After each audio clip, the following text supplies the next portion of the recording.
Hey guys, we've got a little action here at the Goldshire Inn. We're not assuming we were going to use any NPCs here because we've got Goldtooth XOX killing all the NPCs. It's a good time. So yeah, good morning guys. Thanks for being here. Where's this guy going? Did he go down into the basement? Oh god. Oh no, where'd he go here? Oh, he must have hit stealth. Hey Lael, good afternoon, man. Can he kill the trainers?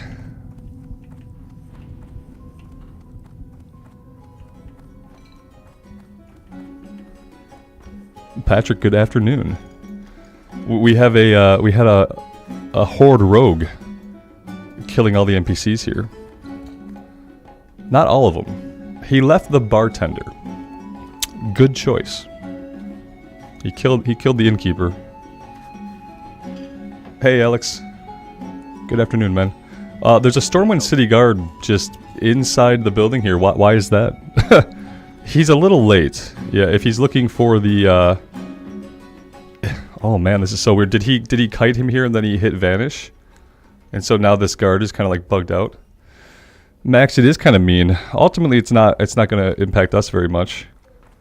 But yeah, it's a little bit rude to come kill an innkeeper and a couple of dudes.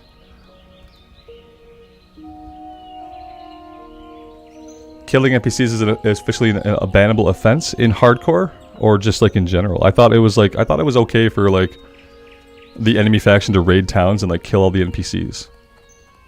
Maybe not in hardcore. What are you looking for? Yeah, when they kill the quest givers, that sucks. Definitely. In hardcore. Yeah, that makes sense. I mean, hardcore is hard enough already. We don't need people running around killing quest givers. Yeah, it's not necessary.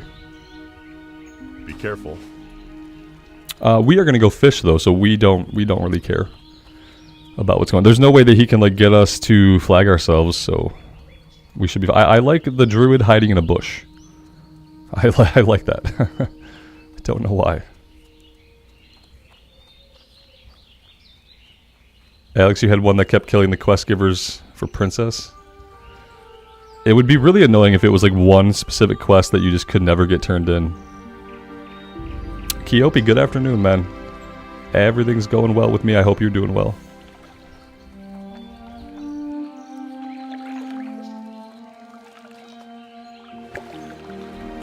Yeah, Lael, I could report it, but yeah, I don't know. Like, I probably should, but I ain't no snitch.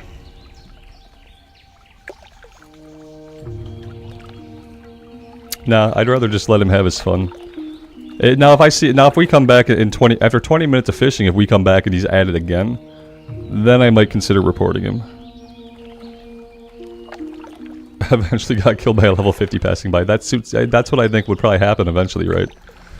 Someone's gonna get a high level out here. I'm kind of looking for like the good spots to fish, but I'm not wanting to wander into Murloc territory to find them. We might just have to fish off the dock and cut our losses. What is our skill at? Our skill is actually doing really good. Buffalo Bill, good afternoon, man. Thanks for stopping by the stream. We are going to do some fishing. We need a fishing rod equipped. Boop.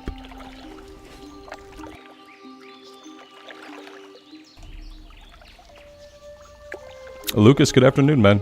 I am having a good day. I hope you are as well. Thanks for being here. Pierre, good afternoon. Thanks for stopping by the stream.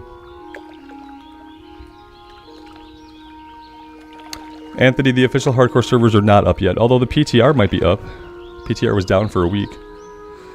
No, we're probably not going to see official hardcore until sometime in mid-September.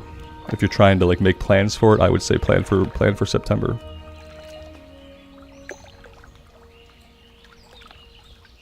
Steven, thanks for stopping by, man. I appreciate you being here.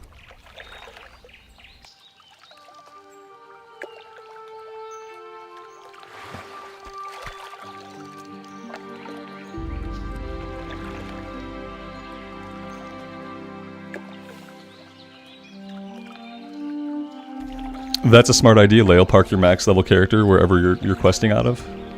Just in case something goes down, you get on him and take care of business. It's pretty smart. Lucas, the undead warlock didn't die. I was just super bored with the class. I wasn't having fun. And so I deleted it, and we rolled a warrior, which I really love. A warrior is my favorite class. And I basically always have fun pushing the warrior buttons. But the warlock gameplay wasn't really doing it for me. Coda, you're going for world first death on hardcore. Yeah, I think somebody will get that. I hope that is something that they track. Somebody's gonna run right at a boar and just let it kill them, you know? I think that's like... That is a goal you can have.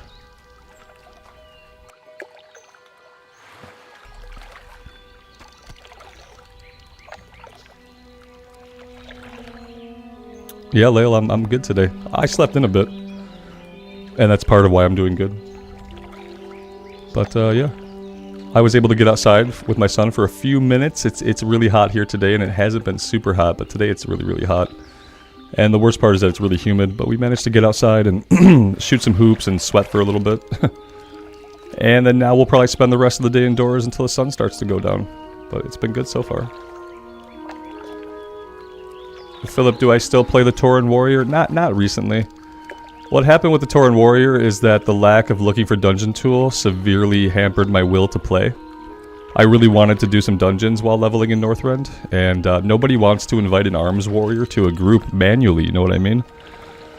Because the tanks think you're going to take their gear, and you know, other DPS think that you're not going to be good DPS, so like manually nobody wants to bring an arms warrior to a 5-man. And so I stopped playing the character for now. I might pick it back up in the ICC patch when they put the looking for dungeon tool in properly so that we can queue up as whatever class and spec we want and just get a group. As opposed to being like ostracized from any 5-mans because of the way that I want to play the class. So yeah, that was it. I'd really love to be on that character a bit, but every time I get on it I'm like, oh yeah, I can't do dungeons. I can't do dungeons. Unless I want to tank, which I don't really want to tank. I want to do DPS. Miles, good afternoon, man. Mr. Jackpots, hello.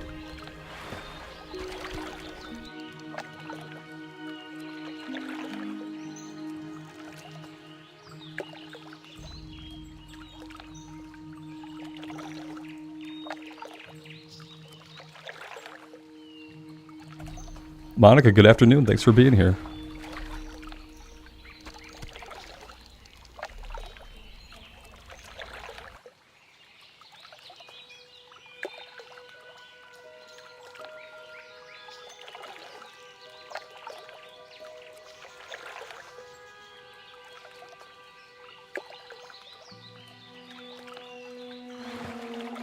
What made me do a warrior in hardcore? I like the class a lot. And I needed the character to play while my Pally gets rested XP. So yeah. And I don't think I'm going to do warrior on the official hardcore.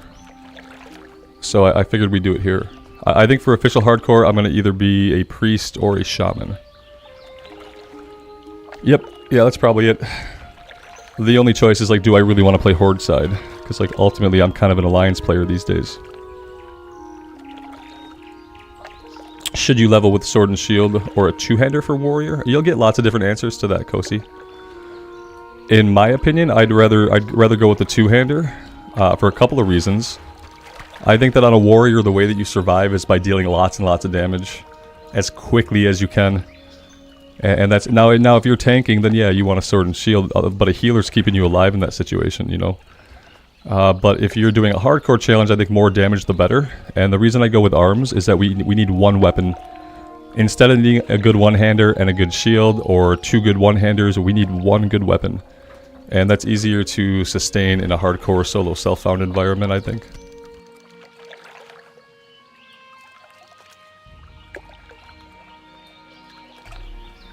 John, you think priest is most likely to get to 60 according to data? Yeah, I agree with that. When I got my priest killed in the elevator in Undercity, and before that though, I thought to myself, this character is unkillable. Like, I don't know what kind of situation I could get in that they could kill me. And so yeah, I definitely agree with that. And then I think similar thoughts about the Paladin. The Paladin is also really, really capable of basically of running away from like any bad situation. You have bubbles and lay on hands, and you can typically get away from most stuff that goes down. Oh man, Alex, you got your blacksmithing to a point where you could make a nice axe. I'm jealous, man. And I know those weapons exist in the blacksmithing, but it was so like tedious to think about going around and just farming up the ore. I probably you know what, if I was doing the streams the way I'm doing them now, where we spend some time in the beginning just working on professions, I think that would have been an environment where blacksmithing could have thrived a little bit more. So yeah, maybe something to think about in the future.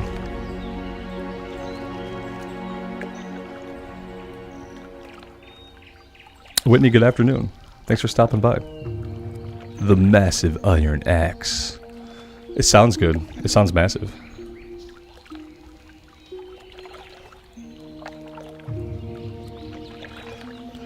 Oh, Guild Chat here's got a hold of what's going on. Apparently some Horde is camp killing NPCs in Goldshire. So, yeah, if they're camp killing, like if I go back and I see them still at it, maybe I'll report them. But typically I just kind of let people do what they're doing.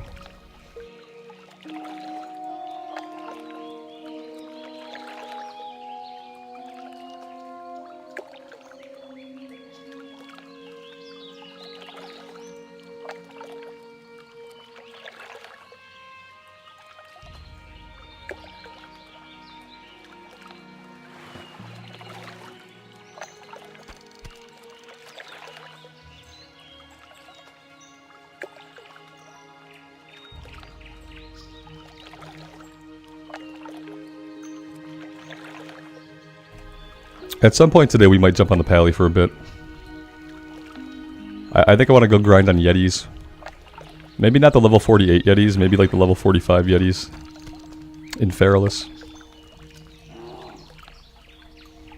Alright, I have to admit, the bear startled me. It wasn't quite a jump scare, but it was a little weird. If you're the bear, thank you for dancing. And hey, Ra, is this you, man? Are you here with us?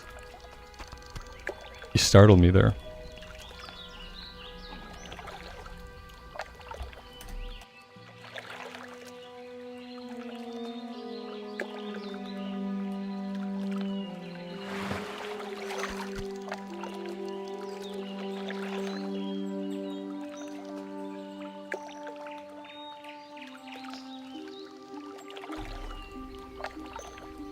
Yeah, Miles, I can imagine that it would be, you work towards that and you're finally able to craft it yourself.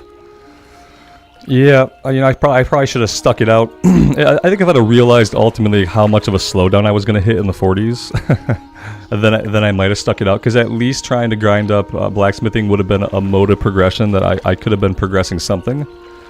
Instead of getting on the character and feeling like we're not progressing at all, I could have at least been progressing blacksmithing.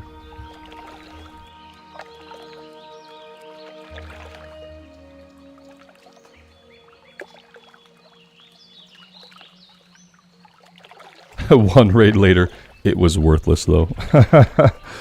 Yeah, that seems very World of Warcraft-esque. Yeah, the next raid, it's worthless. Oh, wow, that's awesome, man. Yeah, to be fair, I didn't have the stream scheduled for very long before I started it. And I think the amount of time that I schedule the stream ahead of time matters. I always tell myself I'm going to schedule it like for the next day. But I'm bad at commitments. And then what'll happen is, even if I schedule it for the next day, that's just like, it's kind of like a placeholder to me. And then I'm bound to adjust the time on it like a dozen times, But yeah, maybe I'll just start putting it up like the day before for like around when I think I'll be able to get on. I try to make it at least close.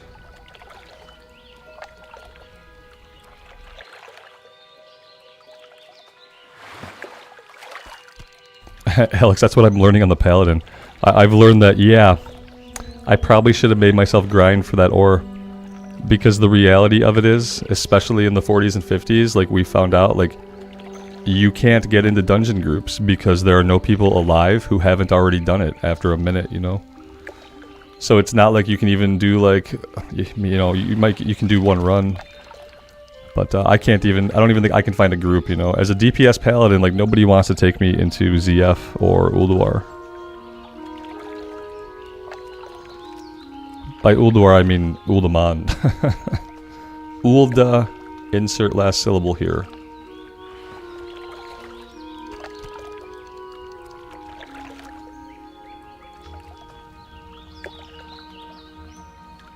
Yeah, Coda, you have a good point. Yeah, you know, my brain doesn't, like, work like that for some reason, like, when it comes to stuff like that. But I need to think more along those lines. I also think it's just better to just giving YouTube more time to, like, alert people to the fact that I'm gonna stream. Yeah, I'm gonna try it. I'll try, like, today I'll put it up for tomorrow, just to get it scheduled. And we'll see if there's, like, if more people see it at the start, you know?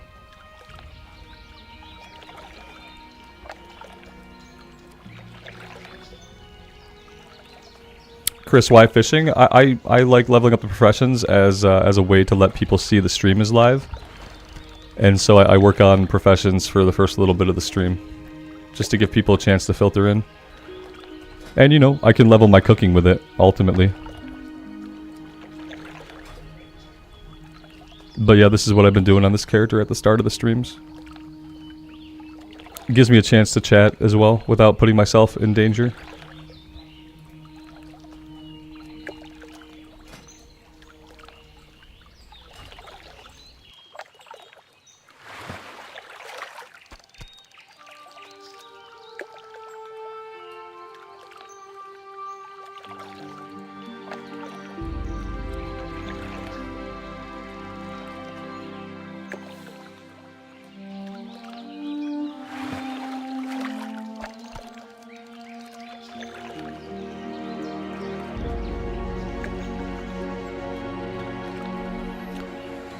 Paralysis by analysis? Do you mean like the thing where you overthink something to a point where you just never act on it, basically? Yeah, that's a real thing.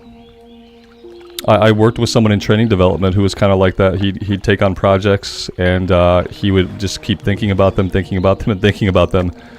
And then like the day before the projects were due, he'd be like, Rob, I need some help, man. I'm like, where are you at? He's like, I got it halfway mapped out. He's like, I'm not sure about the design. And I'm like, dude, you gotta be sure about the design like a week ago. But yeah, it's a real thing.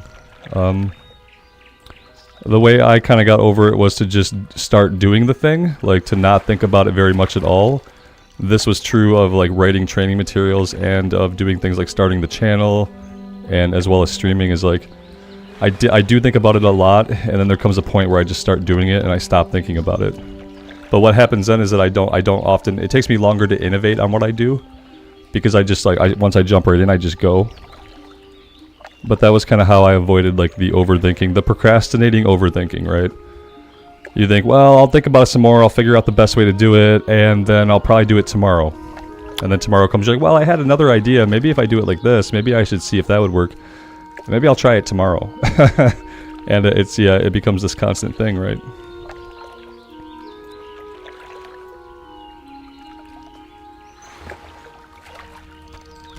When it came to writing, I knew to leave myself in a spot where I knew what the next thing was going to be that I wrote. So whenever I would stop for the day, I would make sure that I knew like the next paragraph, what I was going to sit down with the very next time I started, so that if I could get going with that next sentence or that next paragraph, I knew it could flow from there. But if I left myself at a point where I didn't really have a clue what was next, that was not an okay stopping point. I had to think about like what was I going to do the next day I sat down with it, you know? And that way I could jump in right away. And there was no moment for me to like kind of sit and get stuck procrastinating. I'd always make myself just start. Start putting words down. Put your topic headers down. Start filling in under that. Put some words there. Okay, you don't like them, you can change them later.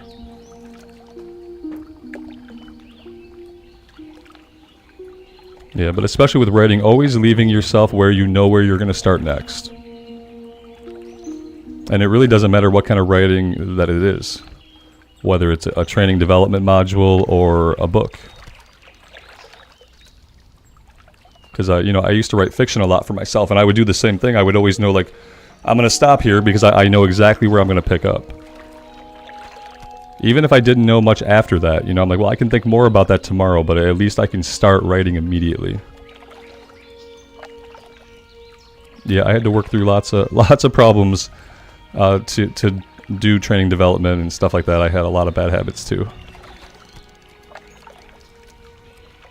What I learned early on was if I got a really quick start on a project and I just busted out a bunch of work, it felt so much better than, you know, the state you get into where you're just kind of putting it off and it doesn't ever feel like anything's getting done. It's like I just knew it was better for me, and once I felt that a couple of times where I felt like this feeling of being like really far ahead, I was like, yeah, I have to do it like this. I have to do like just start right away.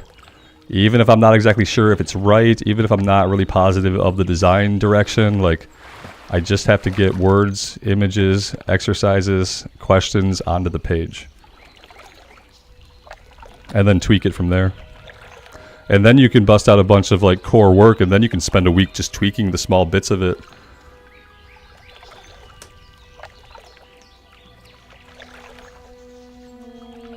Alright, where are we at here? We are at 125 out of 150. This might be the highest I've ever leveled fishing. Let's see, can we train at this point? Oh, we have to go to Menethil Harbor to train the next rank of fishing, right? Is it Menethil? Safe travels.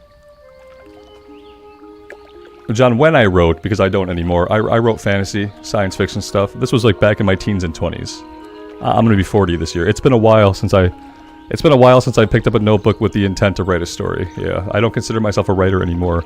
I wrote training materials for 8 years, professionally. But before that, I wrote stories and stuff. But not these days.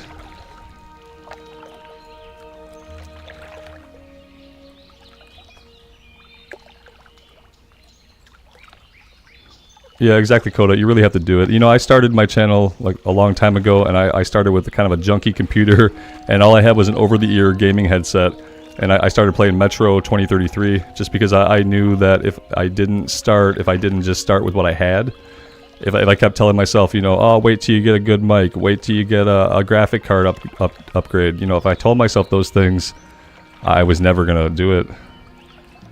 And so I started with what I had, and then I replaced equipment over time, and I just kept going with it.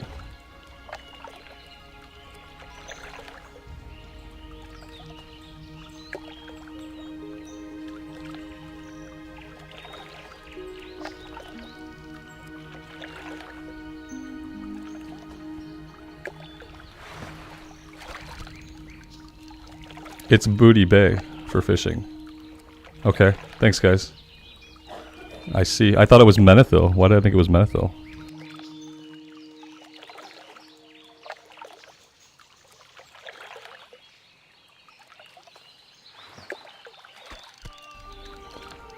Yeah, Robert, I went to unlock Cultirans the other day. What I didn't realize, they made it easier by taking out the rep grind, but they left the quest chain in, and I feel like the one for the Cultirans is much, much longer of a quest chain than I had to do for the Void Elves. When I unlocked the Void Elves before patch 10.1.5, I turned in like 3 quests, and they were like, oh cool, you have Void Elves unlocked. And now I'm doing stuff for the Cultirans, and I kind of got to a point doing the quest, I'm like, man, am I actually doing the quest to unlock the Cultirans, or am I just doing random quests in BFA? Because it was a lot of questing, it felt like, and when they were like, oh, we've made it easier to unlock allied races, it's like, besides the rep grind, it doesn't seem like it's easier.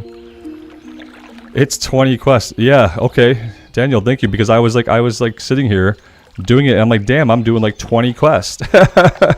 And it's like, that doesn't feel right, and I kind of got worried that I had just taken a random, because it's all about Cultirans. The entire place is Cultirans. And so I'm doing quests for Cultirans about Cultiran stuff, and I got to a point where I was like, oh my god, am I even unlocking the race? Am I just doing random Battle for Azeroth stuff? I did it on my Void Elf Warlock because I didn't think it'd be a lot of quests, but she dinged twice. She dinged twice while doing these quests, and it's like, it's crazy. I'm like, oh my gosh, if I'd have known that I was gonna do so many quests, I wouldn't have taken her. I would have just used a Paladin sitting at like level 50 to do it. Mecha Gnomes are fast to unlock. Okay, so they're not all this. Yeah, because the Void Elves were super fast. It was like 5 quests instead of 20. I wanted to get them all unlocked last night. I was like, I'm gonna sit down, I'm gonna unlock all the rest of the Alliance allied races that I don't have. And then I couldn't even finish the Cultirans one because it was just too long, and I got worried I wasn't doing the right stuff. But I'll revisit it tonight, and I'll keep going where I'm at. I'm like 18 quests in. And then I'm gonna do Lightforged Draenei. Mecha Gnomes, I'll probably unlock them. I don't think I'd ever play a Mecha Gnome unless I could be a Tinker class. If they did like a Tinker class, then I would play a Mecha Gnome.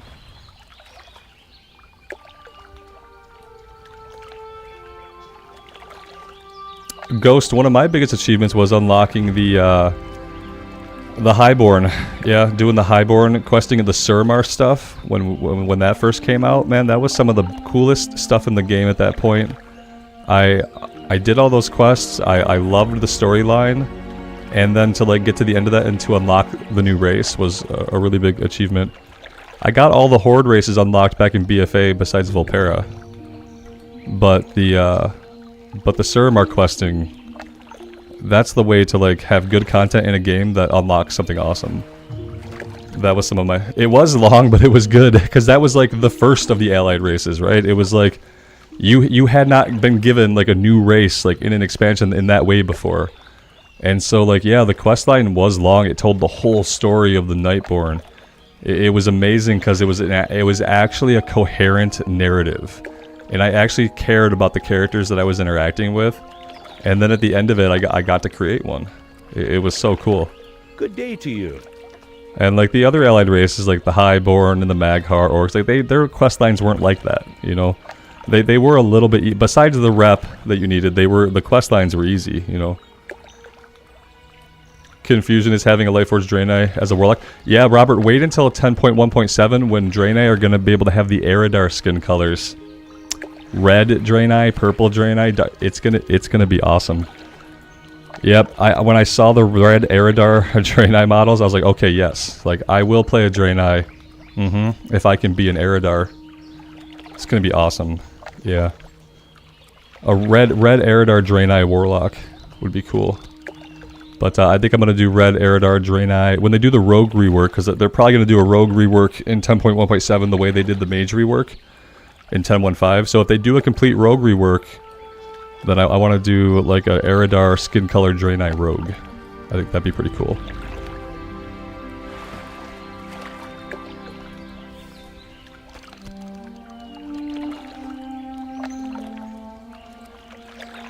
Yeah, it's gonna be awesome.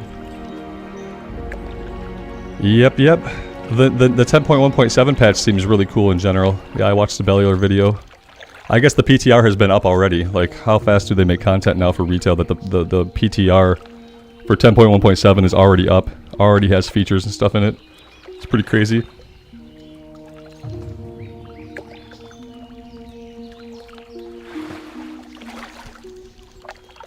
Alright, let's see. we can... That's probably enough fishing for today. I could stay in here and do more. Strangely, I used to hate the idea of fishing, but recently it's kind of grown on me. I do, you know, we're catching all these. I need to find the recipe for these guys. I think, you know, the recipe for sure, I know I can get it from some guys in Loch Modan. I know where the recipe is in Loch Modan. I just don't know if I can find the recipe anywhere else, like more convenient to us. But yeah, I don't want to keep selling the long jaw mud snappers because I can turn them into food. I just don't have the recipe yet. In the meantime, they're filling up our bags, which is not great. Let's head back to Goldshire and see if all the NPCs are still being killed by the undead rogue. Yeah, like looking like Kill Jaden. Exactly. Yes. Trade supplies. You think we can get it in Goldshire? Oh, yeah, I'll check. You know, I say I'll check, but it could be that the trade goods guy is dead.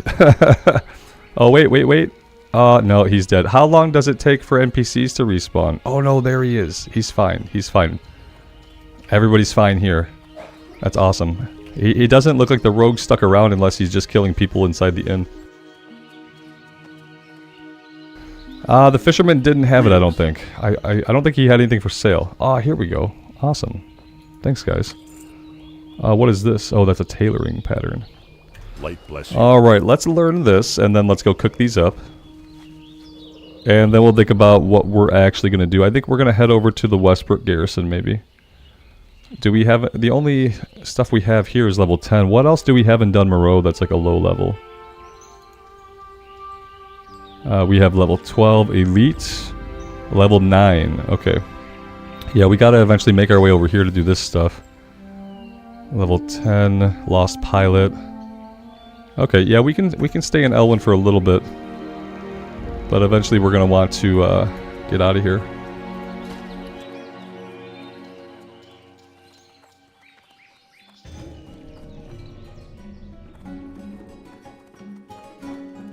All right, we're gonna cook all of these first. We'll see what skill ups we can get out of the greens, and then this is actually orange, which is amazing.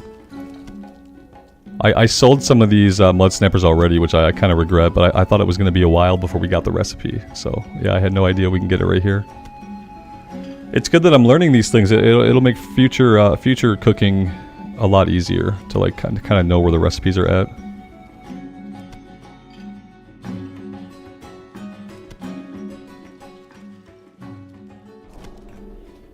Stormwind Fishing Supplies has the level 100 cooking recipe for the other fish. Awesome. Yep, and I know where that guy is, which is even better.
Well, today being Friday, do we think we're going to hear like any announcements out of Blizzard today? I haven't looked at Wowhead yet, but I'm assuming we haven't really heard any news yet. Every week I kind of wait and see like, will we have a hardcore announcement this week? Will anybody at Blizzard talk about Classic at all this week? That's because there's all kinds of like, man, if you want retail news and you want to know shit about retail, there's lots of stuff going on in retail that like is on the PTR, lots of cool stuff, but every week I just kind of wait and say, are we going to hear anything about Classic? Anything at all? It's Thursday, Robert. Well, damn. I thought it was Friday. Yeah. My bad. You guys didn't miss a day. You know how many times on stream have I said that I rarely know what day it is during the summer? I think I thought yesterday was Thursday. Obviously, I am a day ahead. Thursday's still kind of the end of the week. Do we get Blizzard news on Thursdays or Fridays? I feel like sometimes we get it on I messed you guys up. You're all like, damn, I wish it was Friday. Why'd you say this to me? I'm sorry, guys. Yeah, I don't know what day it is in the summer. During school season, you know, I take my kid to school every day, so then I always know what day it is. You know, because Tuesdays are maintenance day, Thursdays are early release day at the school, so like I have to know what day it is, like most of the year. But then summertime comes, and yeah, I treat that as kind of like my summer break as well. So I lose track of time. Everybody should just take tomorrow off, you know. That's what it means. When you feel like a day is Friday, that just means you have to take the next day off.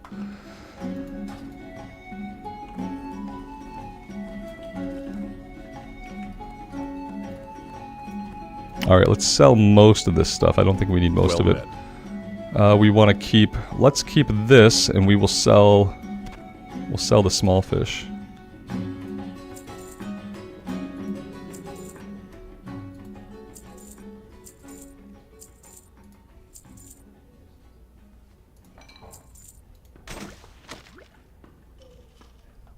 For the Alliance.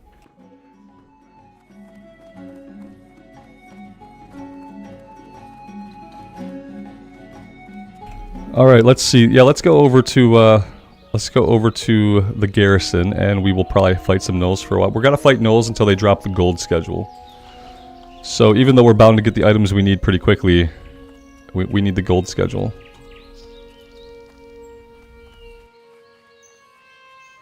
Yeah, guys, tell your boss that I said to take tomorrow off because we all agree that it should be Friday today. Yes. I'm sure that you'll be fine.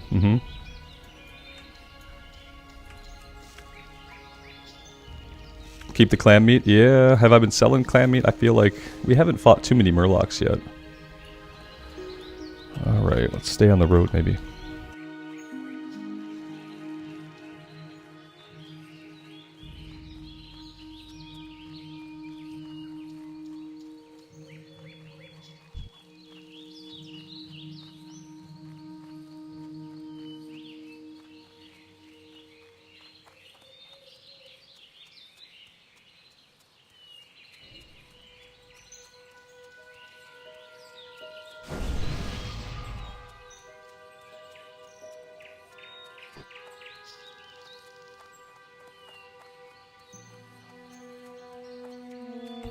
The only thing I don't like about how they added the green complete back into Questie is that it pushes the quests out more onto the actual gameplay. Like, I wish it was just kind of like over about 2 inches and did not show this. I wonder, I could probably turn that off. It's probably a marker to turn it off. It's already turned green, which it never used to do for me, and I feel like, yeah. I don't know. I feel like I wish we could get rid of the complete and it would just slide over. It's kind of obtrusive.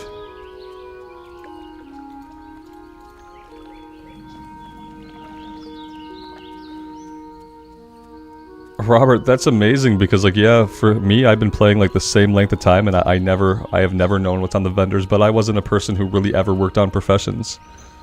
So, like, my visiting the vendor for stuff like that didn't start to happen until Classic. So yeah, I still don't know where half of the stuff is. I'm learning though, like I've learned a lot while playing Classic about that stuff, but there's still so much I don't know. Hogger, we're not gonna be able to do Hogger, I don't think. We'll take the quest, and then maybe when we're like level 16 we could do it. There has to be a point where we could do it. I just don't know what level that is.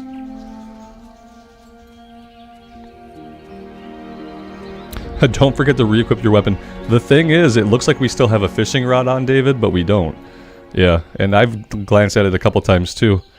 We have this training sort of agility, so it looks like a pool cue or a fishing rod or any other piece of wood, for that matter. But yeah, I've already side-eyed it a couple times, and I'm like, no, I know I re-equipped the weapon. Well met.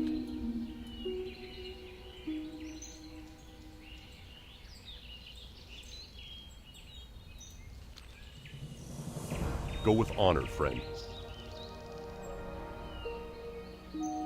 For the Alliance. That's awesome, Robert. Yeah, I want my wife to be able to heal. She's really enjoying her time on a priest right now, so that's like a good sign. We're so far in Classic, like her favorite class is the priest. So it's like, yeah, that's cool. Yeah, keep digging that. Need help? My only problem right now, like with my wife, is like, where do I want her to play? Because like part of me kind of wants her to be able to see. She's really into Classic. Like, she's had the opportunity to play retail, and she doesn't really like retail as much. So but I don't know if it's okay to like keep her in Classic era, because I kind of want her to have that journey that I had through like Burning Crusade and then into Wrath of the Lich King, because I feel like that's like the best chunk of Warcraft. Is like vanilla to TBC to Wrath, and it's like right now she's playing on Classic era realm. But I kind of told her yesterday, like, if you want to roll another character, you should probably roll it in a Wrath realm, because as awesome as Classic era is, for someone who's never played Classic, I wouldn't want her to miss out on the bigger journey, you know. And the journey in Classic era is capped. You know, you get to 60, and like I'm not gonna take her on raids in Classic era. You know, I don't have any interest in 40-man raids. But so yeah, I kind of been thinking like maybe I get her moved over to Wrath of the Lich King Classic, so that she can have a character experience that gets to go and continue and keep going, kind of like what I had when I played WoW back in the day. Because she started playing originally in Mist of Pandaria for a bit. She leveled the character in Mist, then we had our son, and she had to stop playing the game for real life reasons. But yeah, now she's playing Classic, and I'm like, I think I should get her to play Wrath.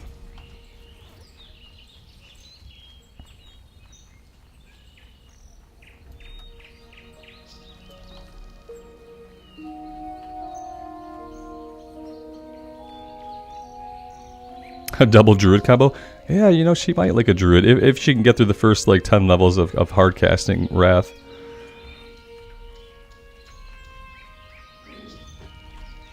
Hario, good morning, good afternoon. Thanks for being here. But yeah, that's what I kind of thought. It's like, as much as I'd like to have her play Classic Era, I would really like for her to be able to have like a journey through the best slice of WoW. And like the only way she's going to get that is on like the current Classic servers. And then, you know, she might get to play Cataclysm. And the thing about that is like, if you play through Vanilla Era, BC Era, and Wrath, like going to the Cataclysm for the first time is going to be fun.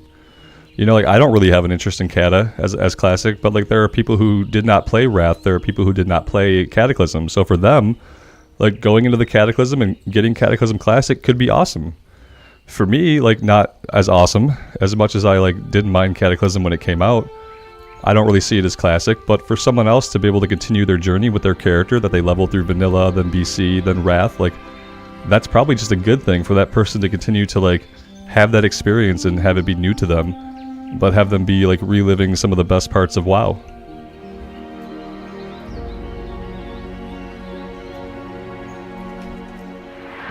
David, you time walked Cata? Yeah. You could do that and enjoy it, sure. If you're a more experienced player, you can do that kind of stuff. You know, I'd hesitate to drop like a newer player into like some time walking stuff like that and be like, hey, here you go. And yeah, it won't be the same experience, right? But yeah, I liked Cata when it came out. I didn't mind it. You know, the raids were fun. Having the revamp of the old world back then was amazing, you know, because you were ready for it. You wanted a revamp.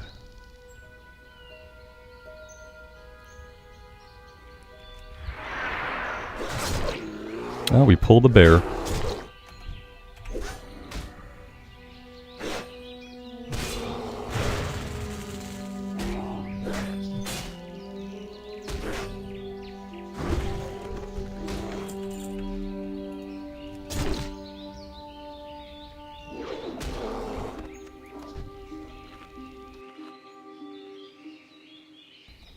Henrik, you can't wait for BFA Classic. Yeah. Will they go through all of the expansions again? It would be an interesting way for new people to get caught up. Like you probably would never get caught up unless they started releasing Classic every single year. If they did a Classic release every single year, then like Classic people could get caught up to retail. Just please don't make me do a Classic Shadowlands. Yeah. Sten, am I just going to play all classes, or do I have a goal in mind? Sten, right now I'm focusing on getting the Paladin to 60, but in the meantime, when he's getting rested, or when I'm really bored of like the level 40s quest route, I need something exciting to do. So, yeah, I'm playing a warrior. Just for something else to do while the Pally's getting rested XP. And no, I don't have any big goals in mind for World of Warcraft right now. My goals for World of Warcraft, get a hardcore character to 60. Next goal, play on the official hardcore servers, get a character to 60. Retail goals. I want to level a bunch of classes up, like we're leveling the Warlock right now in Dragonflight. I want to get them to 70. I want to move on to the next, because that's kind of what I've been enjoying doing. In my free time, I'm doing endgame stuff on my shaman. I just don't really feel the need to stream or record the endgame stuff. You know what I mean? Like I've been doing the Blue Dragonflight quest lines. I've been trying to get the allied races unlocked on the Alliance side that I don't have. So I've been playing like some retail on my max level shaman, but since I don't have a guild and I don't have any friends, I have no aspirations to do any mythics or anything like that. I think eventually I might run that shaman through the looking for raid finder, just to experience some version of the raids. But yeah, without a guild, it's kind of hard to have any aspirations for like any kind of endgame content as a WoW player. Oh yeah, see something. Now level 14, now she took this on their own. Like, I don't see, there's no one around helping. We're gonna get that last hit for them. Yeah, so yeah, level 14, level 15, we might be able to do it. I wonder if she's got a good weapon or something. Let's see, what do you got? I mean, they got a sword that's only slightly better than what we have. They're using a one-hander, never mind. Never mind, they have an amazing one-hander and shield to do that. So yeah, we need some better equipment, apparently, too.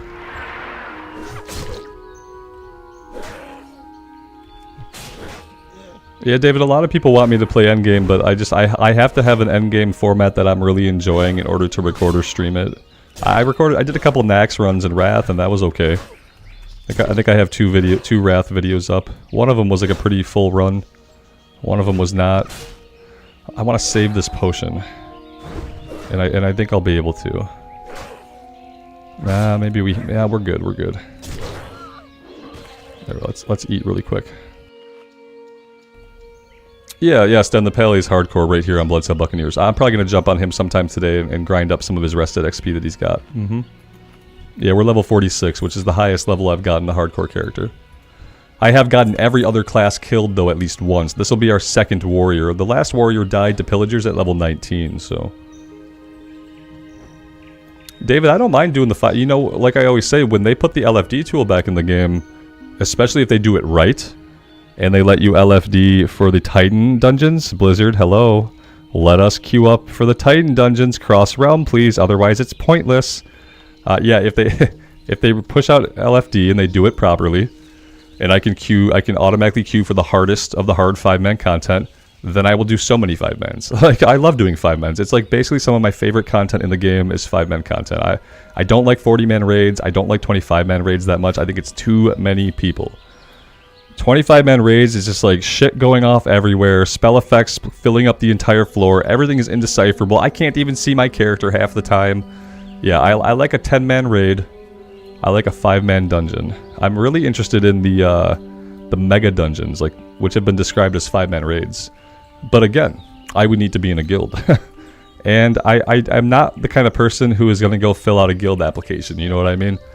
I'm not going to go fill out a guild application. I'm not going to sit through a little guild interview. Like, I know people do these things, and it's fine. It's completely fine that they expect that stuff.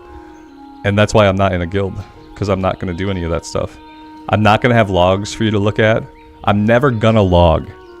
I'm never going to create a Warcraft log. I'm never going to have a single parse that you can look at. You're either going to raid with me and look at what I do and decide it's fine or not. And, like, no one's going to accept that. You know what I mean? and I don't really want to have my own guild in retail because my time is so split that I'm not going to be any good at running a guild. So yeah. That's kind of my problems. Like, it would have to be a very open-minded guild just to kind of take me in with the kind of player that I am when I'm sitting there telling you that I'm not going to log. You know? I'm not going to log in, and I may or may not update DBM before the raid, like, you know? I'm not going to watch any videos about the raid. I'm not going to read any guides about the raid. I want to sight read the raid, because that's what we did back in the day, and that's what was most fun, was just going in and just seeing the fight. We'd say, let's give it a couple wipes, and we would just go see the fight. We'd start to learn the mechanics, and that was how we raided. So people have very different expectations these days, and that's fine. But it just isn't going to be for me, I don't think, unless I find a very open-minded group of people who are willing to accept my quirks and they still want to play with me. Not fully metagaming in the current year? Slovenly. I know. Yeah, I'm fucking slovenly.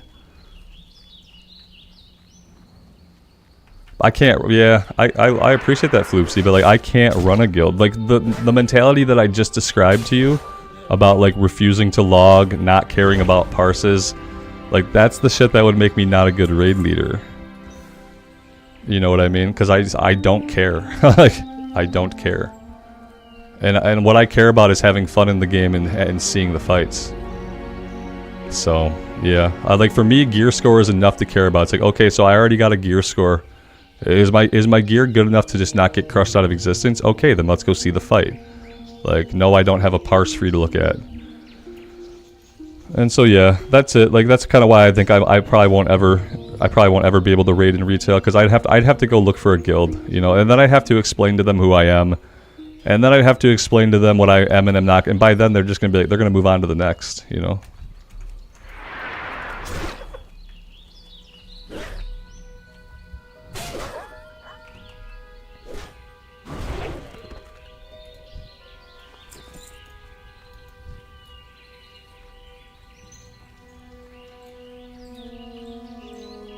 You know, it may be someday. If I played retail more, like on the channel, then it would be like, it would probably be something that could happen someday, but getting 10 of you guys in one place on one server at the same time, it would probably be difficult, because I know so many people who are on the channel, like they either can't play when I play, or maybe they can't play at all. Maybe you haven't played in years and you just like to come and chill with the ambience. Like, I know that like a lot of you guys aren't like active players for one reason or another. So it's like, to expect a bunch of people to be able to join my guild is kind of like, that's not really what my channel's about, so I can't really have that expectation, you know. You'd think that, Max, but like I said, it's like probably not. Like, now if it was 1,000 people, then yeah. Like if I had 1,000 people in chat, you know, and something like that, then sure, I could probably find 10 people on Stormrage server, like NA Stormrage Alliance. But that's to see how, like, every time I say a thing, we're eliminating people. So it's like, okay, North America eliminates a bunch of people. Stormrage eliminates a bunch of people. Alliance eliminates a bunch of people. Like, you know, each time we have a thing, we're like eliminating people. And out of 100 people, you've eliminated yourself down to like 3 people, right? You've got yourself down to about 3 guys. We can almost do a 5-man. You know what I mean? We can do it. We can pug a 5th, and we can do some 5-mans. And that's about all we got going right now, which is fine, you know. But maybe someday. Like I said, I think if I was playing retail more, like if I was more active in the retail space, then it would probably be more possible.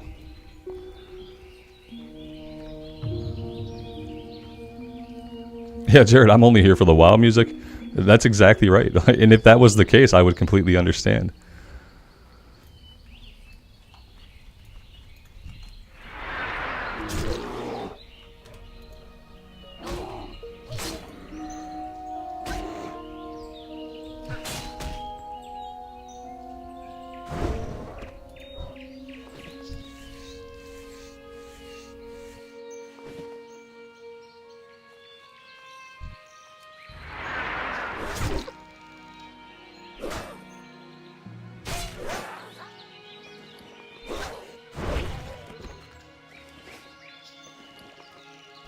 I need to keep this bow. Oh no, do we have to go to Darnassus to train bows?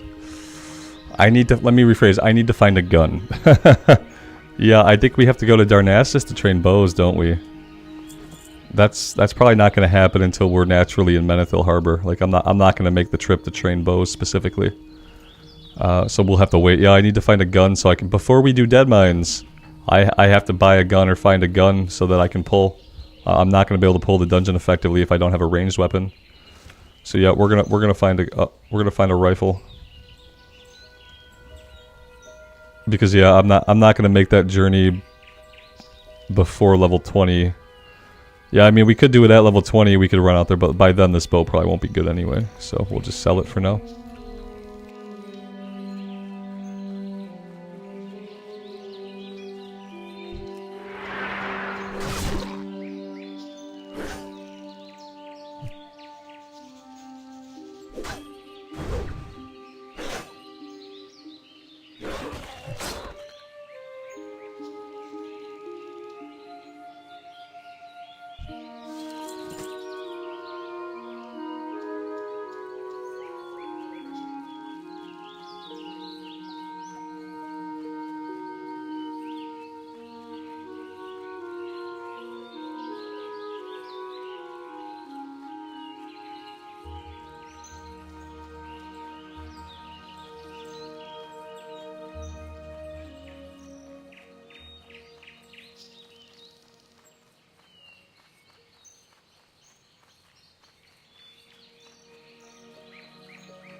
We're not really finding a lot of these guys who are off on their own, like, sufficiently enough for me to want to pull them. We have lots of them standing in camps. I need to make my way around the outskirts of the island, or of the peninsula here. Yeah, see, there's lots of guys back here who are dead. Oh, and a player. The Warcrafter died.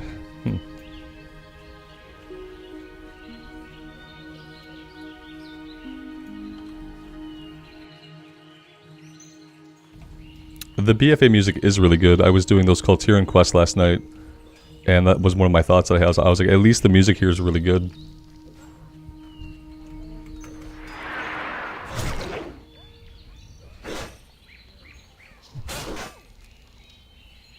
Yeah, I feel like usually some of the camps were taken out, like a couple weeks ago, people were taking out those camps, you know, because there were enough people that you could like actively just kind of cooperate, take the camps out. And it doesn't seem like that this morning or this afternoon. 34 has been the magic number, right? Yeah, 34 people. Whereas, yeah, a few weeks ago you do /who in all these zones, it'd be 50. Any time of day, 50, 50. And what 50 meant was that there were more than 50. But all /who is going to show you is 50 at any one time. So yeah, like we know it's less people playing, right? Less people playing. And then with Blizzard offering the free servers off of Bloodsail to Mancrick of all places, to one of the most populated servers. It's, you know, ooh, the gold schedule. Oh gosh, okay, we got to make room for the gold schedule.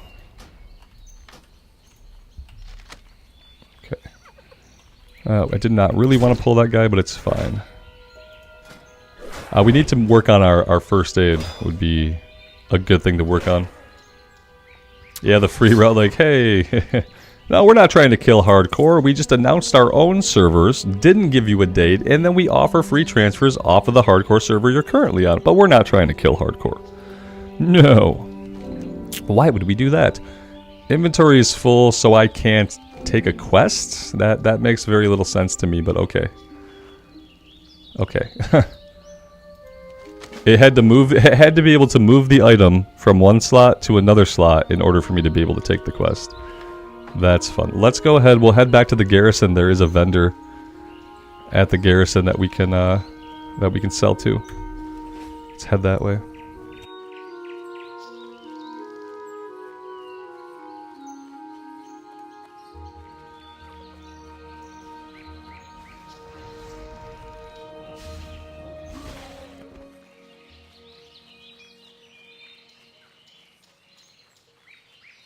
Yeah. Oh, Alex, you can. Yes, you should. You know, and I'm assuming they're doing the same thing for Hydraxi and Waterlords. Yeah, I'm assuming they're doing the same thing there. Yeah, there's a free transfer right now. Because they're so intent on killing hardcore. But yeah, you should be able to, and you should. Definitely. Take him somewhere he can just finish his journey, man. I realized the other day that I never transferred off my Season of Mastery level 60 warrior.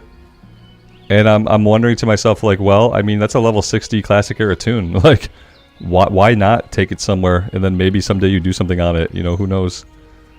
And I think today I'm gonna check. I don't know if they're still offering the free transfer off of those servers, but my character should still be on the server if they even exist in any way, shape, or form. So I'm gonna, out of morbid curiosity, I'm gonna check at some point during the stream for my Season of Mastery Human Warrior at level 60. I think we were on Shadow Strike. I think we were on the Shadow Strike server.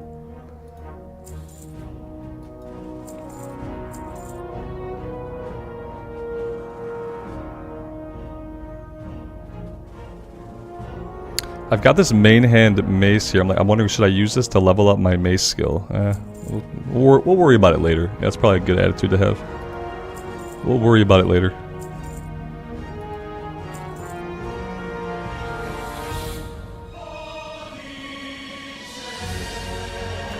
Justin, I feel that way about Classic Era.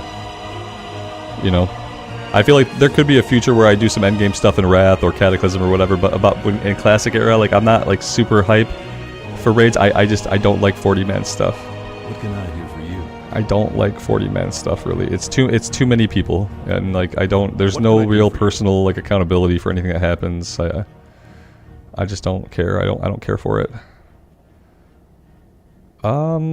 Yeah, I probably don't want to spend money on this stuff, do I? But it'd be like a little bit of an upgrade for some of our pieces. I'm gonna grab the legs, and the feet, and the hands, and the chest. Okay, I grabbed all of it, so sue me. Be careful.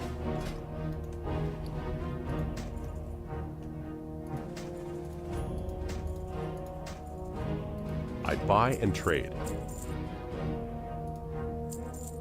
Light bless you.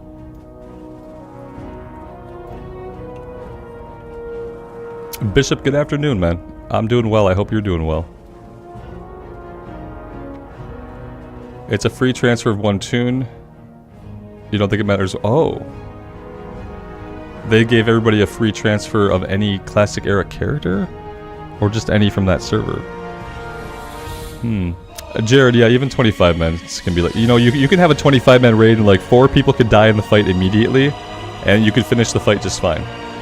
Like any mode of raiding like that, where like where a bunch of people can just get killed by a mechanic and it's not a wipe.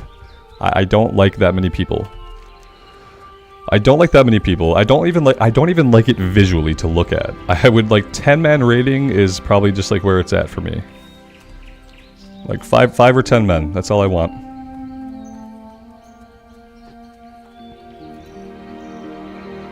Yeah, Chase, probably, but we're not gonna kill Hogger right now, not for a while. Sometimes I like to be inefficient and just buy the vendor sets. Be a little bit more armor in the meantime. Jared, like tank heals DPS, or just like 3 DPS, like some kind of dungeon scale that you can be whatever class and spec. Dungeon light.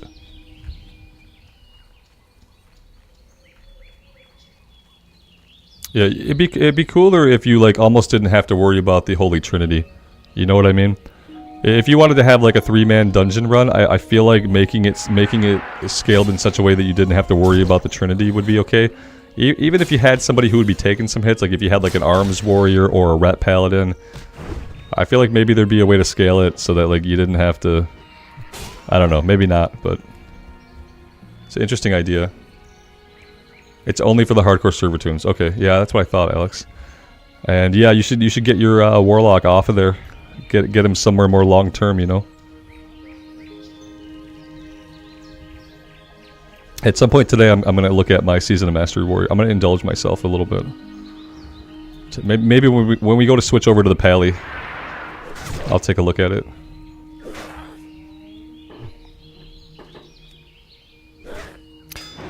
Didn't they say retail was getting solo dungeons in Dragonflight? I never heard that. What I thought they were trying to do a way where you could like kind of run dungeons with NPC characters, but then I think maybe that was Final Fantasy that I'm thinking of. You know how like when you do Exile's Reach, like the NPC characters kind of fill the key roles in the group if you don't have a group? I feel like maybe they wanted to do that, you know.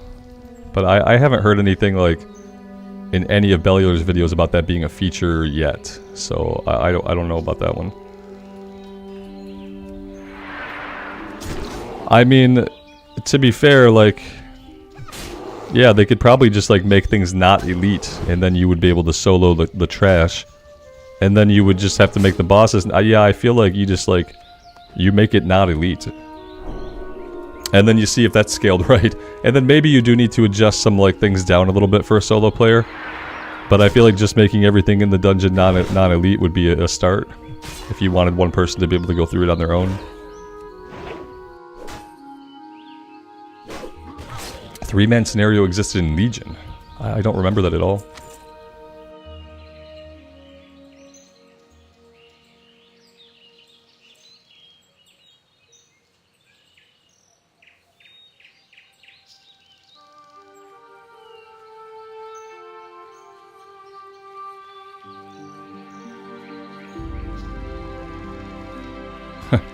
Christian, I appreciate that, man. Let's be clear.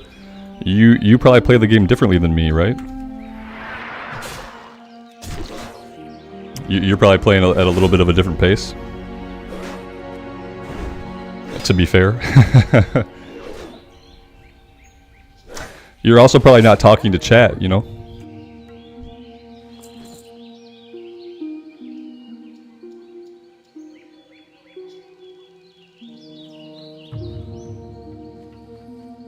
Does FF have that now? Did they get that in there?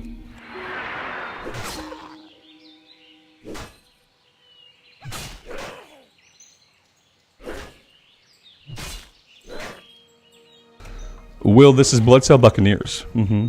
Yep, this is Bloodsail Buccaneers, where people are currently doing the hardcore challenge. In the States. If you were in the EU, you would do it on Hydraxian Waterlords.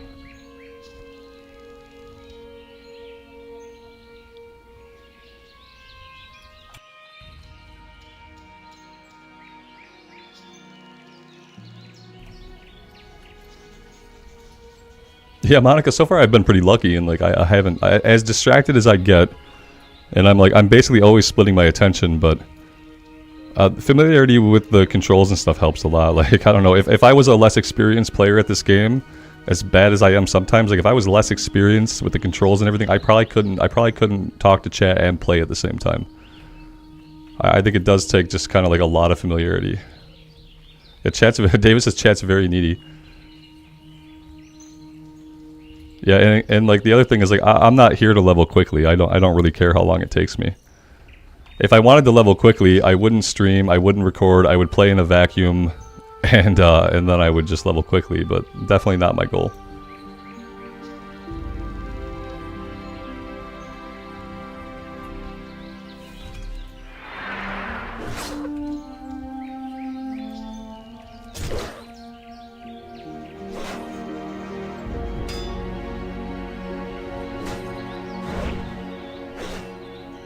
Paul, I'm doing well. Thanks for being here, man. I appreciate it.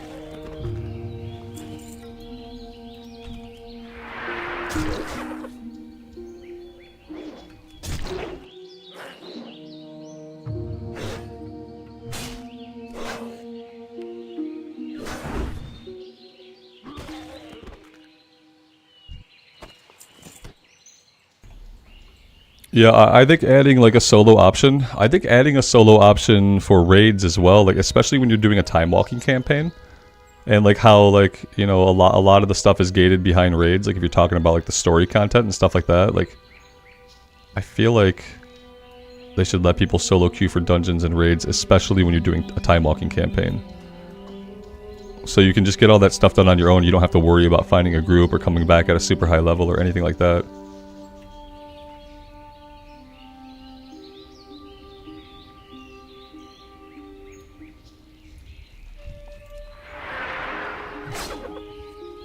Ah, that's a 3 pull. Let's not handle that. Let's just run away from that right away.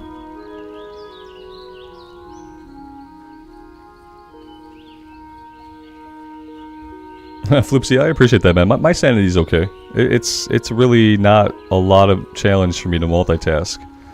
Not when it comes to talking and not when it comes to playing WoW. I'm used to talking and playing WoW quite a bit. So like putting those two things together is not super stressful for me. It definitely doesn't drive me crazy. I'm completely fine with it. Now, do I sometimes talk too much on the stream for it to be like immersive? Yeah, probably. That's probably true.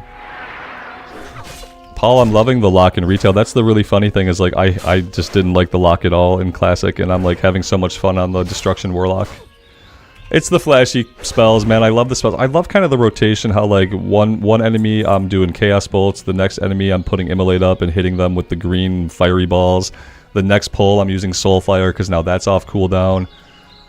Yeah, I'm kind of really into like what I perceive as the rotation, and it's been a lot of fun. I'm interested to see how the character plays through Dragonflight content, since we've only been doing stuff in the old world. I'm like, how is this character gonna play when I'm consistently pulling packs of stuff in Dragonflight? So it should be interesting. And we'll be in Dragonflight content with that character pretty soon.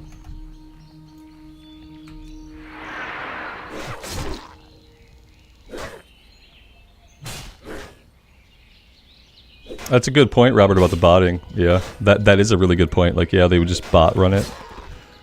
Probably. The Null Shovel. Have we got a Null Shovel yet today? We got a Journeyman's Stave, which is an offhand item, which is interesting. It looks like a full-size staff, but it's just an offhand item. I think on the Paladin we rocked the shovel for a while because we got it like right away in the first Kobold area.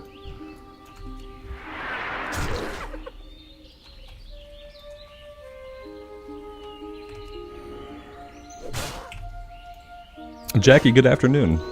Thanks for being here.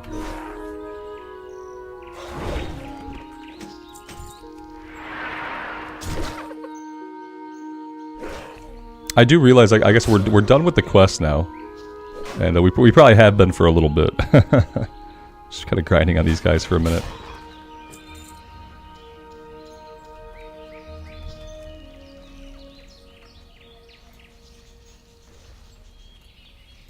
Maybe we should go get this turned in and then take care of the gold schedule quest.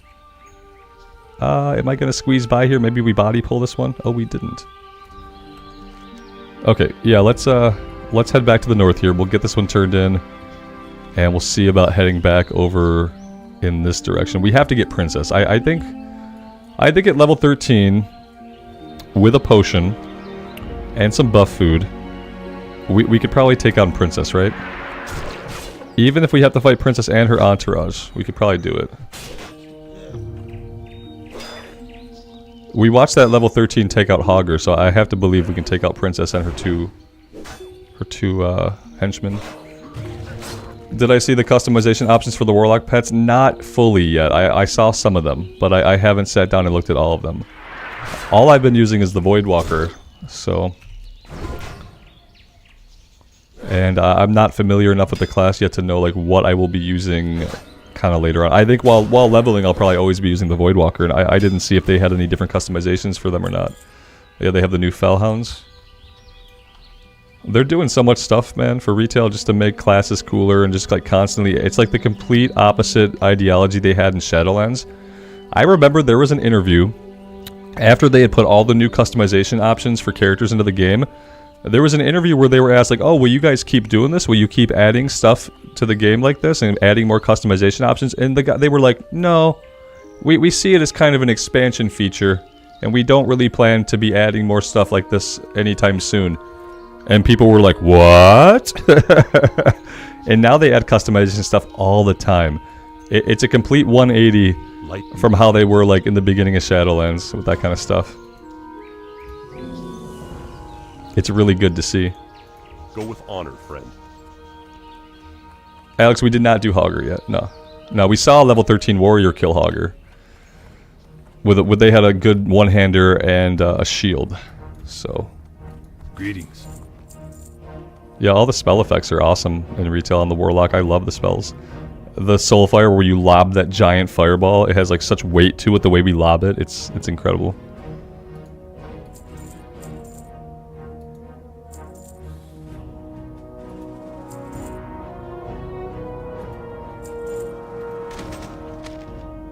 See you later.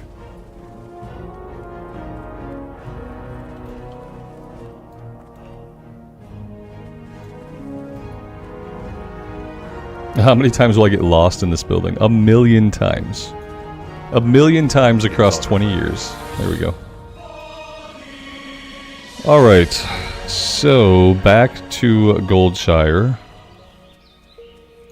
Back to Goldshire first.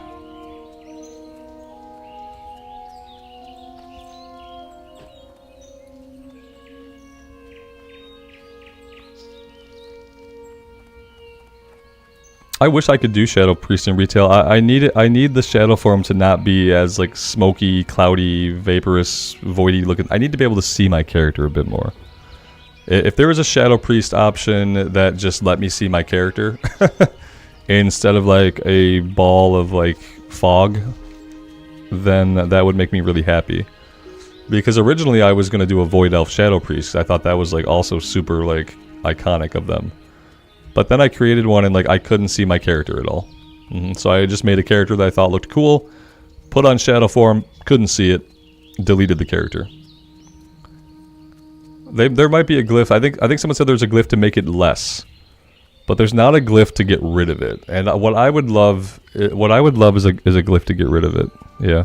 And I feel the same thing about Moonkin form. The reason why I've never had a caster druid yet is because I hate Moonkin form.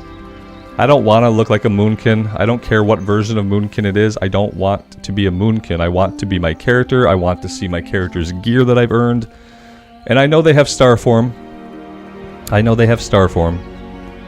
that's okay. Like it's not what I really want. What I really want is just to be able to be my character and not have any effect on me and be able to be a caster druid. Same thing with Shadow Priest. I want to be able to click shadow form to get the bonus, but not have anything visually change about my character. I want that to be an option. Because I like to look at my character in full color. I don't want to be a shadowy silhouette. I don't want to be a starry silhouette. I just want to be my character, wearing my character's gear, playing the class the way I want to. That's what I'd like to see at some point. Greetings. Be careful. Yeah, I've always thought they look stupid. That's like, and that's fine. Like, I've always thought they look stupid. I've never been able to play one, you know. I don't even like being stuck as a bear or cat, you know, that kind of wears on me after a while. It's cool that you can kind of change, like, your customization, so when you get sick of it, you can, like, see something different for a while.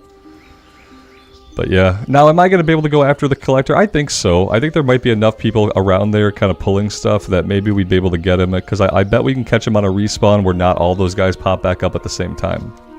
I bet we can do something like that. The Worgen Druid video from, like 2 years ago? Probably not. That was like double whammy, because like the Worgen are okay. I'd rather just be a person at the end of the day. I have similar problems with like the Draktheirs. Like the Draktheir look like a guy in a mascot suit, and like you know his eyes are looking out the neck and not actually up on the draft neck where the head's at. They just remind me of a dude wearing a mascot suit. Like, you're a person in a lizard suit. Congratulations. Like, it doesn't look right. Like, if you look at the lizard people in Baldur's Gate 3, like, look at those lizard people. That's what I would want for my Drakthir. Yeah, not the draft-necked things that we currently have that look like mascots. The werewolves are cool, but like, and I think the Worgen, can't the Worgen stay in their human form? Don't they have an option to like even do all their combat in human form? Or did I make that up? Yeah, Robert, an Eredar Shadow Priest would be cool if I could see their red skin. But if I'm an Eredar Shadow Priest and I pop on Shadow Form and I'm just a purpley shadow thing, then I don't look like an Eredar anymore and I lose all the flavor of it. You know what I mean? It sucks. I'd love to do an Eredar Shadow Priest, but I want to be able to see my Eredar. That's why I'm going to have to do like Eredar Rogue, or like Eredar something else, like, because I want to be able to see it, you know, that's the best part of it. In combat they turn. Yeah, see, I don't want to turn ever, if I don't want to, you know, I want turning to be an option. Same thing with the Drakthir, like, if I could just stay in my humanoid form, I like that form. I made it so that it was cool looking.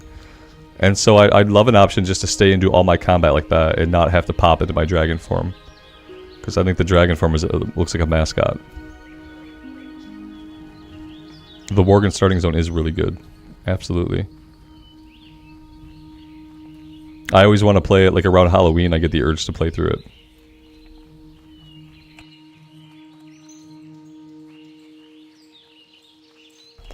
Alright, I don't see Princess, and inside the house though people are dead. Let's kind of camp out in the house and maybe we can kill them as they respawn. That's going to be our best bet, and then we'll worry about Princess after that. We'll just camp out here for a minute, maybe we'll make some bandages.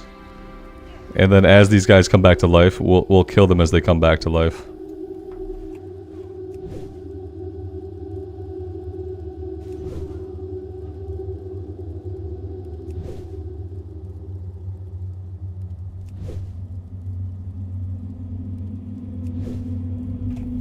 Yeah, see, Robert, I'm doing the void. I'm doing the void elf warlock. I was disappointed. Yeah, when I saw the Eredar yesterday, I was like, damn, Eredar warlock, void elf shadow priest, should have been the way to go. But yeah, now I'm kind of in a bind. I think I'll do an Eredar rogue if they do we think they're gonna do a rogue rework, like a complete rework, the way they kind of reworked the mage quite a bit in 10.1.5. So if they rework Rogue, I'll do Eredar Rogue. Probably body type B. Body type B, Eredar Rogue.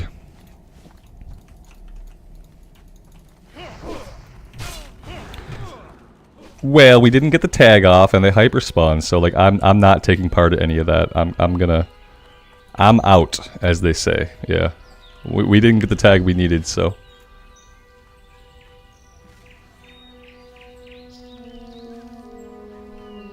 The Valpera do look like Star Fox, kind of. Yeah, absolutely. Okay. Yep. I can see that. The Star Fox was cool, though. The Valpera are not. So.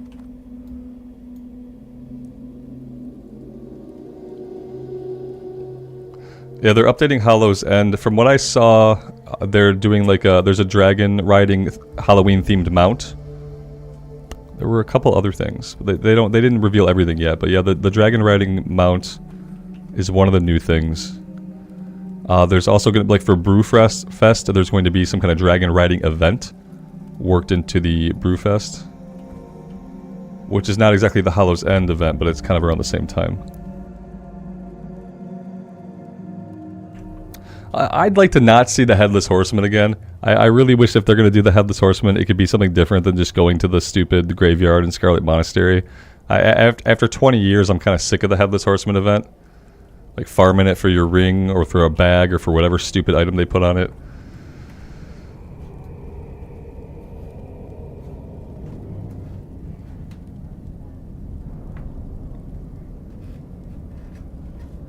Yeah, I don't just want to go fight the Headless Horseman again.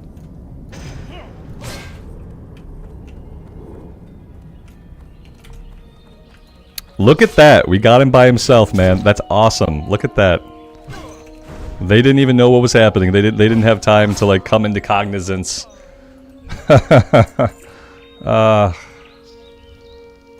Wait, was that not it? Oh, that wasn't the right guy! Shoot! I thought I tagged the collector. Okay, we've got this. It's fine. Yeah, let's pull her out. I'm gonna keep messing with her. So with her... Oh, how'd she get that cast off? Yeah, she shouldn't have been able to get that one off.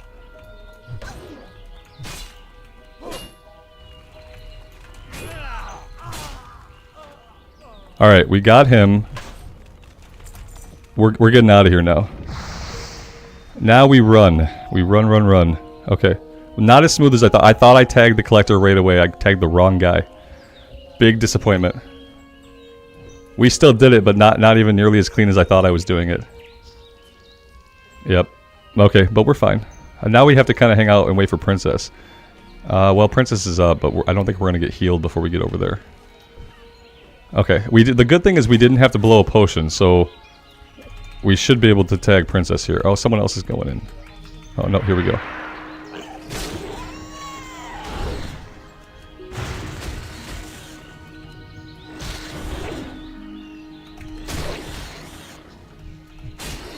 Alright, tab targeting. Just let me down here.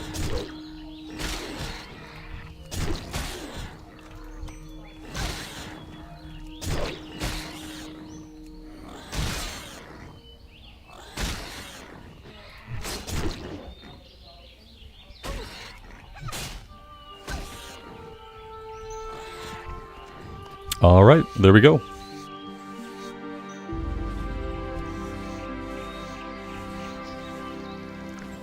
Is the fishing pole still a higher DPS item in Classic? I don't think so.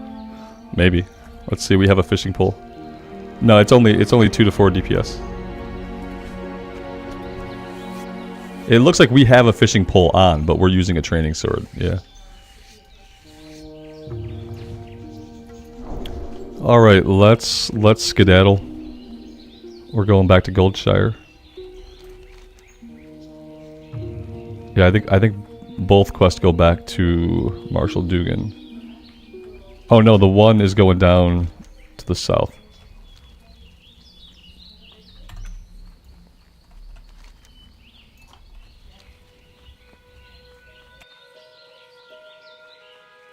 The big iron fishing pole? Maybe. Yeah, I've never equipped that one.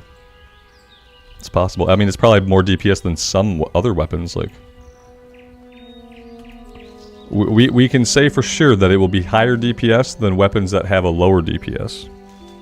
That's what we can say for sure. Tweety Bird, good afternoon, man. Thanks for stopping by the stream.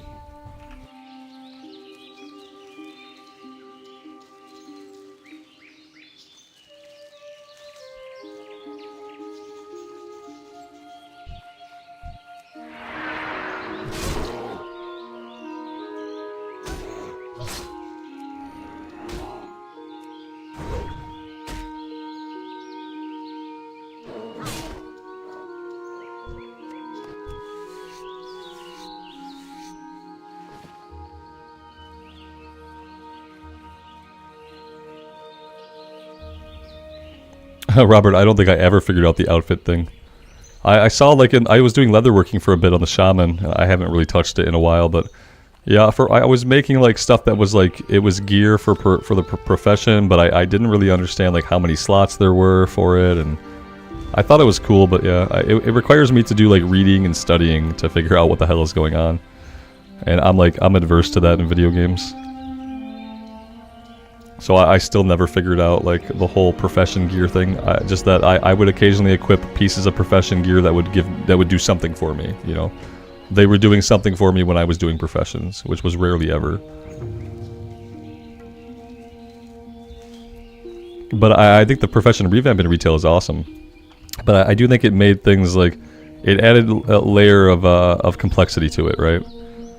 And so for some people that's awesome, and for people like me who are stupid, it's friction. So I still haven't really figured out professions in retail yet. Not a big surprise, seeing as how I've never in my history with the game been a big professions person. So it's not really a surprise.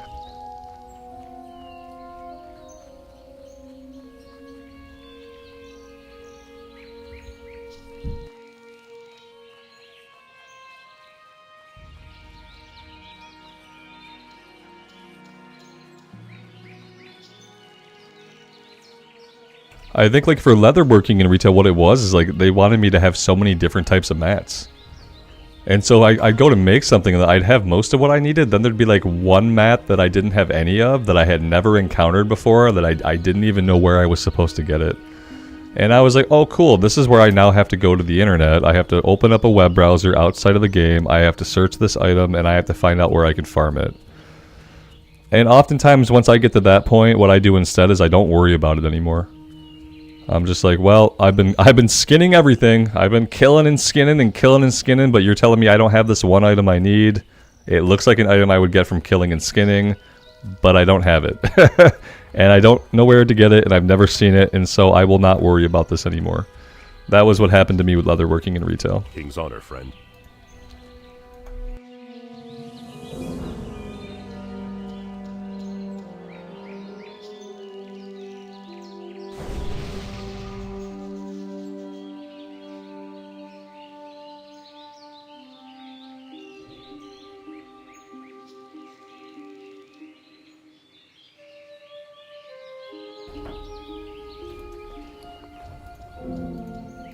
For the Alliance. My wife just brought me some pizza, so in a second here, I'm probably gonna like black my camera out and I'm gonna eat, I think.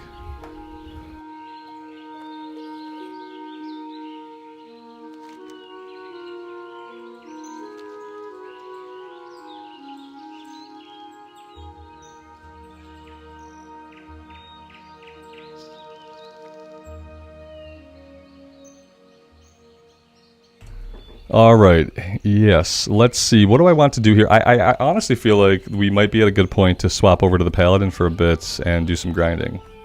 That's kind of what I'm thinking about. Entropy, are you enjoying doing YouTube full-time at the moment? Entropy, what do you think, man? and I don't do YouTube full-time. I usually stream for like 3 to 4 hours a day. Sometimes I record a video for an hour. That's not full-time. Full-time to me is that you work at a job, you gotta punch in at this time, you gotta punch out at that time, you gotta be there this many hours in the week, and that's it. That's full-time. So this is not full-time. This is just time. This is my time. King's honor, friend. Am I gonna do Orc Shaman when the official server? I was like a Tauren Shaman. I'm not like a big Orc fan. But I don't know. Right now everything's up in the air. We don't know. Oh, are you doing? I'm sorry, Entropy. I inserted the word. I thought you might care about how I feel, so I inserted the word enjoy because I didn't want to think you were asking me about like what I do for a living or anything like that. So I thought this is a person who probably just wants to know how I feel. You're like, I didn't ask if you were enjoying it, but okay. I answered your question anyway, right? When I explained to you that this is not a full-time job, I answered your question anyway. And I am enjoying it, thanks for not asking.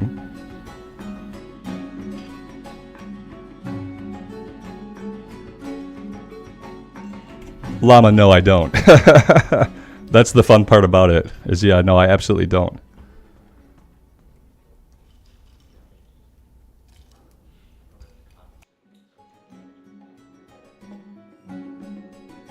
But guys, don't worry. Don't worry, okay? You don't have to be worried. Because I can guarantee you that at whatever job you do that you hate or you love or you feel indifferent about, but you have to go there all the time, I promise you guys that you probably make more money there than I do on YouTube. So don't worry, okay? It's okay. The status quo is still intact. Yeah, don't panic.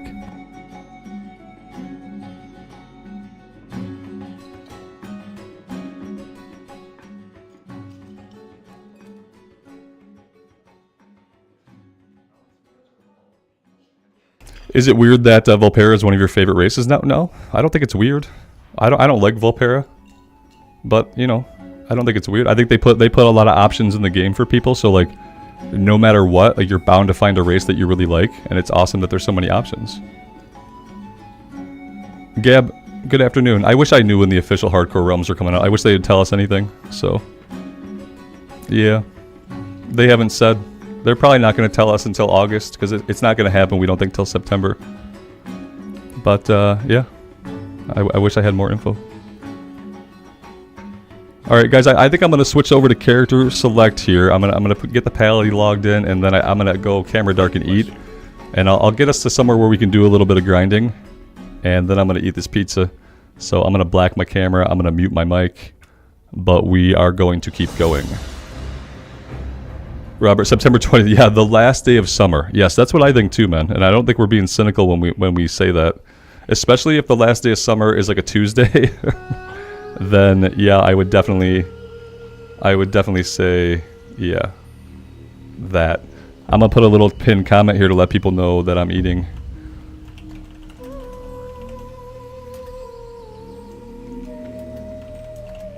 And then I'm gonna black my camera, we'll get going, and I'm gonna eat. Boop. And boop. There we go.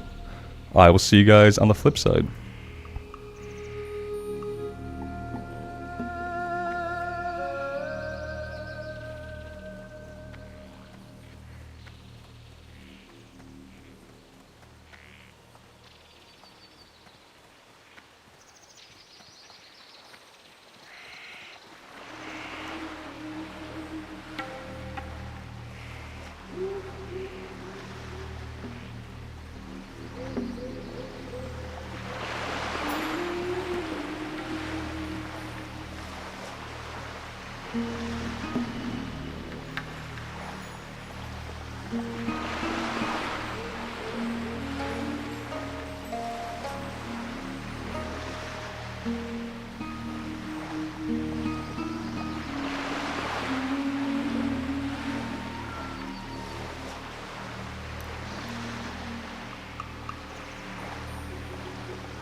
Alright.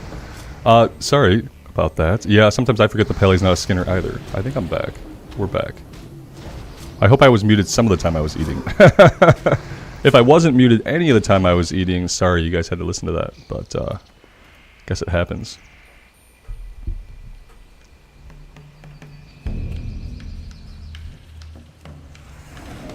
To the person who asked me why I'm clicking, come on.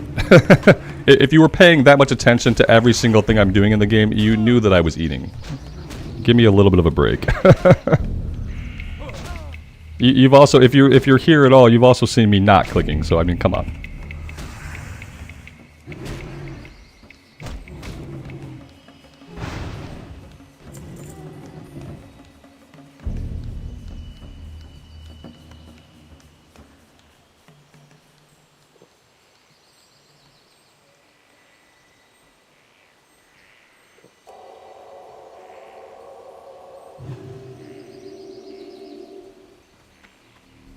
Justin says, I click when I'm not eating. Yeah, I mean, with as slow as the global cooldown is, I could play the game effectively and click if I really wanted to. It's a long global cooldown. Definitely long enough to move my mouse from one button to another. Incoming replies, is the warrior dead? Yeah, exactly. Let me remove this pinned comment. There we go. I'm not going to pin a comment about the warrior, you know. The warrior is a young level, and people at this point should kind of know that I'm bouncing back and forth between them. So I don't think unless I get asked a lot, I'm probably not gonna, because a lot of people don't see the pinned comment anyway. It seems. How's the coffee refill? The coffee has been going okay. The last couple days I have been trying to drink less coffee. Yeah, we talked about the other day how like typically I have my last cup of coffee at like 6 p.m. And I've been trying to cut my coffee off at around 4:30 p.m. instead of having it so late. Right now, I need to finish this coffee. It's almost gone, and then I can have one more full mug of coffee, and then I'll have to be done after that. And I feel like sleep has been a little bit better. I mean, I slept in today, just out of an undesire to get up early. I just kept sleeping, I guess. Didn't really need to.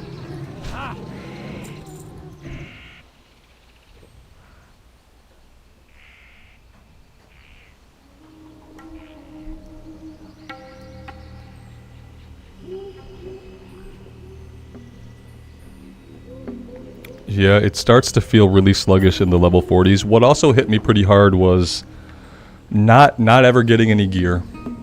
Yeah, like never getting any new gear.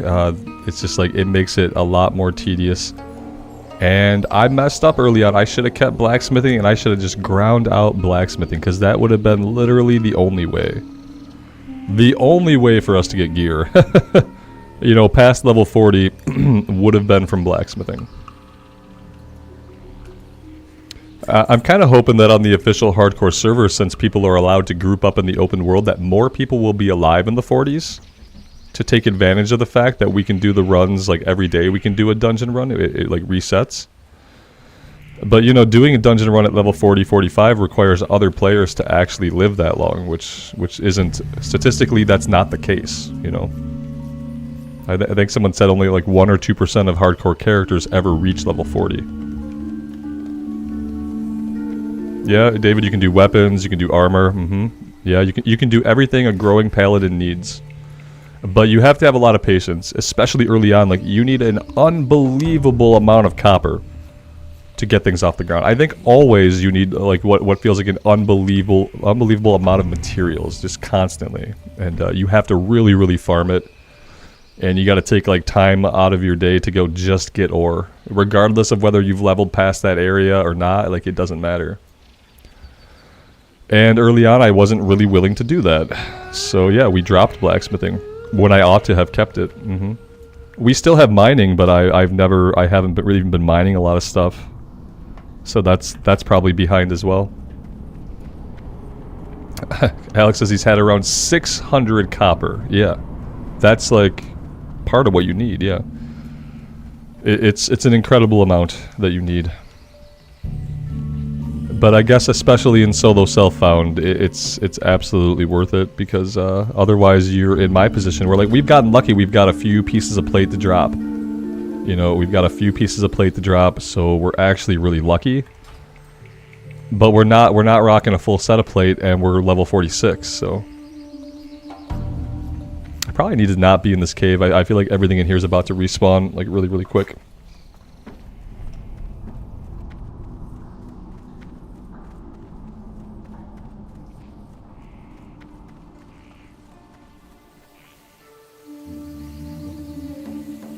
That's right, that's what it is. You need to make bronze. So not only do you need copper for stuff that needs copper, you need copper for stuff that needs bronze. so you feel like you're farming copper forever, because you are. You are farming copper. The ZG buff, it's a world buff that you get when somebody, somebody takes out a certain boss. The group takes out a certain boss. You have to be standing in a certain spot in the world, like in Stranglethorn, I guess, and then you get a world buff if you're there. And the world buffs are pretty powerful when you can get them. Like, I should be a lot more diligent, especially on this character, about knowing when the world buffs are going out and, like, getting the world buffs, because they're actually quite good.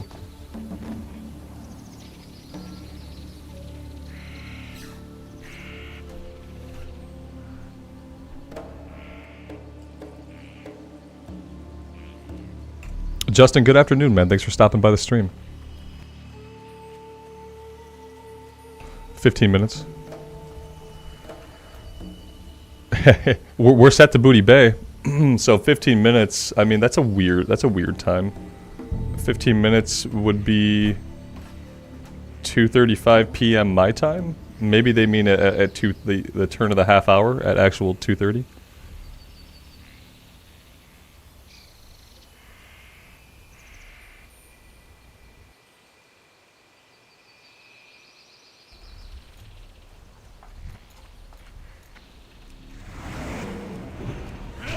Oh gosh, it's happening. I keep going for my charge button and I don't have charge. I keep hesitating as I walk up to enemies like, wait, am I supposed to do something? It's like, no, you can't charge. You just gotta walk right up to their face.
Oh, right on, man. No, I didn't see that.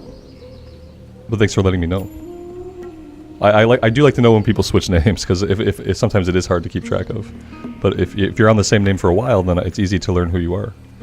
So yeah, if you guys ever switch names, let me know. Let me know so I have like a history to correlate it to. Absolutely. Absolutely. Yeah, because otherwise I wouldn't know.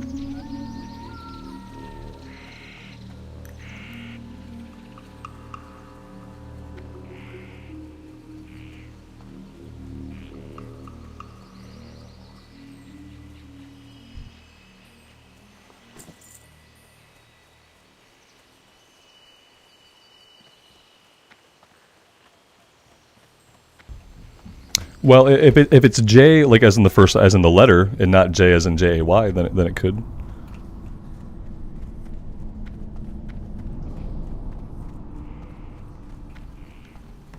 My wife has an uncle who goes by J, and his name is James. So, and it's like, well, that's the first letter, so J.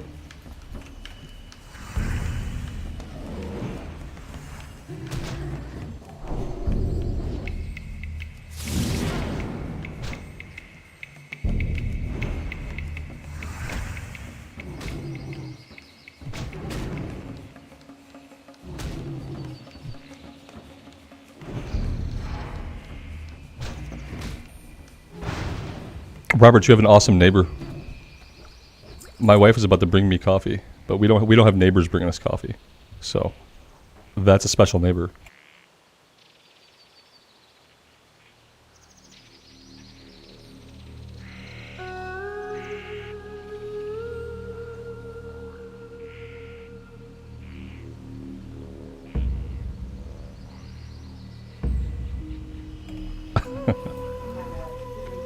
No, it's your mug, so it makes sense you'd make it your way. At least you didn't totally make it your way.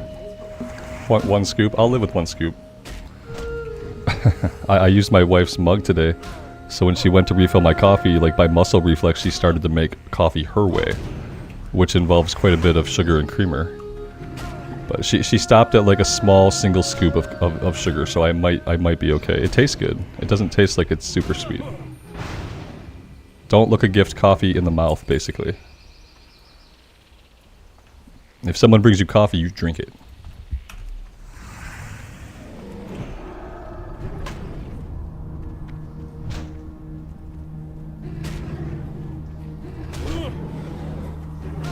Yeah, Alex, the typical amount of rested bubbles I get is like, if I go like a whole day, it's like, yeah, it's 2 or 3, right? 2 or 3 bubbles, like, not a day, but like a 12-hour period, like you don't play for one day. It accumulates really slowly, it feels like. We have quite a bit now. Like, I don't know how much we have into the next level.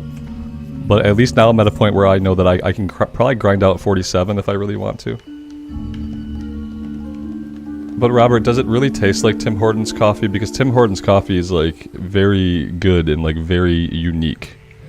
I've had times in my life, like obviously like when I moved to Missouri, we didn't have Tim Hortons. and that sucked. So yeah, back in Michigan now, I haven't had any Tim Hortons coffee since I've been back because I remember it being very good but very unique. And I never understand what they're putting in it to make it taste quite like it does. But if the Keurig cups taste similar, then I would probably check them out. But yeah, for me, like Tim Hortons coffee is very unique. So I would need the Keurig pods to taste like exactly the same as their actual coffee. And a lot of times with the Keurig pods, like that doesn't happen.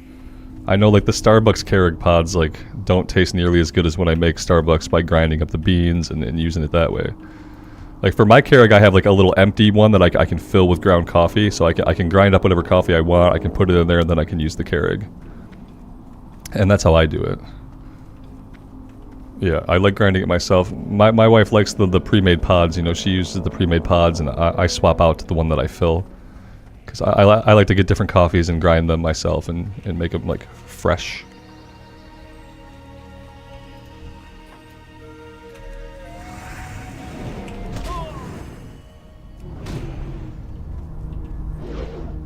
Ghost, you don't understand how I can drink so much coffee but still use a Keurig?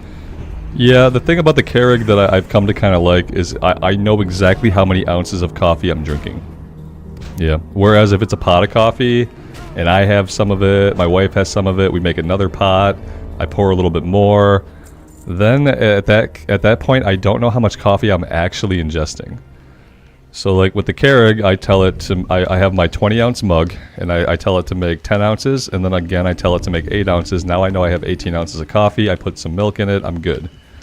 I drink all that, I fill it again, now I know I've drank exactly 40 ounces of coffee. So like, but if I don't do it that way, what happens is I'm refilling and refilling and refilling, warming it up, a little bit more, and then I don't have any idea how much coffee I've ingested. Which could be like quite a bit of coffee, unfortunately. Ash, when I found the lock really boring, so I deleted it. She didn't die. We didn't get her killed for content or anything like that. But I was having a really boring time on it. We rolled up a warrior, which I love warriors. I have a ton of fun on the warrior, so it's been a much better journey. Kevin, no, I use a Yeti mug when I'm streaming, and the Yeti mug can keep it warm for like 4 to 6 hours. It can keep it warm, which I never let coffee last that long. Alex, a guildie just got an epic one-handed mace, Ardent Custodian. Oh my god. I want to see an epic drop so bad. We've been playing Classic since 2019. I haven't got an epic to drop yet on any character. So yeah, feels bad.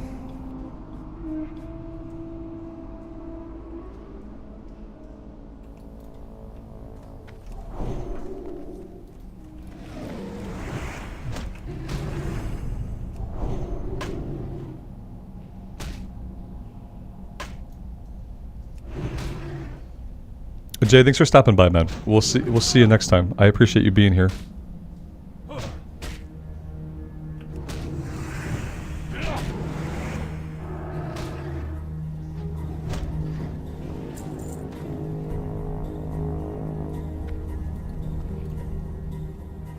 I feel like I don't really need to be in this cave. Like, yeah, I just don't feel danger like I used to, like I should, you know.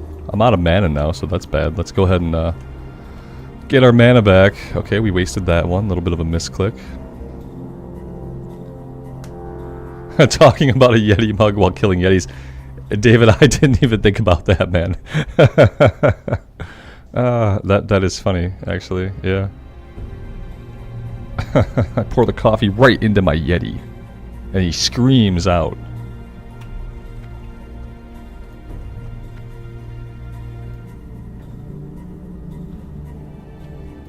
I probably should be like mining iron. I probably should be still leveling up my mining up. Part of me is worried. Part of me is worried that like I'm gonna have to retake blacksmithing and I'm gonna have to go grind 600 copper. I can't do that. I can't go grind 600 copper at this point.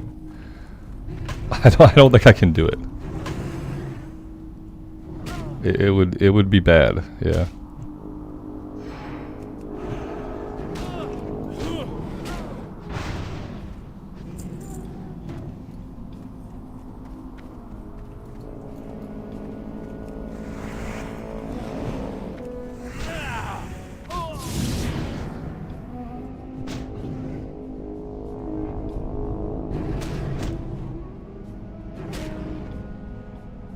I'll just wait till September 19th. Yep. Yeah, probably. That's probably where we're at.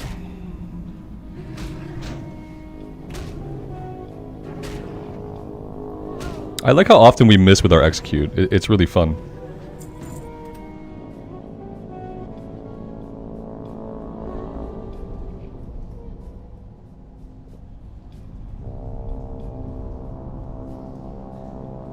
But Alex, it feels bad. Yeah, to me it does. I'm so lazy about like gathering stuff like that. It's bad. And like, or it's not like fishing, you know. Like with fishing, you get to stand there, you cast over and over again. It's fine. Like it's tedious. It's a little boring, but I can do it. When I gotta run in circles around the map, one of my pet peeves, some of you guys know, is I hate running in circles. I hate running in circles. I hate feeling like I'm running in circles. I hate running in circles. And so to do mining, like you basically have to run in a big circle constantly around the zone and grab all the nodes, and then they respawn, then you grab them again, and you're running a circle. And that really gets on my nerves for some reason. I don't know why.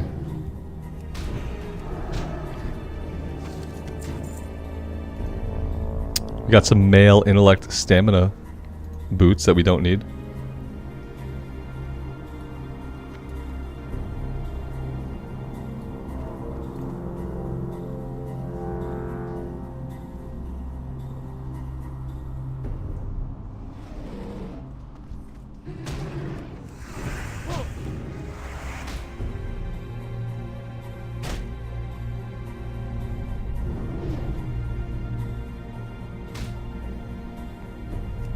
We got saved by somebody healing us, Robert. We were like level 20 or 15, something in Red Ridge, and we got down to like 1%, and a nearby priest healed us. And it was like the second day of me streaming. And if that priest had not been there at that moment, and had not decided to toss us a big heal, character would be dead. Yeah, we would have died right there at level 20 or whatever it was. It was pretty crazy. It's one of the reasons why I try to help people if I can. If I see somebody and if me intervening can save their character without getting my character killed, I will typically do it. Because so many times other people have saved me. I try to always save people when it's safe enough for me to do so. I don't think I've ever like watched anybody die. I think the times that I couldn't intervene, people were able to get away. I don't think I've ever had to like watch somebody die. There have been a couple times where someone has died. I think we've just been too late. We didn't get close enough in time. I kind of remember a time when I tried to heal somebody, but they outranged my heal. They probably died.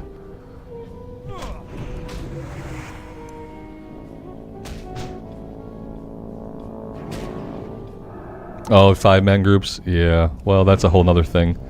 Nobody wants to heal a 5-man group in hardcore, that's what we found out. We waited 2 hours to get a healer the other day for RFC on the warlock, and then the tank got himself killed before we could even do the run. But what we talked about then was how, you know, in WoW overall, but especially in hardcore, people don't want to tank and heal. It's a lot of responsibility even in normal modes of the game, because as a tank, people expect you to be able to lead and to know all the routes and to know all the bosses and stuff like that. And then, yeah, as a healer, if anybody dies, it's just automatically your fault, even if they did something stupid to get themselves into that situation, like pulling aggro off the tank, etc. And there isn't any incentive in the game for people to tank or heal. The only incentive for me has always been it's easier to get groups. You know what I mean? It's easier to get groups, but if you're someone who's not comfortable tanking or healing, that's not an incentive to you. So I honestly feel like and people would revolt. People wouldn't like it. But I feel like there should be an incentive to tank or heal. Kind of like in the Dungeon Finder modern day, like it'll tell you if there's not a lot of tanks, and it gives you a little bonus bag of loot. If you queue up for a role that's needed, you get a little bonus bag of loot. And I feel like classic era needs something like that. And hardcore needs something like that, because the alternative is, especially as time goes on, like no one's gonna heal, no one's gonna tank, and no one's gonna get to do 5-man content. And not being able to do 5-man content sucks. I don't mind doing either. Like I love tanking, and I don't mind healing. To me, healing is very boring. It's and it's like you could still mess up and things can go wrong, but like while things are not going wrong, it's kind of boring. And then it's boring, but with a bunch of responsibility stacked onto it. So yeah, like one heal doesn't go off. You get one stupid DPS that pulls somebody off the tank, and then you don't get a heal off in time, and that person's dead. And if it's hardcore, that means they're dead. If it's regular mode of the game, then maybe you just wipe and go again. If it's like a boss fight scenario. Yeah, I feel like having a reward system for like less played roles is absolutely necessary to like kind of urge people to try those roles. So, but I don't know. I think especially classic era people don't like changes to classic era, so people probably just revolt.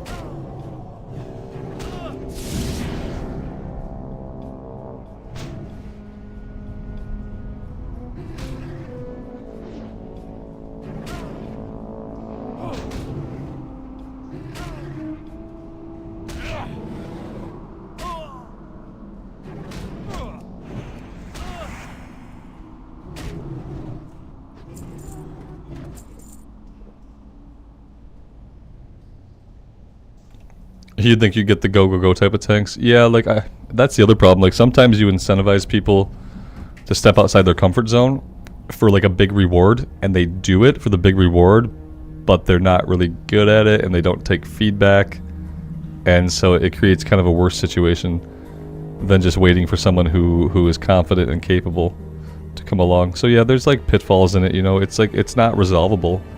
There's no good resolution for the fact that people don't want to tank and heal. Like, you can try to incentivize people, but you have to get people who are, like, either decent or they're open to coaching. Like, you know, like, okay, you're pulling too much, try to pull just one. Like, people have to be open to coaching, or they have to be decently skilled to begin with, otherwise it doesn't work. Especially in, like, a hardcore scenario or just more difficult content. Yeah, these days, David, everybody runs dungeons like they're timed, because that's what Mythic Plus taught them to do. Mythic Plus Keystones taught everybody that dungeons are supposed to be a time trial. They have to get through them as quickly as they can. That's kind of what Mythic Plus did to the game. It did to the community's mindset, rather. It didn't do anything to the game. It changed the mindset of the people who play it. From, like, let's take our time and not get killed, to let's go, and not get killed. Like, they still get ticked off when they get killed, but they want to go super fast, you know.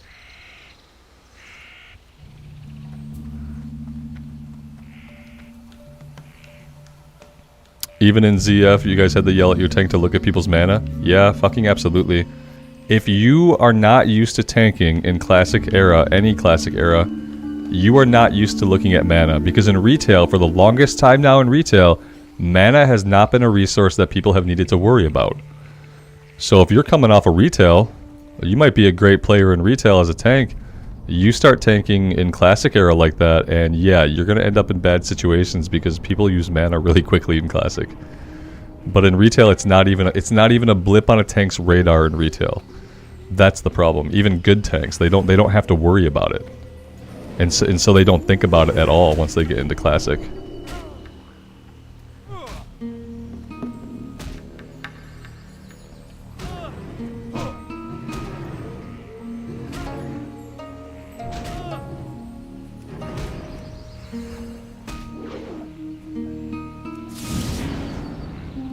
Yeah, it's a strange situation, and like the further retail progresses and the farther other games go, like the harder it's going to be to convince people to play games like Classic the way they need to be played. It just gets harder and harder to convince people to slow down. It's slowing down is the antithesis of all things right now. All things right now are about going faster. And so to try to teach people the opposite of that and then to get them to act upon it is incredibly difficult, and most people never quite get there.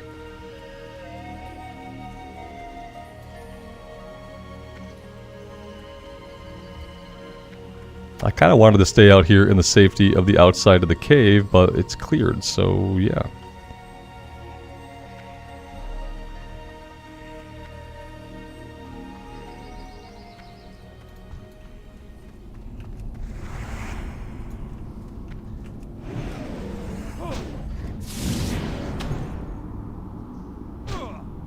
Hardcore speedruns.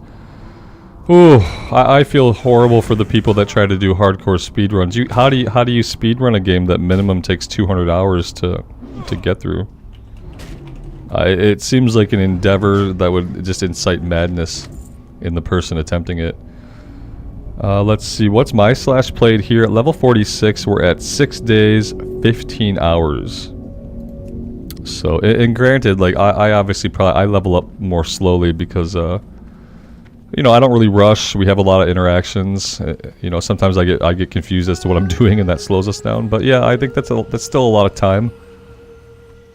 And it's like, to try to speedrun that, like, firstly, you're gonna get killed. Yeah, you're gonna get killed. Basically, you're just gonna get killed. Like, yeah, you can try to level a hardcore character efficiently, like, especially like much more efficiently than I have. But I don't know if that would ever come close to equating to a speedrun.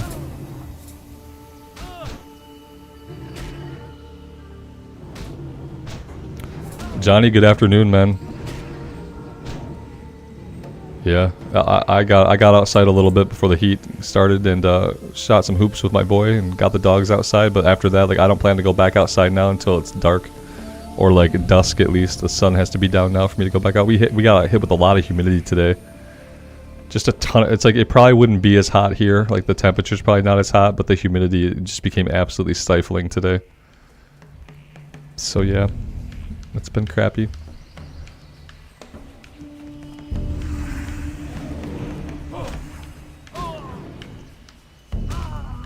It's like, there's our 20 minutes of outside time, and now we're sweating profusely, and the sun is starting to bake us, so now we go inside for the rest of the day.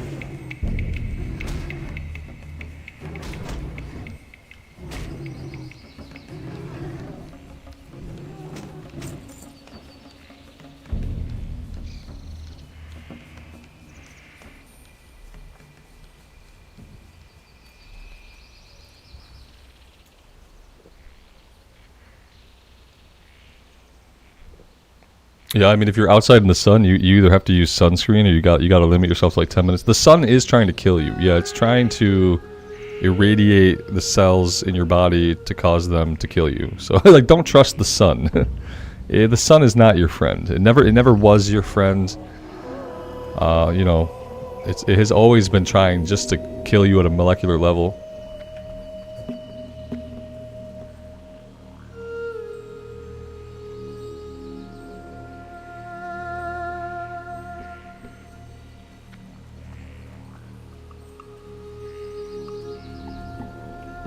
Marvin, that's a cool idea, man. I don't think they would do something like that because like the more things you add to a system, the more complicated it is. Like, you know, they probably wouldn't do it, but it's a cool idea. I did hardcore runs like a long time ago in a galaxy far away. I had some hardcore runs on the channel where I gave us like 3 lives. You know, this was back in original classic vanilla, I think, or maybe it was on the edge of classic BC. We did some hardcore runs. And I made up a couple of my own rules, but I gave us like 3 lives. And I thought that was pretty cool. I still got all the characters murdered. but yeah. Alright, we need to heal and get our mana back.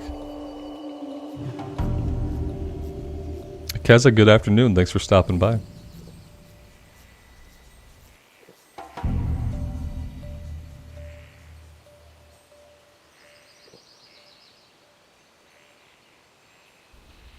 It's the hottest year in recorded... Yeah, I heard that it was the hottest year in recorded history on the planet.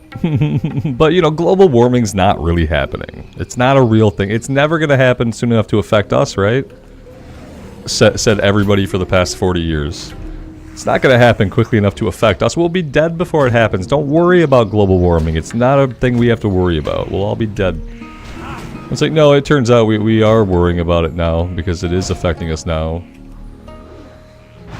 And let's say that it's probably not going to miraculously get better, you know what I mean? Like, we're not going to get the next summer and be like, oh, it's the coolest, most mild summer on record. Oh, what a relief. That's what's not going to happen, right?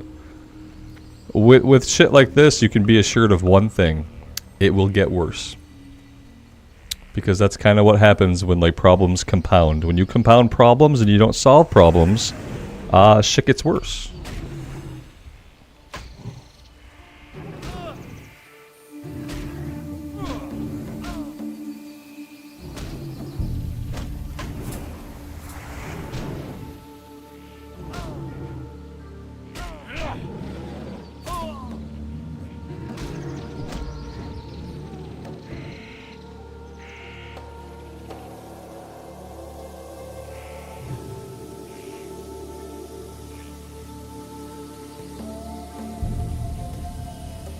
Don't mind me if I dribble all over myself.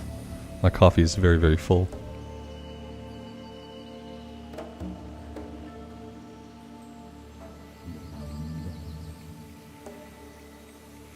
It might not be a full coffee thing. I might be having a lid issue. Severe lid issues. Let's not get killed by the Yeti while we're messing with our Yeti mug.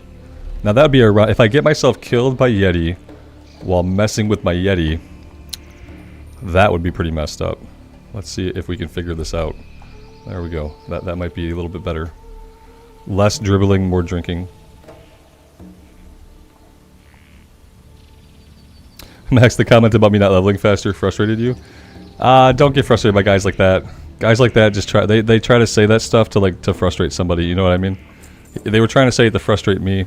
But it's like, yeah, you know, that person who said that, like, and they know. That person who said that, they're not stupid. They know why I'm leveling slower than they level. Like, you know what I mean? They just said it to agitate me. Luckily, of the list of things that agitate me, which is kind of a list, I do have a list of questions that agitate me. Telling me that I'm a slow leveler is not one of them. Because I am a slow leveler.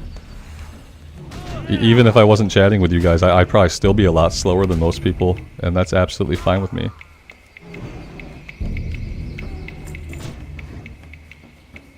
Grumpy, yeah, this is our highest level hardcore character. Yeah, absolutely. Mm-hmm. Yeah, so far I mainly just play hardcore characters on the stream. I haven't played any like classic characters that were not hardcore on the stream yet. I've done a couple of retail streams that are like not good because I'm usually pretty negative about retail, or at least I was until recently. I was negative about retail until I started to like take my own time and learn what to do in the game at endgame. But now that I do stuff at endgame and retail, I realize it's not really streamable. Like, it's not stuff that I would stream. It's just me doing like the blue dragonflight stuff and getting the allied races and stuff like that. But yeah, any character I play on this stream will be hardcore, or you'll see like a different thumbnail and like a different tag, different title if I'm doing something else. Alex, at least your face isn't red. Yeah. It's the same guy. When that person says that, it's been 3 different times, and it's like it's the same guy. So he has a cadence to his trolling that I've come to recognize. And so yeah, I have a new policy about actual trolls, which is that I just silence them. As soon as we get to the 3rd thing they say that has struck me as troll-esque, instead of like trying to like troll the troll, like I'm just at a point where I'll silence people. I think if I silence them, it puts them in a little timeout, and they can keep saying stuff, but nobody sees it. And that's kind of my new policy about trolls. Like basically, if two comments in a row raise my blood pressure, it's time for the silence.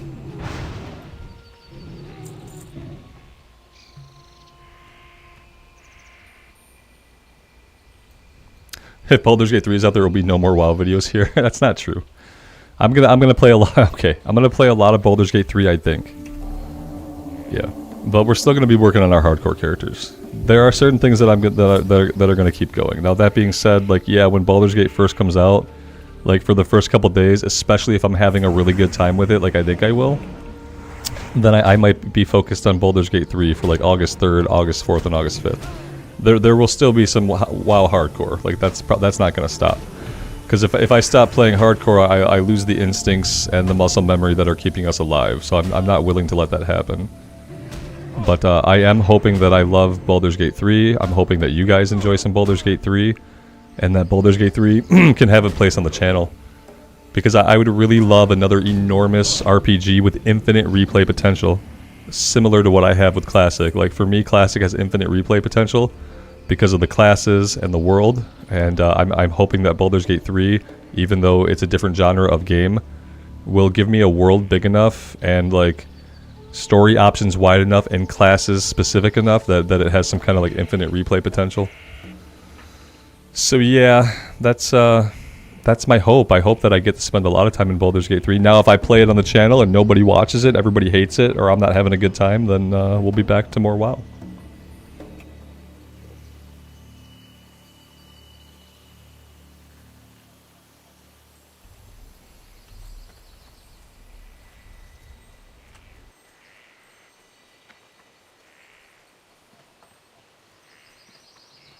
Yeah, I think for Baldur's Gate 3, for like my main character for the immersive, we're gonna be a Vengeance Paladin. Looks like a really cool Paladin build.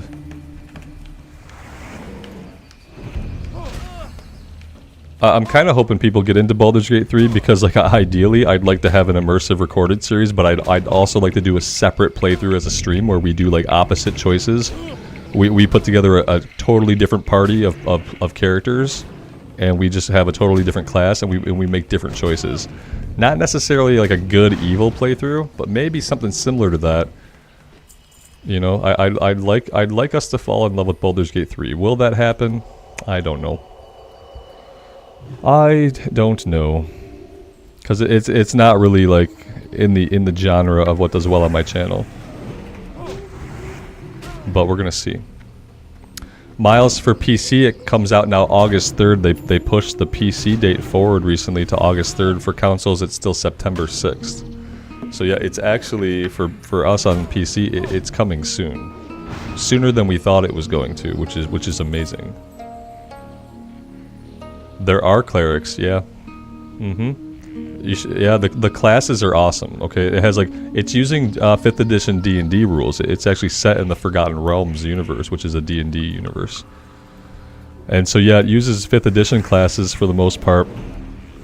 And it just seems like the class fantasy is going to be amazing.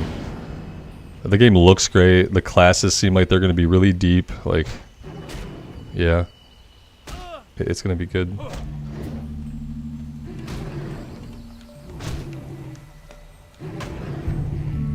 Yeah, you can do the origin stories. Yeah, I'm gonna do a custom character for both, and we're gonna recruit the origin characters. I do like it that they let you, like, just like in Divinity, they let you play as one of the origin characters if you want to. Like, I like that a lot. WoW on console in 2024. I think that we'll see Classic on the Game Pass probably by like 2025. Maybe.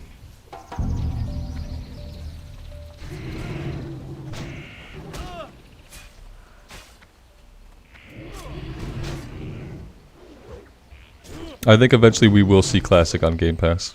Yeah. You know, I played Final Fantasy XI on a PS2 back when I was like 19 years old, and I plugged a mouse and keyboard into that, and it was fine. I'm sure that people in 2023 on their Xbox, which is basically a little computer, I'm sure they can figure out how to plug their wireless mouse keyboard in, and they can have some fun playing Classic on the console. Yeah, it doesn't require like a controller adaptation at all for it to work. And I'd love that. Then I could do like, I can go upstairs in the evening and like work on professions instead of being like having to think I have to come back down into my office to do anymore. Retail has controller controls. I mean, kind of, right? Like, there's a way to do it. Yep, Final Fantasy has the controller option. You know, they've been on the consoles for a long time, so they've been able to kind of develop that. There's ways to do it. I just don't think for WoW, I don't think you have to. I think that it's fine to require someone to plug in a mouse and keyboard if they want to play the game, because that's the kind of game that it is. And if they absolutely don't want to plug in a mouse and keyboard at all, then it's probably not going to be their game anyway. It's cool that FF lets you use a controller, but like ultimately I do feel like it's okay to say like, hey, this game requires mouse and keyboard.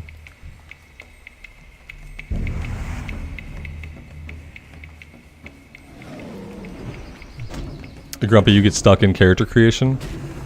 Yeah, I can see that. Like, you roll the character for a little bit and you're like, well, what if I instead make this character? And you do a reroll. Yeah, I get that. I know very specifically that I want to be a Vengeance Paladin. And so, like, I have that idea. Now, for my second character, I'm not really sure. I think I might do ninja. There's a ninja rogue. There's a rogue that's like, or is it the monk? I need to recheck. There's like a ninja, there's a ninja-esque class that's either rogue-based or monk-based, but it's like a ninja subclass. I was thinking about doing that for the second character. But maybe I should do a caster.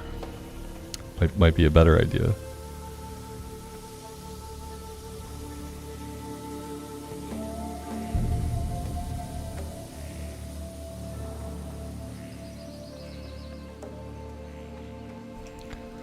It's not really a good grinding spot when I'm not consistently having living mobs to fight.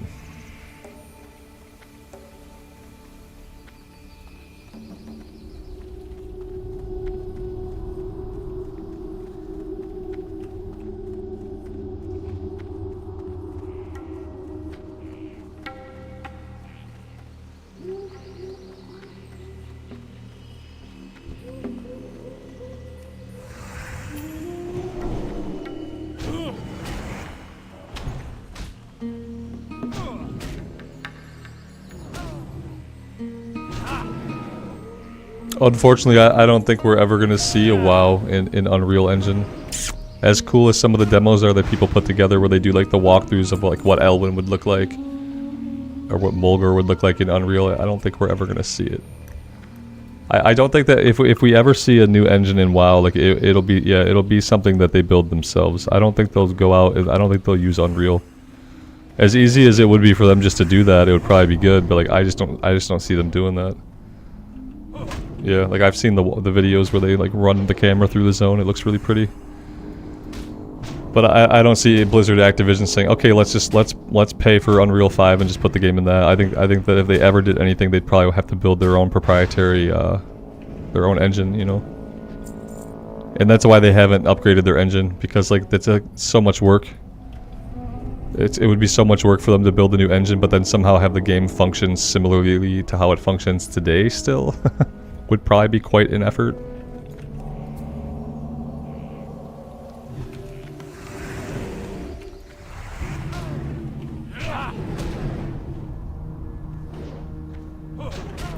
And then like if they did, the only way they could do it is if it were like, they'd have to be able to sell it to you, so it would have to be like an expansion feature, like whole new game engine, and like still like it would be basically impossible to justify the cost.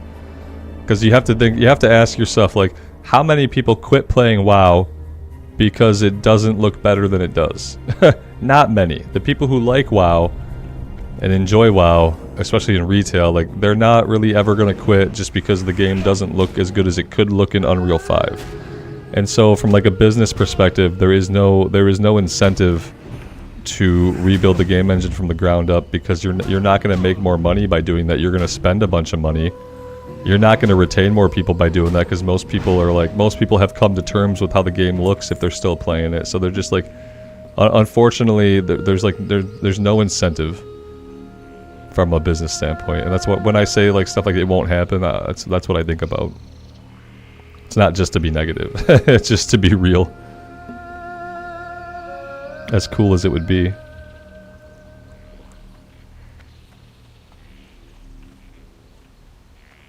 The new draw distance they worked back into the old zones in retail is amazing. And it does make the game look like a more modern game, because you can see much farther in all directions. And like the lighting is handled a little bit differently, so the lighting almost seems like more full, kind of more like it did in Classic.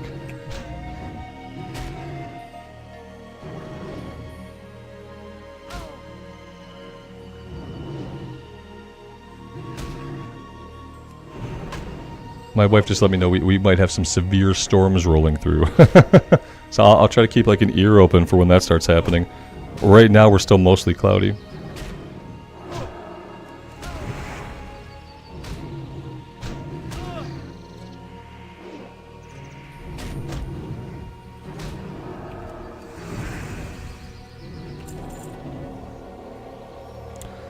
Yeah, Kevin, you'd think that you think that they have to do something to gain a lot of new players. The problem is, like, they don't, you know, like, it's a problem because, like, even when WoW's player numbers go down, like, Blizzard Activision itself is doing really, really good right now overall. And the other problem is, like, because of things like the cash shop and the WoW token and character services, WoW always makes, like, WoW has a lot of money-making potential. Despite a flagging playership, they can still make shit tons of money by selling things to people who are willing to spend their money on them. So yeah, I wish it was the case that they would feel the pressure to like pull in a new era of players. I just don't think that they're gonna ever feel that pressure. And I would say I just don't think they're ever gonna really feel that pressure. And if they do feel the pressure, if they're like, we need to pull in new players, like, I don't think that they'd even be willing still to take such a big step. They'd probably try other things first. They'd probably try a lot of other stuff to pull in new players first, before they would rip everything down to the studs and rebuild it, because it's a heinously heavy lift to do that. You know, I don't even know how much time it would take them, or if the game that came out in the end of the rebuild would be able to function the way that WoW actually functions today.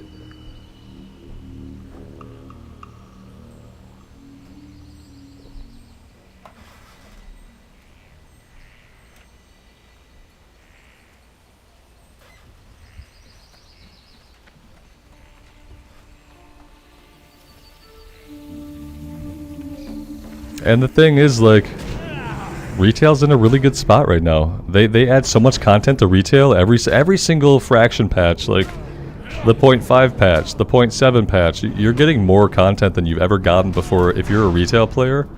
If you're a retail player, you've probably never gotten this much content before. Ever at all in any expansion. And so yeah, it's actually like and now the fact is, like, I don't think as many people are playing Dragonflight as, like, per se we're playing Legion, because over time, you know, Battle for Azeroth was a mediocre expansion, Shadowlands was a bad expansion, and when you have a mediocre expansion followed by a bad expansion, you lose people, you know. But sometimes, especially in games like this, like, losing players doesn't necessarily mean losing money. Sometimes you can lose players and, like, your financials can go up. It depends on what you're selling people and how much of it you're selling them.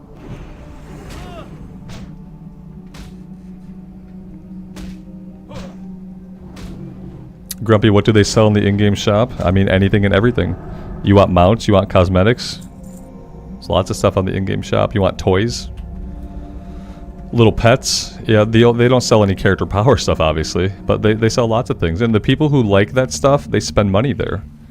When you're not someone who spends money on an in-game store, like I'm this way, like, it's hard to imagine a person who would. When you're not a person who would, it's hard to get into the mindset of a person who would go spend $50 on an in-game shop for cosmetics and mounts. But there are certainly people who do that.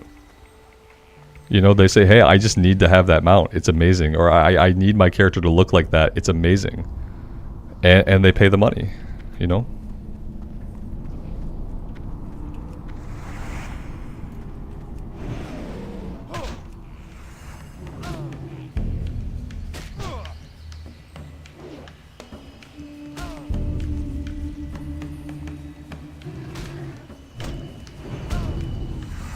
Yeah, and it's like the reason we're not going to see like an engine rebuild is the same reason why we're not going to see Classic Plus content outside of seasonal content. You know, if you want Classic Plus content, the only time you're ever going to see anything new or different in Classic Era WoW is the seasonal content, because they don't have a way to sell you. They don't have a way to sell you more, and they don't have a development team on the game to make more.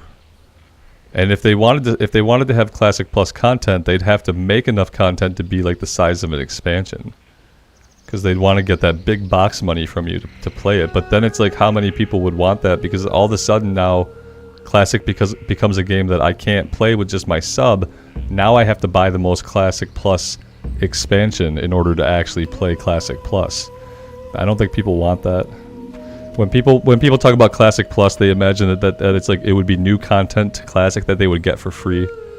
But the way the world is, like, you don't get new content for free. You get new seasons, you get a experience buff for free, you get a hardcore server for free, and that's like surprising. But you're not going to ever get Classic Plus content for just the cost of your sub. And for them to justify paying developers enough to make new Classic Plus content, they'd have to sell you a box price eventually. $59.99 at least. So, yeah.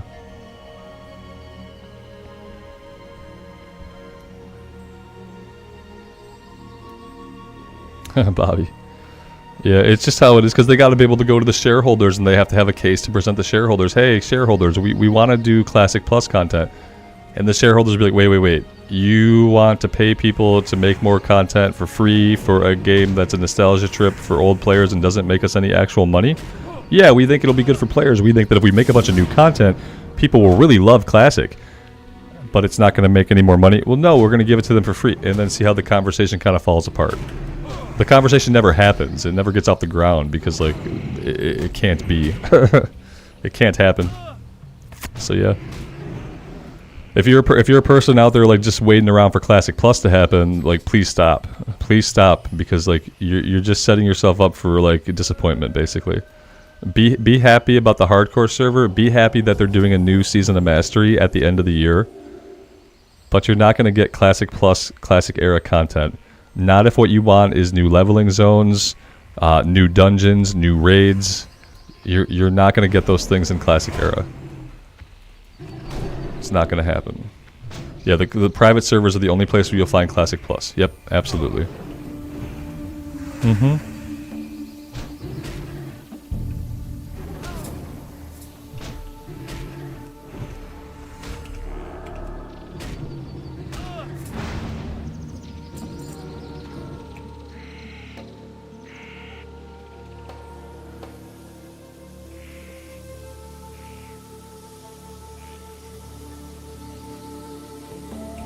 Deacon, that's awesome, man. I hope you come back and that you enjoy a new journey.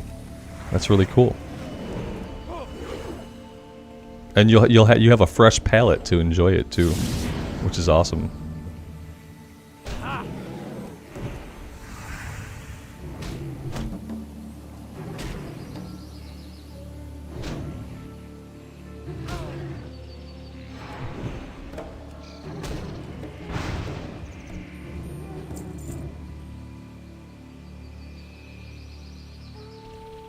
Grumpy, they get shut down here and there. Yeah, there are still like private servers out there. Occasionally Blizzard shuts them down. Sometimes Blizzard pretends to be ignorant of it, so they don't have to shut it down, I think. But like ultimately, if something becomes too prevalent, yeah, eventually the lawyers get a hold of it and they have to shut it down. So it's like hit or miss. Like, yeah, you can go play on a private server. Like one day you're gonna go to log into the private server and it's not gonna exist anymore, and then you're gonna have to find somewhere else to play. You know. Flamin' Frosty, I'm sorry. No, probably not. I mean, you either can or you can't. I save that stuff for my OnlyFans.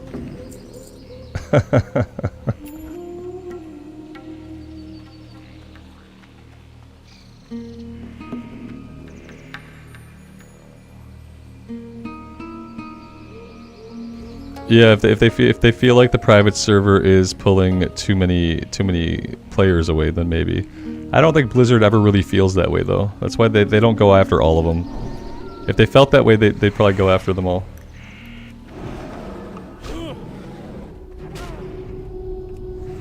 Uh-oh, YouTube is giving me a bandwidth error, but I feel like we're fine. YouTube hates it because I try to output the videos in 20 megabit bitrate. And YouTube wants me to use like 9,000 kilobyte bitrate instead, and I don't like my videos having that low of a quality. So I try to do 20 megs, but sometimes YouTube tries to tell me that it can't do that for me. If we get any lag on the stream, guys, let me know, and I'll bump it back down to 10 megs, make YouTube happy.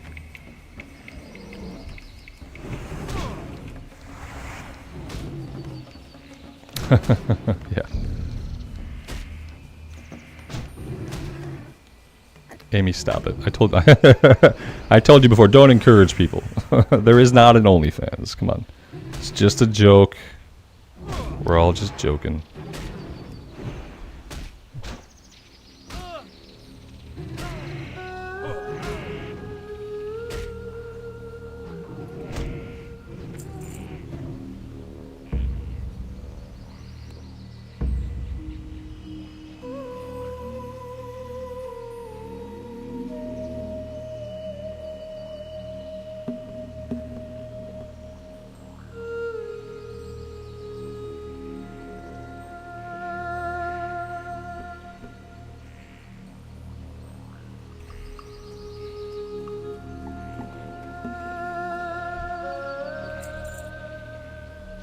I've talked to her before about trying to sell my body on the internet. I'm not okay with it. We've had this conversation.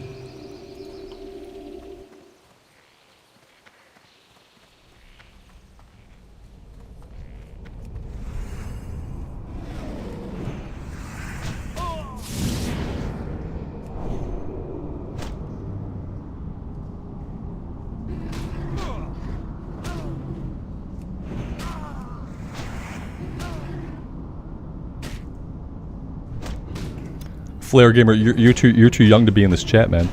This is a teen-rated game. You go tell your mom what you're doing. You're gonna have your internet privileges revoked.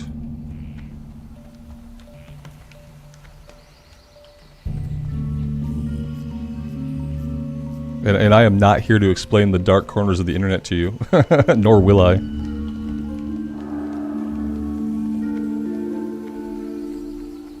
Nikolai, hey man, I'm doing well. I'm doing well-ish. We have a storm that might be coming through the area, so I'm doing well for right now, but at any moment I could lose internet or power. So guys, if I lose internet or power, if the stream suddenly stops and doesn't come back, it's because I've lost internet or power. I don't think that's going to happen, but I saw my lights dim a minute ago, so it may. My weather reading still says it's mostly cloudy outside, but it might be mostly cloudy with like 40, 50, 60 mile per hour winds. Down in the basement office, I won't know until it happens.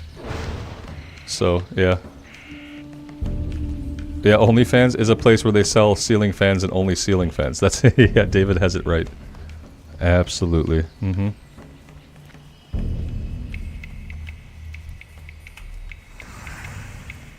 Yeah, you get ceiling fans there.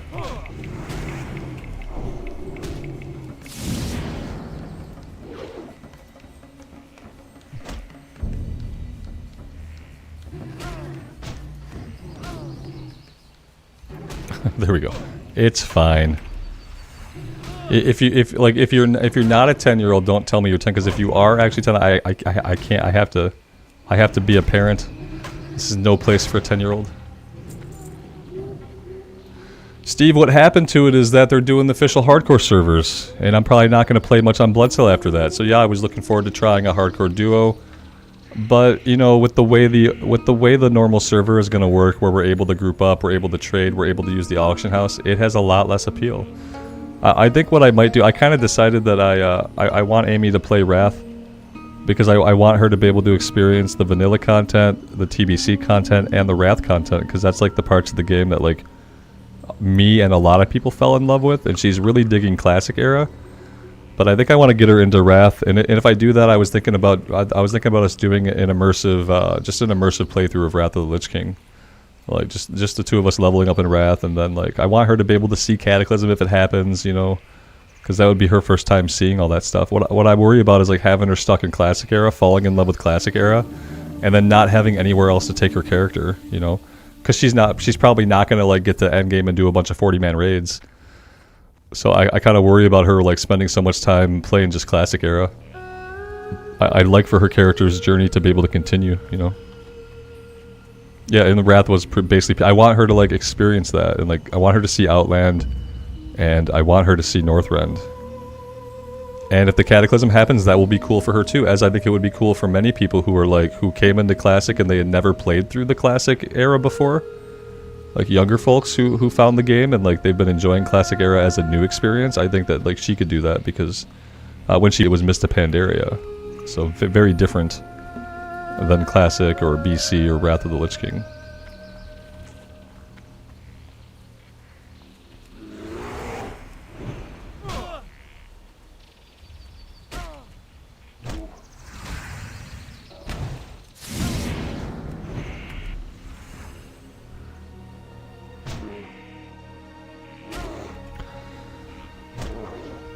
When were the Blood Elves introduced? That was Burning Crusade. Yep, first expansion, TBC. We got the Blood Elves on the Horde side and the Draenei on the Alliance side. My goal is kind of to hit level 47. I don't know if it's going to happen. We've been grinding in the same spot for a while. And it's been slow going, but I want to hit 47 so I can see how much more rested experience I have into the next level.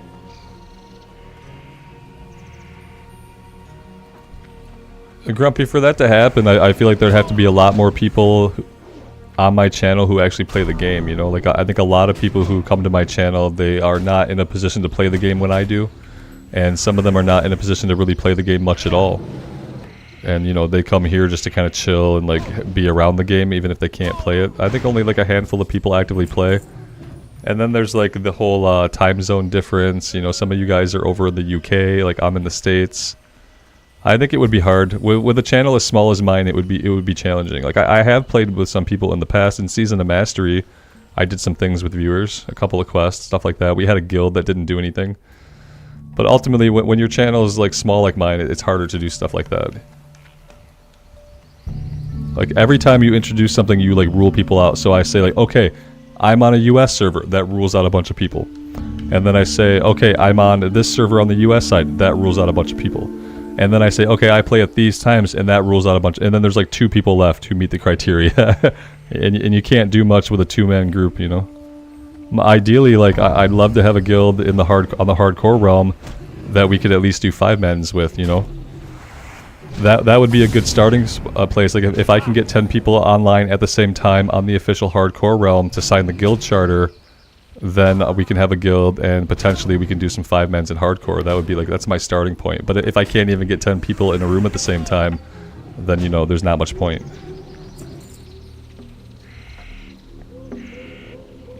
And remember, like, this channel is very small. You know what I mean? Mercedes, the Gnome Warrior's fine. We just, I jumped on, I played for a bit earlier on the Warrior. And now I wanted to jump out in the Pally for a bit and just see if we can get him to level 47. Now that he's got some rested XP saved up. But we'll be back on the Warrior. If not today, we'll be back on it tomorrow. But they are alive and well.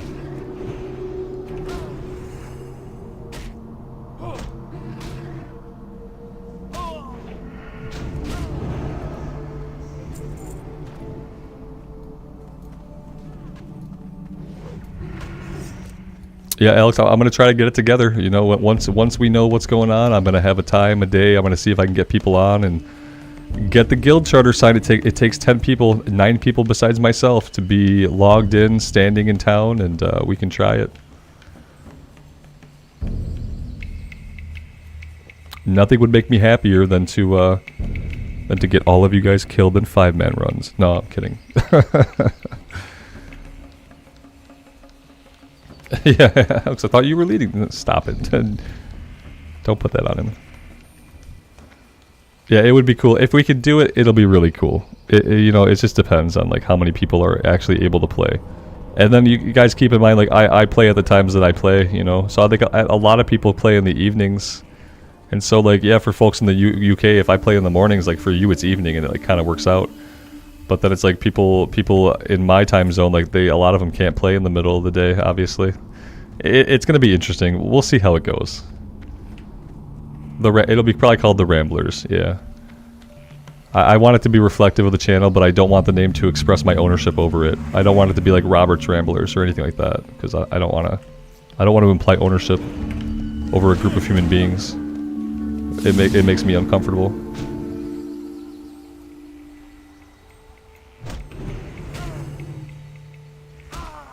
Yeah, and that's the other thing is like I have like certain standards of human behavior. I have very specific standards of human behavior, and I'm not really willing to compromise. And I think in World of Warcraft guild chat, like a lot of people would probably be surprised by like the stuff I don't really want to tolerate. I don't know. It'll be interesting. Ultimately, I don't think I'm cut out to run a guild in any meaningful way.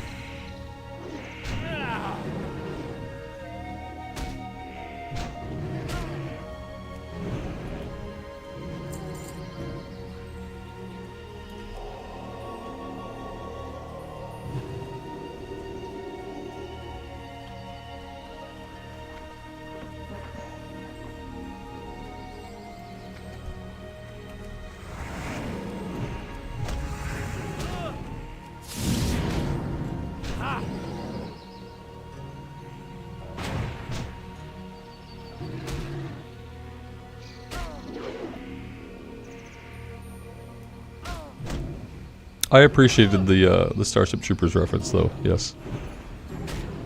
I don't think I'm nearly badass enough to call the guild that. You know what I mean? If I had a much higher opinion of my badassery, then that would be a really cool name.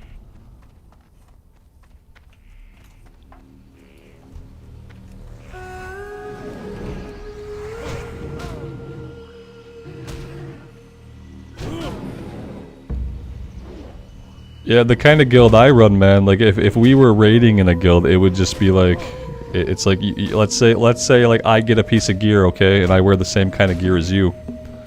The next time an upgrade drops for us, you get it. You know, I already got a piece this run, and now we're even. Now in the next boss, they drops a piece of gear we can both use, we both roll on it, we see who gets it. That's the kind of guild rules that I'm used to. It's, if you need it, roll need. If two people roll need and one of you's got an item this run, it goes to the person who's got nothing. Now you're both even. Now the next piece of gear drops, you both roll on it. That's the kind of loot system that I use. It's not incredibly formal, but what it does is it helps spread gear around the raid team so that everybody is getting gear, so that you're not just feeding gear to one person in some way, so that that person could take all the gear and go to a different guild. Like, I like a gear system that helps everyone in the run get gear.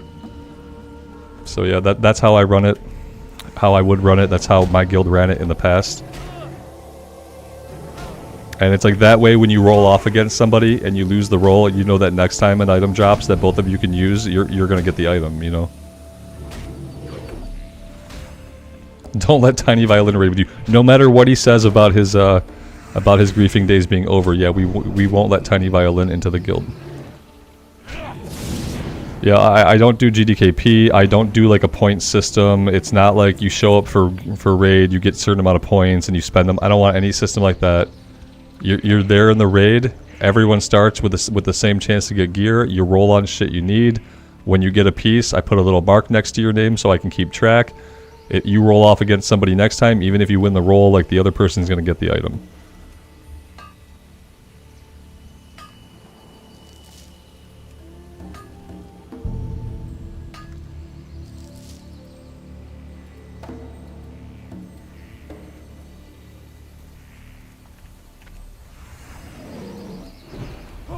And any guild I have will probably be it'll be small. It'll be people who are just actually actively playing the game and following the expectations of like guild behavior and stuff. I don't ever plan to have a guild that has like 300 people in it or something crazy like that. I just want the people who are actively playing and actively trying to do the content.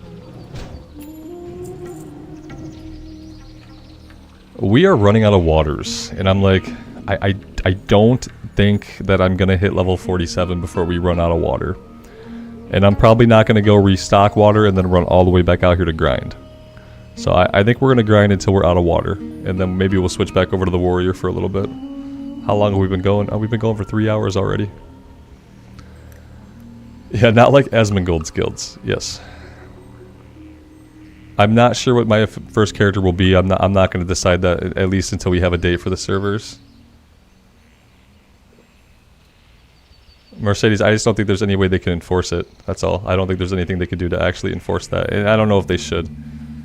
I feel like you kind of have to, like, the game has some controls to, like, you know, to blurt out some bad words and stuff like that, but like ultimately, if you're gonna play a game like WoW, you're gonna get exposed to stuff that you don't like, and like all you can really do is just like make sure you're not playing with those people, you know.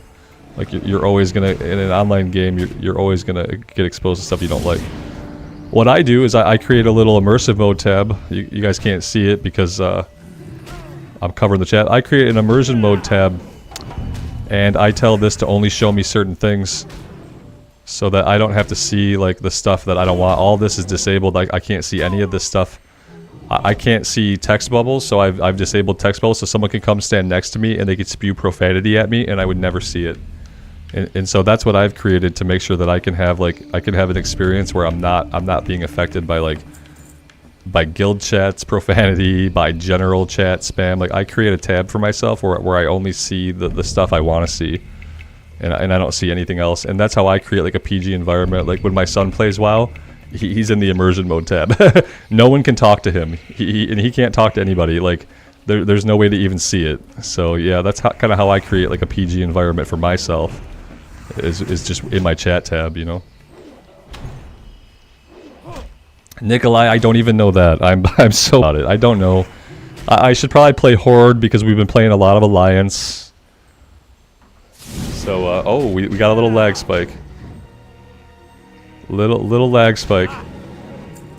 We're coming back. We're coming back. I'm gonna stand right here for a minute to make sure we're not about to drop out entirely. We're gonna be safe.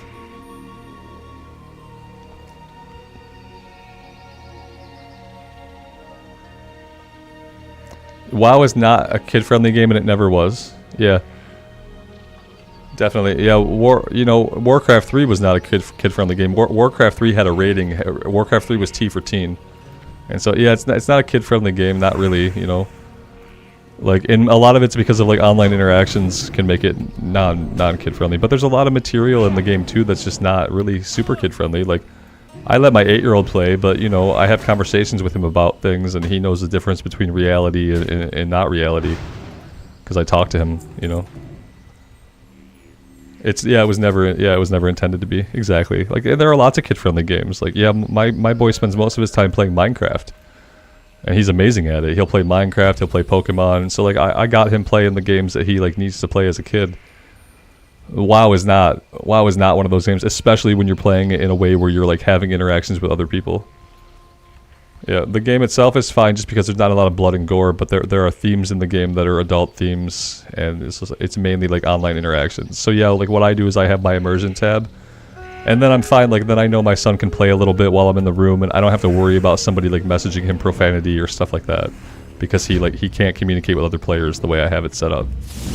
And that's really the only way to make like an online game like okay for a kid is to disable all of the communication with other players.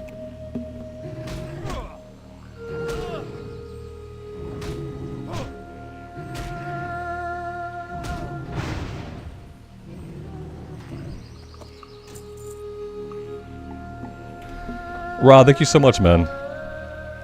That's awesome. I'm glad you're getting back into the game. I hope the new PC is awesome. My wife just came downstairs to tell me that the sky is green outside. The sky is green. It's green. I might need to see the green sky.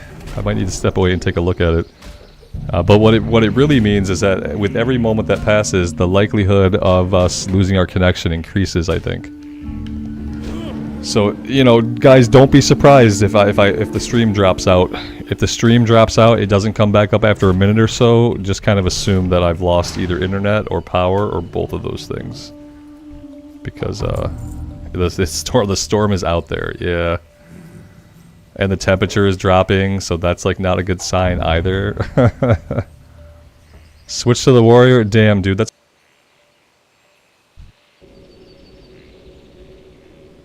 Yeah, Alex, I think you're absolutely right. I think you're 100% accurate. Thank you. Yeah, I'm gonna get this guy safe. And maybe we'll just switch to the warrior. And if anything happens to the warrior, that would suck, but not as much as if we got the paladin killed, right? We're out of waters anyway, so like let me restock his waters and then we'll switch. Anywhere.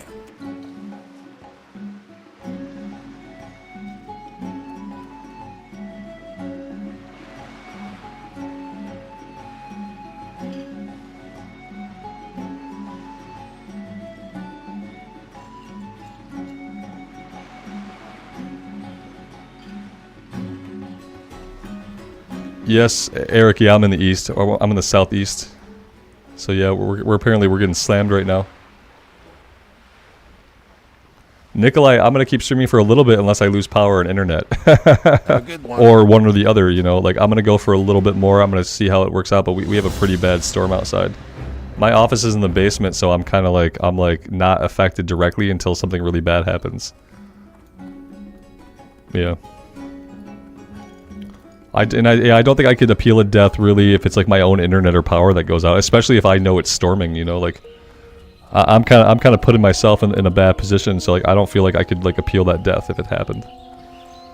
But yeah, I was planning to go for a little bit more, but we will see. I mean, two things: either this will blow over or it will blow up. One, I see the lights dimming sometimes, and it's like, oh, that's not a good sign. They did a bunch of maintenance on our power grid over here last year. They said they were kind of trying to shore some things up and make it more stable, but it doesn't seem like they did anything useful. It's like, this is what happens when all of your power lines are not underground. When you try to have power lines that are hung from poles in the air, they get blown down by wind. It's like, I don't get it. When we lived in Kansas City, like everything was underground. The fiber lines were underground, the power lines were underground. There was nothing up in the air for a storm to knock out. So there could be a really bad storm, and you were fine. you were not going to lose anything because you were fine. Everything was underground. And then in Michigan, in the suburbs, like everything's up on poles. Everything's up on poles. So anytime there's wind, anytime there's a storm, like you're very likely going to lose internet or power when it's bad.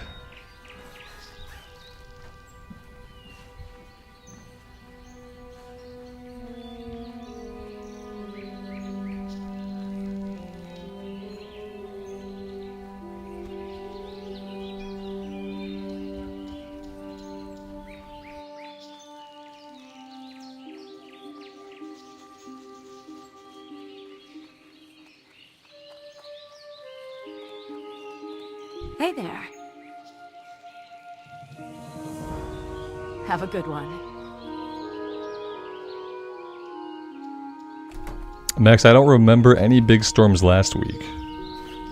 I don't think we got anything particularly bad last week. This is the first storm we've got in a while that seems like it might actually be really bad.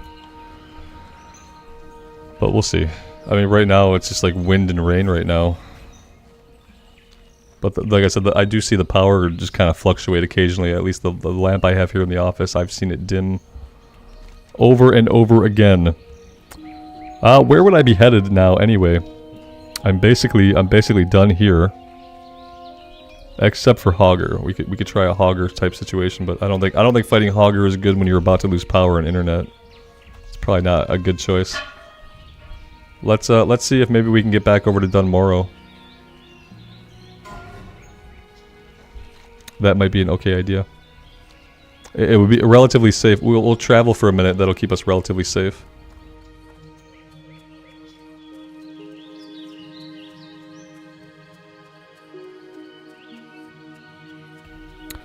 Mike, the other thing I have going on is that the arrows and stuff you're seeing here, this is part of Leatrix Maps. So I'm using an add-on called Leatrix Maps. That's how my map is like small, you know, it's not taking up the whole screen, I can move it around. And that's a lot of what you're seeing. The quest objectives here you're seeing are Questie handling that, but like the other icons, like I think this is a graveyard. Yeah, the graveyards and the arrows that lead into other zones, that's being handled by Leatrix Maps. So yeah, and it also reveals all the areas for you and stuff like that, which I didn't realize until I was using it for a while. We're map cheating, kind of. Yeah, it reveals everything. Yeah, normal play, like you would not have the map revealed until you've been in the area. So we're kind of map cheating, I guess. When I installed the Leatrix Maps, it was mainly to have a smaller map that didn't fill my whole screen. I didn't realize that it was gonna like reveal everything like that necessarily. But ultimately, I'm okay with it. It's a separate add-on. So we have Leatrix Plus as well, and Leatrix Plus is doing things like it's handling the enhanced quest log. It's automatically selling our junk and repairing us. But Leatrix Maps is a separate add-on from that. So you would need Leatrix Maps. It does feel a bit like cheating, Alex. I didn't notice it. It was too long before I really noticed that that it revealed everything. Because there's probably a setting I could go into to tell it not to reveal. You know what I mean? Like I'm sure I could go in to Leatrix Maps. Oh, okay. What is this? I don't know what that was. Maybe I don't have options here. /LTM. Is that what it wants me to type to get into options? That didn't do anything. maybe I don't have any options with Leatrix Maps like I thought I should.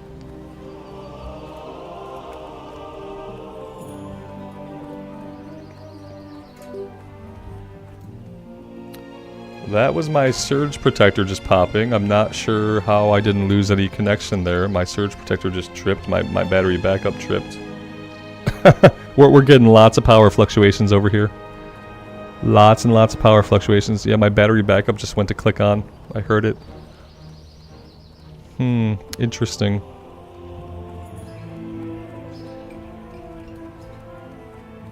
I'm trying to be like eternally optimistic, and I'm just kind of hoping that this storm like blows through and blows itself out and doesn't cause any actual damage to anything integral. But I don't know, since I haven't seen the green sky, I'm wondering if I'm like deluding myself right now. I think my wife was like low-key indicating that, you know, continuing a stream might be impossible. But I don't think she wanted to like come out and tell me that.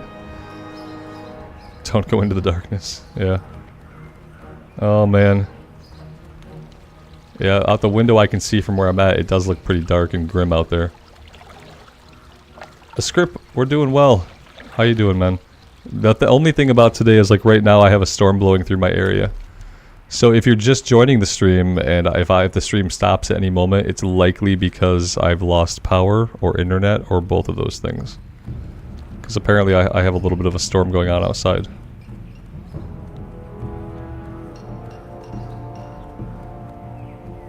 Alex, the options are on the map. Whoa. Hide Questie. That's cool.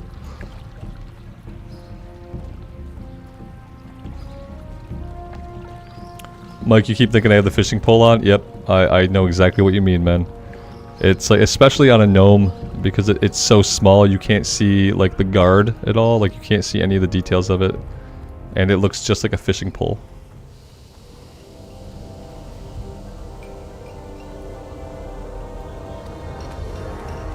Andre, hello, man. Good afternoon. Thanks for being here.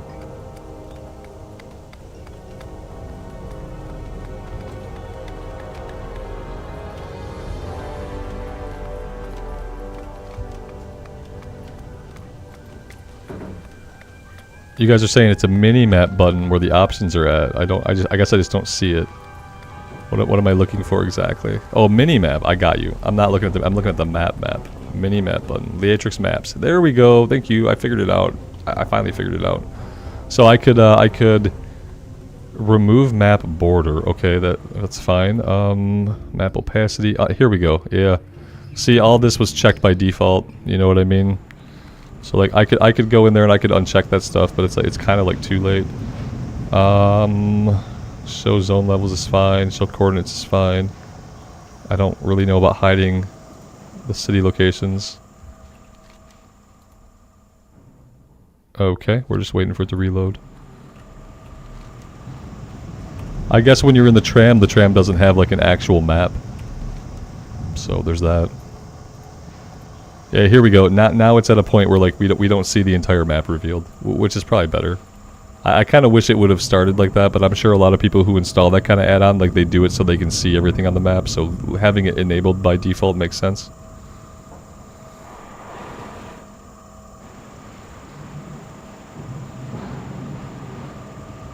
Eric, I'm loving the warrior. Yeah, warrior is my favorite class, so we're having a really good time. I'm gonna check my weather app right here on my phone and just see if I can figure out like how long these storms are supposed to last, or if they're supposed to move on, or if like they're just gonna get worse. Let's check out a radar image, see how that is. Okay, okay.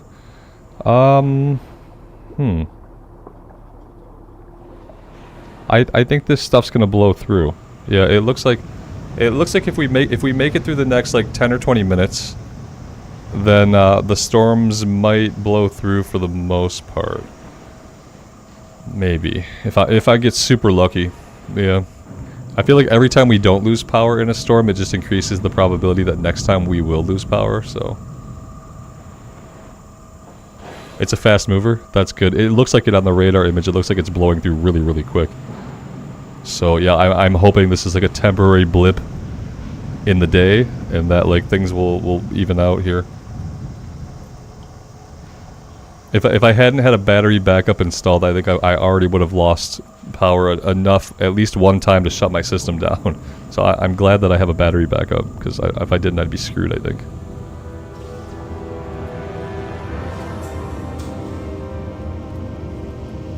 I mean sometimes, Nikolai. Yeah, in the summer I'm in southeastern Michigan, so like we get an average amount of storms. I don't think we get a lot, you know. We haven't had a lot this year.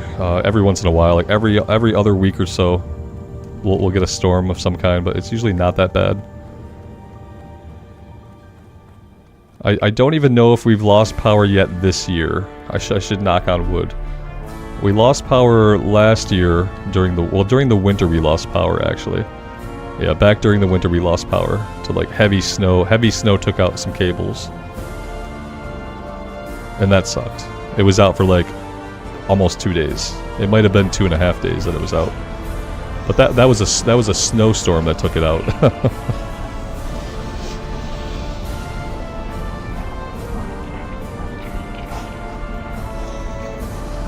Red Robin, it's stormy now. It was humid earlier. Now the temperature's dropping, but we have a big storm coming through. All right, we already have the sweat point. I'm just automatically running around. Let's head out and see what we have to do here. We might want to do the warrior quest, I think. Maybe we could do that. A warrior's training. That was Stormwind, I think. We need to get Vergek's head.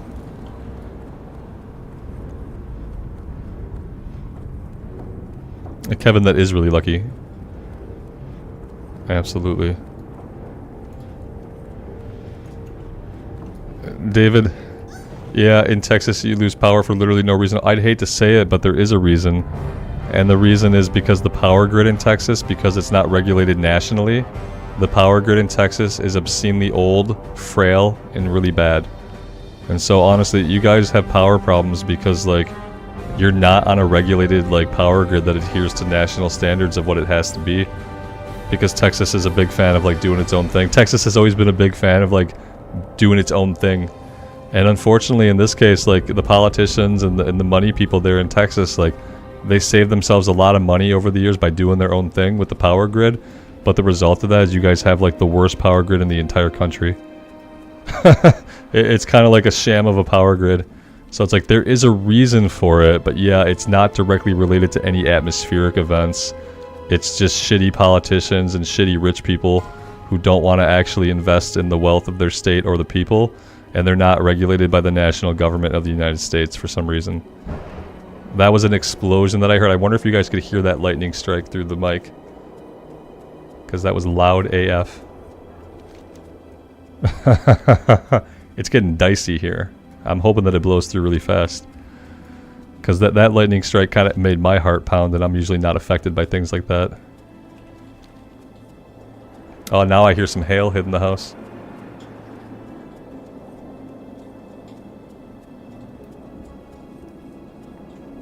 Yeah, it came to light, I think, during last winter when they had a lot of problems with their power grid and people were like, well, what the hell is going on?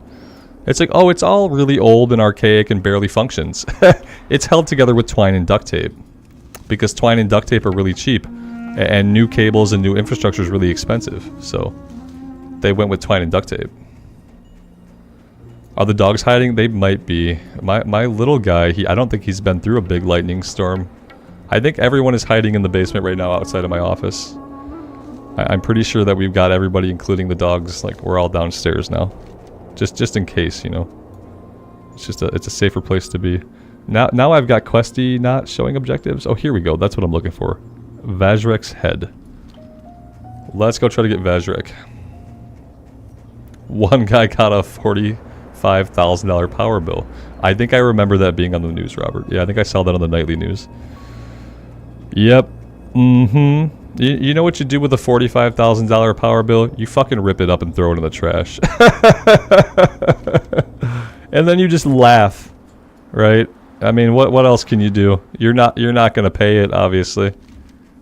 There can't be an expectation that you're gonna pay it, so all you rip it up and you laugh at it, and you try to move on with your life.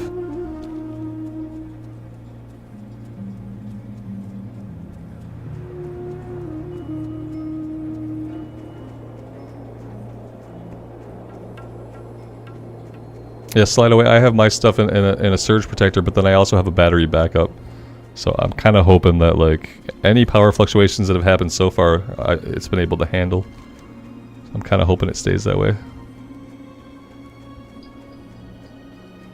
Over 1,000 trees. Jesus. Joseph, that's incredible, man. That's scary. Yeah, people don't think about it. Like, yeah, you can die in a storm. It could just be a lightning storm. It could be a hailstorm. Like, people can die. You have to try to be safe, and you have to hope you have enough warning to be safe. You have to hope that you have the ability to be somewhere that is safe, and not everybody has those things. Not everybody has a warning, and not everybody has a place where they can go to actually be totally safe. It only lasted 20 minutes. Jesus.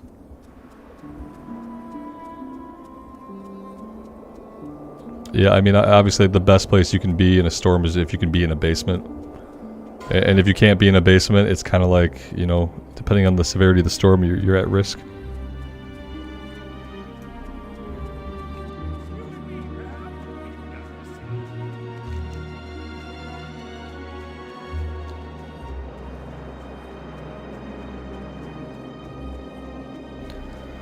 Yeah, I think a lot of places put their cables underground, so like the only way you lose power is if like a substation gets taken out. Like if someone takes out a substation, then you might lose power. But if your lines are all floating in the air, like how we do things here, if all your cable lines and your power lines are up on poles, it's like you lose power and internet like much more frequently because like anything could take down a pole.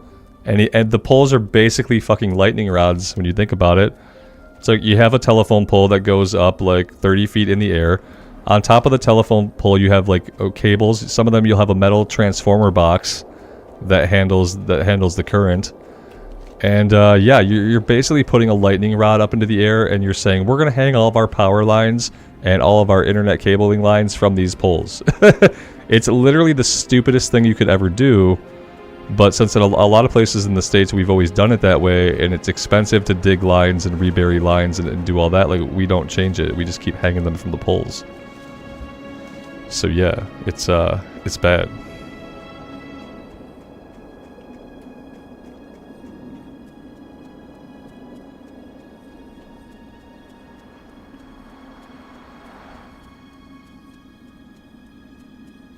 Yeah, it's not the way to handle a power grid, but it's the way we knew how to do it when power grids started. Like we didn't think about burying them when we started laying the power grids. We thought we'll just put poles up. We'll carry it across poles.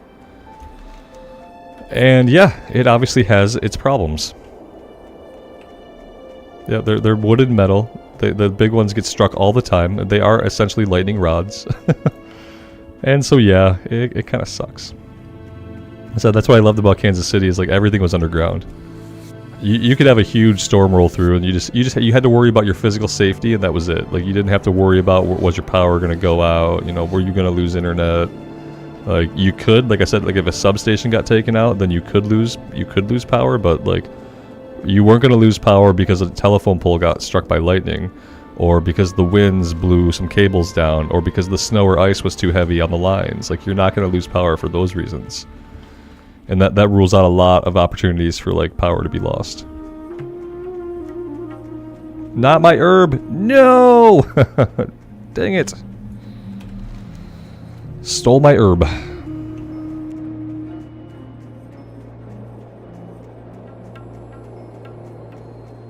Alright, where is this guy exactly? He's not in a cave. Maybe he is just up on a hill?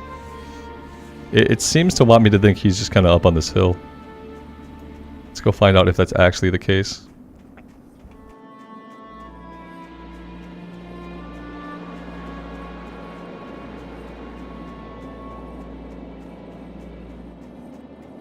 Oh yeah, there he is. Alright, level 11. Yeah, shouldn't really be a problem.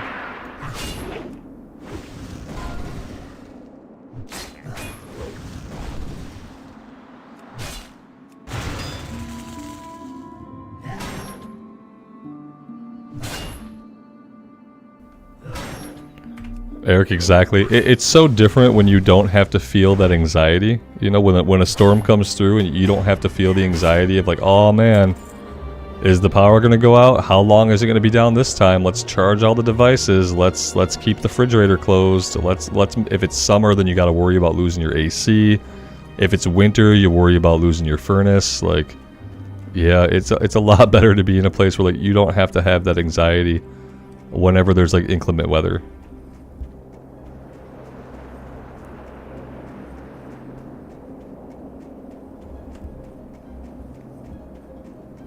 Yeah, it's a cost thing, I think, Kevin. It's like the cost to repair lines that get ripped down is like, for some reason, even though they're doing it over and over, it's like less than if they were to actually dig the trenches and bury the lines and like, because you can't just bury the same lines. Like, you have to be running like specific lines underground when you do it that way. And yeah, if governments had long-term thinking, if governments were allowed to think outside of the electoral year, like if governments were structured in a way where they could think long term about like the goodness of like the state or the nation, then you'd see a lot more changes like that. But unfortunately, similar to corporations, these days governments can only afford to think in the short term.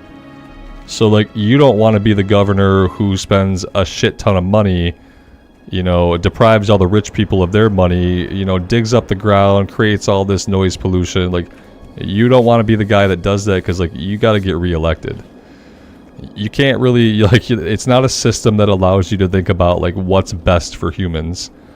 It's a system that says, well, what's the best way for me to get reelected? And that's not going to be by spending a shit ton of money to move everything underground. That's going to benefit like future people, but it's not going to benefit current people, because it's going to cost a lot and be very obtrusive.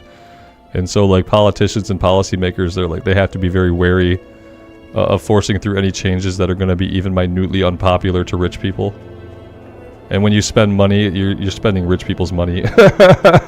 Like, you're spending the tax dollars, you know, and like, they don't like that, so they can't do it.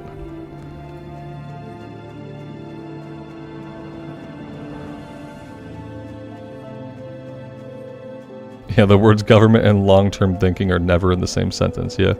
Same thing with corporations. Everything in our societies is so transient, you know. The people who make the most money at jobs, they don't stay in their roles for long. They move around from place to place. The people who are influential in government, they don't often stay in the same roles for long. They move around. And it's like, it's all about the short-term gains. What can benefit us most in the short term? People don't think about long-term stuff anymore. There's no systems ingrained in society that make people think about the long-term future of anything. It's just kind of how things have become.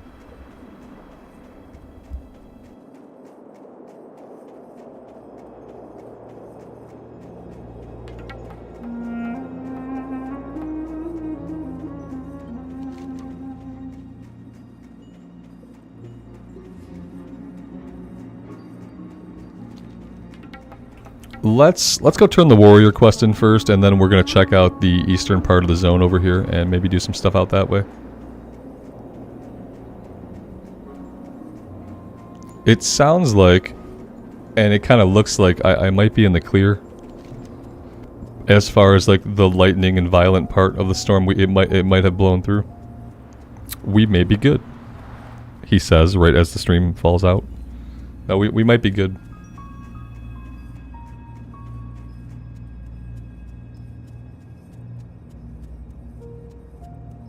If Bobby sold 3 boats and invested in WoW, then maybe Classic Plus. Yeah, man. I wish things were simple like that. I would. Wouldn't that be cool?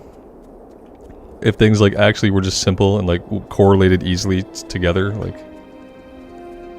It's like they don't. Like if Bobby takes a pay cut, then like the asshole under him just gets more money. Like, you know what I mean? The money's never gonna get back. It's not ever gonna get back to us. If you take it away from Bobby, it's just going to somebody else equally deplorable. Johnny Hoover, I appreciate that, man. GLHFDD. Yeah, good luck, have fun, don't die. See you later, man. Thanks for being here. Yep, GLHFDD.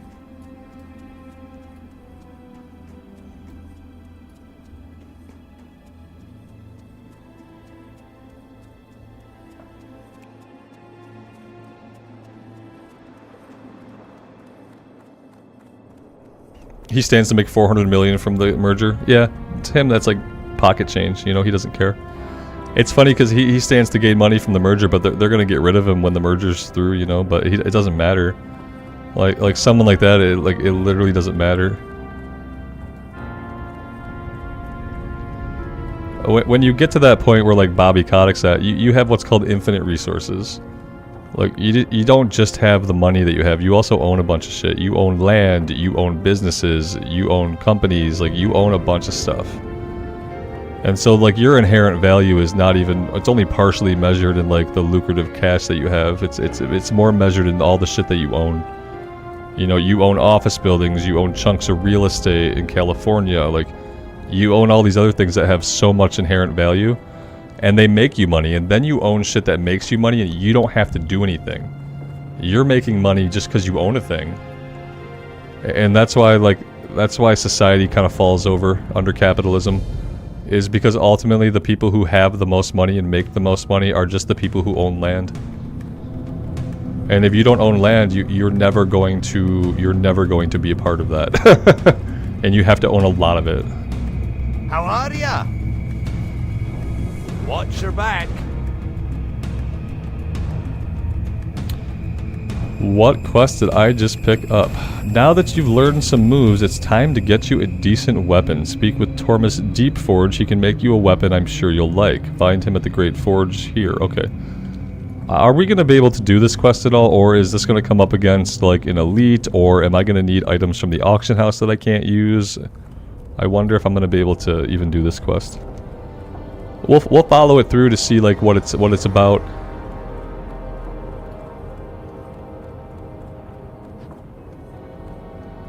If the president of Nintendo makes less than you do at your game company, you can afford to make less. Oh yeah, Kevin, for sure he could.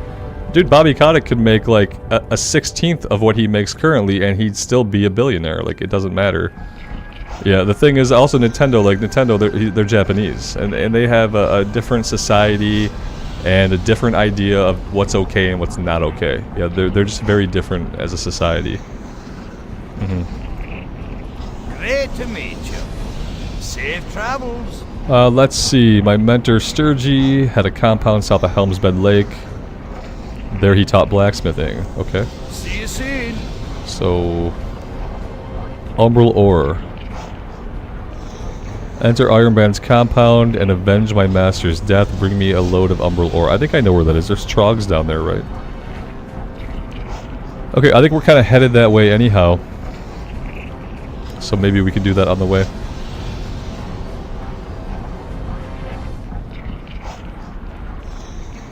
Am I planning any 24-hour streams for charity? No, I'm not planning to die. If I did a 24-hour stream, I'd probably just die. If I want to do charity stuff, I'll find a place where I can physically go and do physical charity that isn't me. That isn't me like showing myself doing charity like for what ostensibly will also be my own profit. Like when you do a charity stream, it's great. Like I love how like Carnage raises lots of money doing charity streams, but like for someone like me, like if I'm gonna do charity, I'm gonna go do it alone in the dark where I'm not being praised for it, where no one knows who I am or that I'm doing it. Like I don't know how I feel about like public charity. Like I don't know. I got weird feelings about it. I'd rather just go like volunteer somewhere and do my charity that way.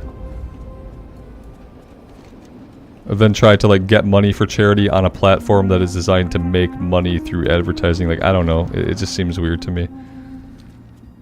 But I definitely can't do a 24-hour stream because I would be dead at the end of it. I'd be completely dead. Which wouldn't be charity, it would just be suicide. It's not the same thing. It is okay to be public, I just don't know if I want to be. Yeah, it's fine. Yep, but don't get me started on Mr. Beast, but other than Mr. Beast, I feel like the stuff Carnage does is like legit, you know?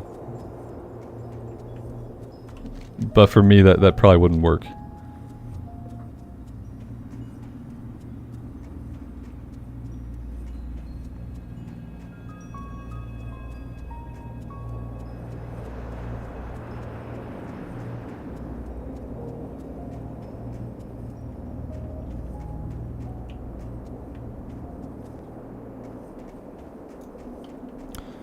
Red Robin, I've never been in a position in my life where I could think about giving money to charities because I've always kind of lived a life where we live like month to month, year to year, you know what I mean?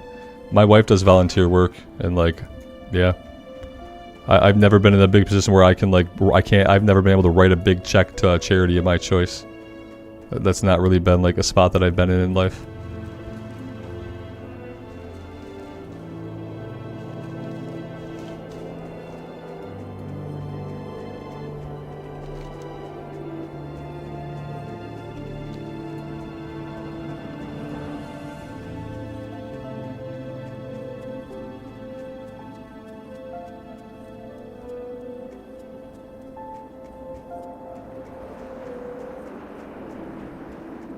I guess ultimately, like, I'm a fan of any charity that helps people eat food when they're in positions in life where they can't afford to eat. Which I think is, like, probably most charities. It's like the baseline. Help people eat food when they don't have food to eat. But and in my opinion, unfortunately, that shouldn't be a charity thing. That should be something that a government does for its citizens, but we don't live in that world.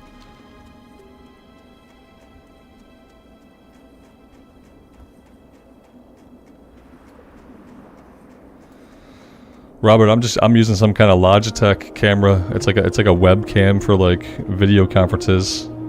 It's not a very good camera, and it was probably like a $70 camera when I got it. I don't know what model of Logitech it is, but it's some kind of Logitech.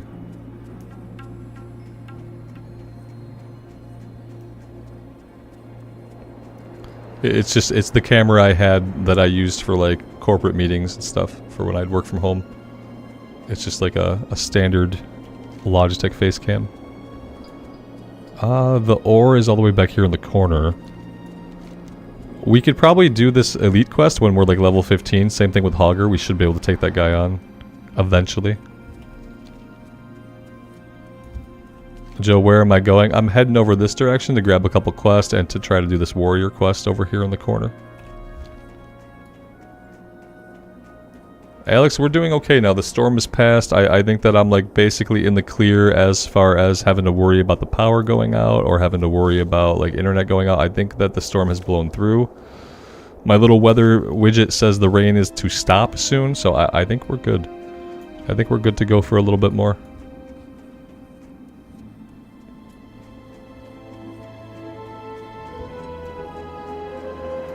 Yeah, basically, to jump into streaming, like any face cam will do for the most part, as long as it's like decent. Yeah, you probably don't need like something super expensive. I have a Logitech in my Amazon cart that eventually I'll upgrade to. That will be 1440. Whereas like this one I feel like it's 1080 or maybe it's even 720. The resolution on this one is capped somewhere around 1080, but I don't even think I run it at 1080.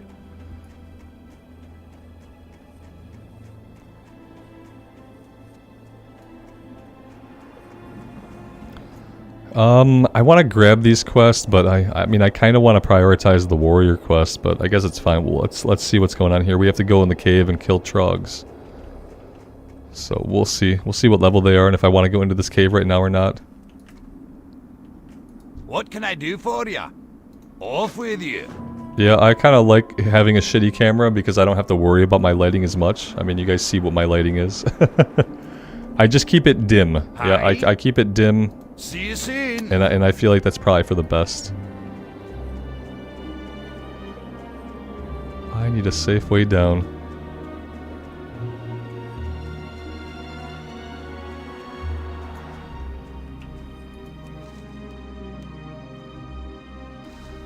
David, this one's where you had your very first rage quit. What killed you that made you rage quit?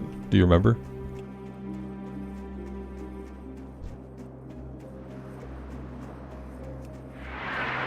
Was it like right here in this cave?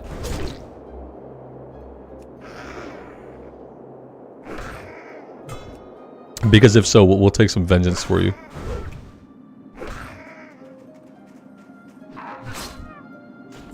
The trogs, yeah.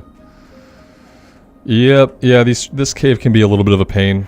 They're a lot lower level than us though, so I think we should be okay.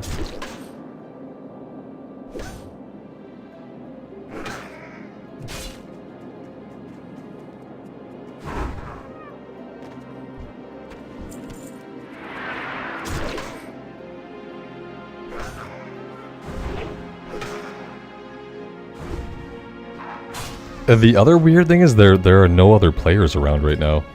Like, usually you run into some other people here at this cave. It's a little bit of a bottleneck, I feel like, and I'm not seeing anybody.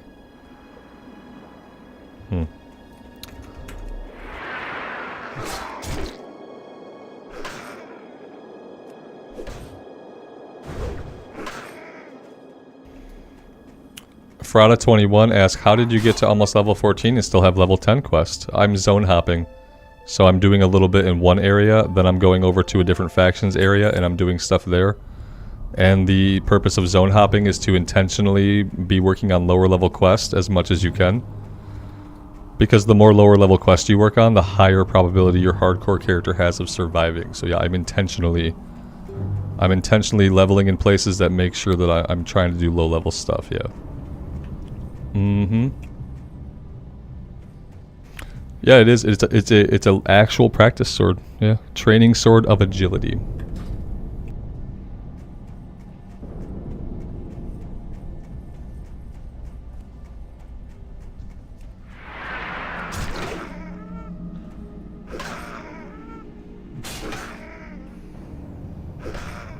Istvan, I don't think anybody who plays Classic really wants a graphic overhaul. I think if you want your graphics to look different or better, then like Retail's got that for you, you know what I mean? I don't think there's like a lot of people who like play Classic for how like the character models look or anything like that. But you know, that being said, I think about Diablo 2 remaster and how they had like the little toggle in Diablo 2 so you could play D2 with like the old graphics or like the slightly revised graphics. Maybe for some people a toggle like that would be cool. I think it would be really, really hard for Blizzard to implement that in WoW, but yeah, I don't think anybody really wants like better graphics in Classic though. Because they have Retail for that, you know.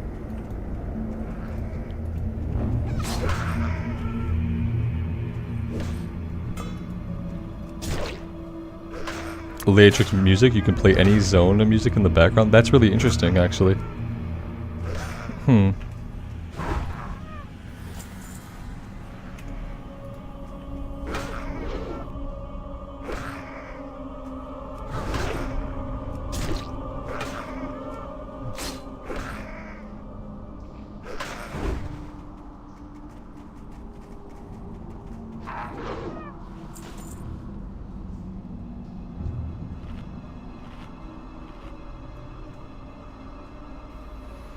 I do have hamstring, Alex. I didn't put it down on the bar. Look, we swapped it out for fishing, and then I never put it back. Yeah, we didn't have it on the bar. I should be using it in here, you know.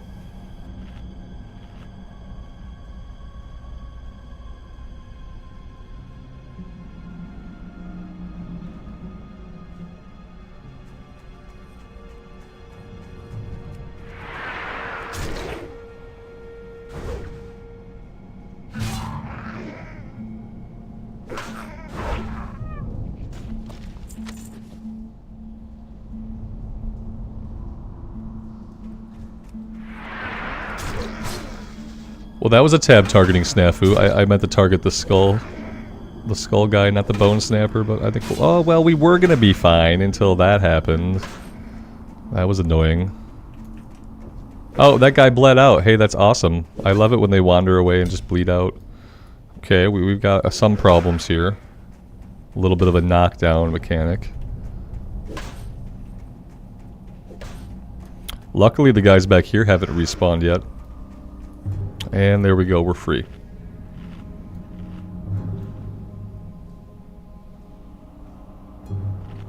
Yeah, we tried the AI voice add-on for a little bit. I actually had a few vids with it. And yeah, it was pretty good. I would recommend anybody who wants to play and they want to hear all the quests but they don't want to read them to use the voice add-on. I just don't want to use it because I worry that with the content, if Blizzard ever puts the fork in it, that you know, I'll have some content where like it's there one day then gone the next type of deal. For hardcore, I don't read the quests typically in hardcore unless I'm trying to read the objectives because I've read all these quests so many times in so many different playthroughs. So like, if someone really wanted to hear me read out all the quests, like I have playthroughs where I've done it, but in hardcore I have not been focusing on reading the quest. Oh, we leveled. That was a ding. Let's go our other point in heroic strike, and then we'll probably grab improved charge next. Kind of go from there. What happened to the Night Elf Priest? Yeah, Windy, I'm just waiting to see if I get any passion to play Classic Era right now. I'm gonna finish Darkshore. Like for sure Darkshore is gonna get finished, and then I'll have to see after that.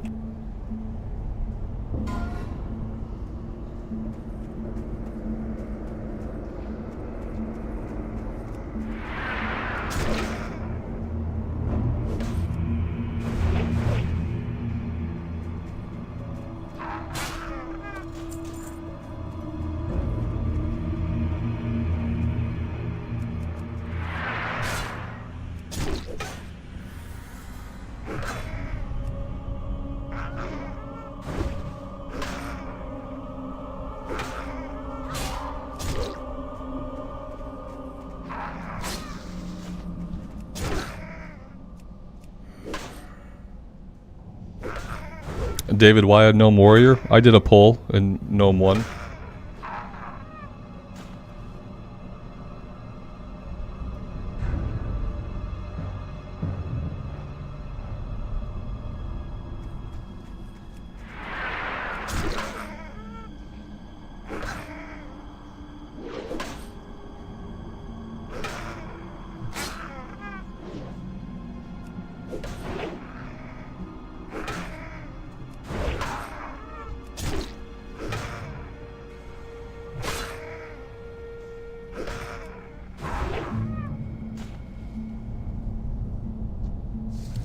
Yeah, it seems like the storm might have really freaked him out. My wife said he was under her desk shaking, and he wouldn't move and he wouldn't come to her when she called his name.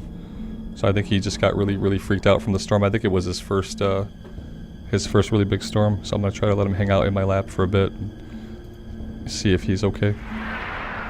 I'm gonna be clicking my abilities for a minute as I pet my dog. And people are just gonna have to deal with the fact that I'm clicking.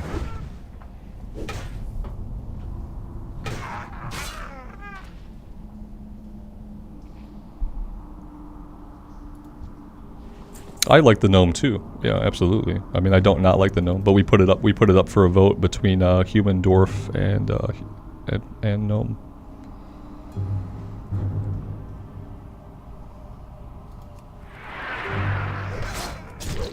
I always wonder, like, when people ask me questions like that, when they ask me like, why body type B, or like, why a gnome? Why? I wonder what they're driving at.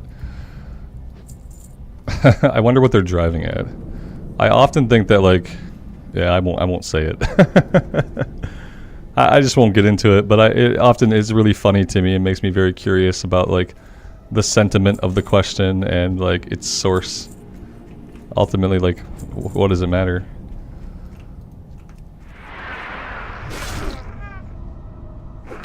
It was a close pull. Yeah, we could have easily been a dwarf, and then someone would have asked me the same thing, be like, why a dwarf?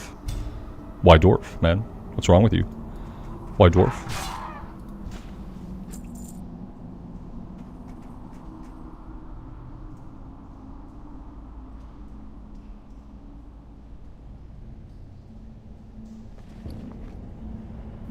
Nice. Yeah, it's not a good one, but it's a free one, right? It's not good, but it's free. So we're gonna hang on to it, and then we'll learn rifles in Ironforge in a bit.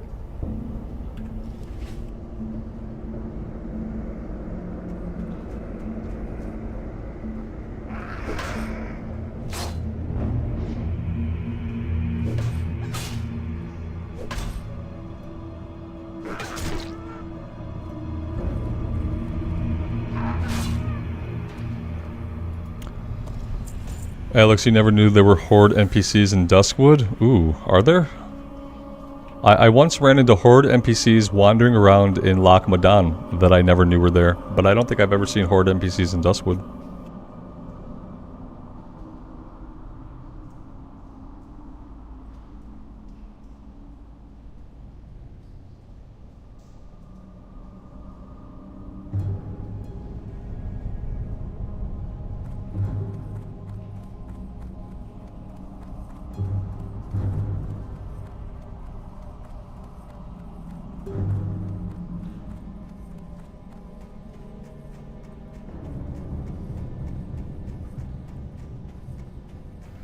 In the Broken Tower by Deadwind Pass.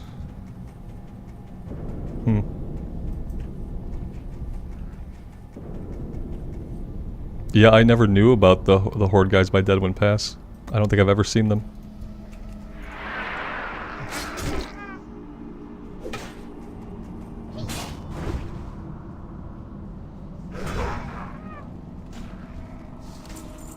I guess we can probably get out of the cave since we're all done.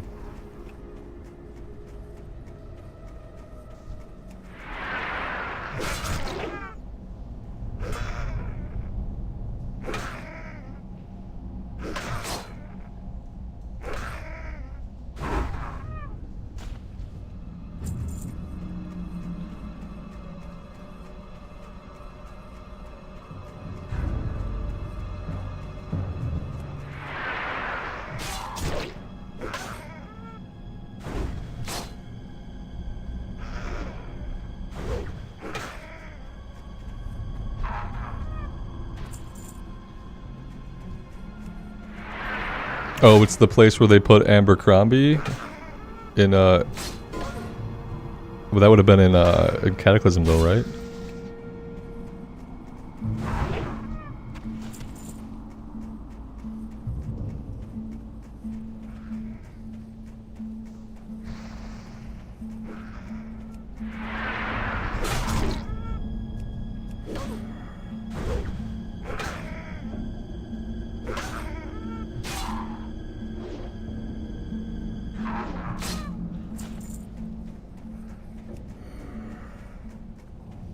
Yeah, we're seeing hyperspawns in the cave. It's a good time to be out of the cave. Yeah, now that there's a bunch of people here, we're actually seeing hyperspawns.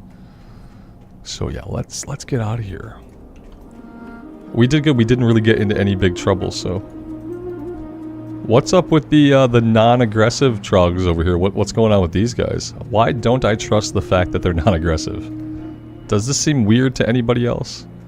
A bunch of non-aggressive guys when, like, typically everybody here is aggressive? Like, what's happening with this? Why don't I trust this at all?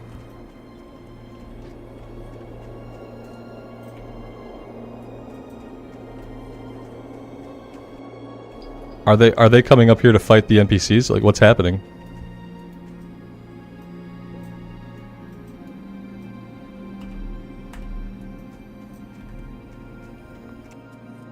They are fighting the dwarves. I've never seen that play out before. Oh yeah, look at this. I've never seen this event play out. That's really cool. The two run away. Awesome. What's on your mind?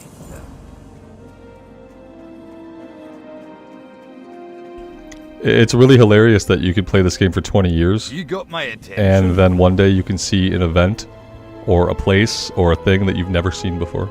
Off with you. That's the amazing thing about the game. And that's one of the things that makes it really, really unique. Is that there aren't a lot of games that that's true of.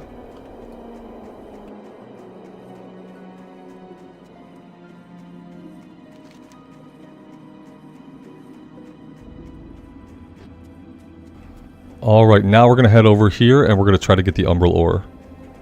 And maybe we'll get a weapon, maybe... Will this chain? Is this going to keep chaining? Is it going to be one of those quests that we do one thing, then we do another thing, then we need to get another part, and then eventually we have a weapon? Or am I going to be able to do this and then go get a weapon? Because that's what I would like to do.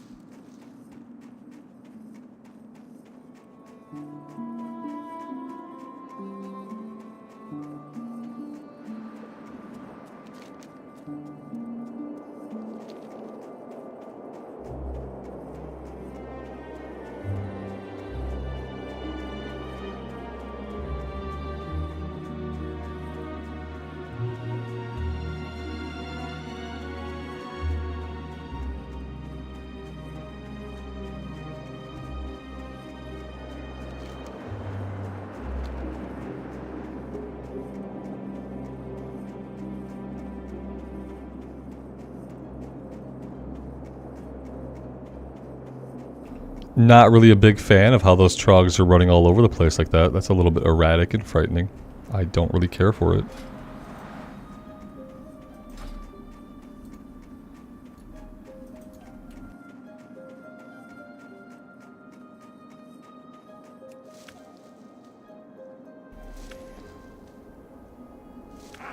Oh, look at that, they found us. I knew they were going to find me eventually. That knockdown is kind of gross. Okay, guys, 3-on-1, like that's not okay. Let's peel out of here.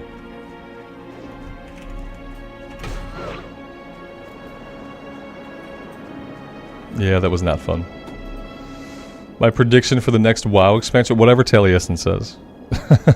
I don't need to have a prediction because typically I just like whatever Taliesin says typically happens.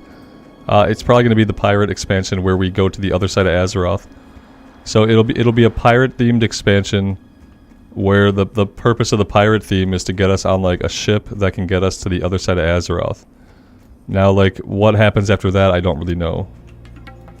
But definitely pirates, definitely ships, definitely the other side of Azeroth, because the current side of Azeroth is really too crowded to do anything else. Like they can't fit, you can't fit a new zone on the current Azeroth map. There's no place for it to go, okay? It's too crowded. And so we go to the other side of the planet, and we know for sure there are like Titan facilities that we've heard about, that have been referenced, that we don't know where they're at. And so they have to be on the other side of the planet. But you have to keep in mind, like when you ask what another expansion is going to be about, accept the fact that like every big patch now has its own theme. Like for a long time people thought we were going to get an Emerald Dream expansion, because to them the Emerald Dream was big, it was expansion worthy. We're getting the Emerald Dream in patch 10.2. So like those big themes that you might think like that's an expansion, Blizzard kind of thinks that's a patch. So yeah, like what could we get in the new expansion besides like just going to the other side of the world? What'll happen there? I don't know. I don't know, because we have 3 patches that will probably tell like completely different but interconnected stories. You know? That or Uriel comes to the portal from Draenor with the reforged armies of light. Yeah. Exactly. Like that, but that's gonna be a patch, Robert. That's kind of what I'm saying, is like I think that's a big theme too, but I think for Blizzard now, the way they tell their rapid fire stories, I think that for them, that's a patch. So that could be patch 11.1. You know, maybe patch 11.0, we get to the other side of the world. We find the Titan facilities. Maybe there's some local problems that we deal with the people that are there. And then suddenly we have some light hints. And then, you know, 11.1, we get the Army of the Light. Maybe they're back in our side of Azeroth now trying to take over there now that we're on the other side of it. You know, I don't know how they handle it, but it's hard to say. And it's weird because like part of me wants a world revamp, but part of me thinks we're going to see the other side of Azeroth first. So they're not going to do both. They're not going to remake the old world again and send us to the other side of the planet. So it's going to be like one or the other. Either 11.0 is going to be about them remaking the world, And then 12.0 is going to be about the other side of the world, or 11.0 is going to be about the other side of the world, and 12.0 is going to be them remaking the old world. So...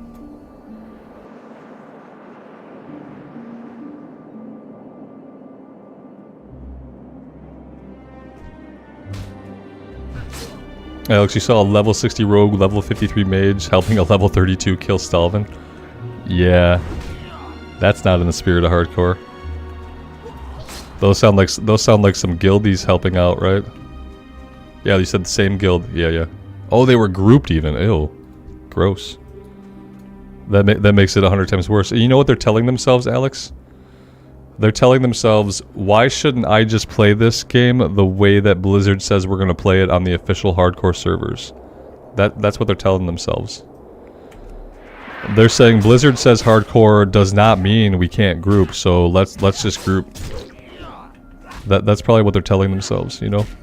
Which on one hand, like, I don't know, they're not wrong. I think they kind of missed the point that this is like a different kind of hardcore, but they're not wrong.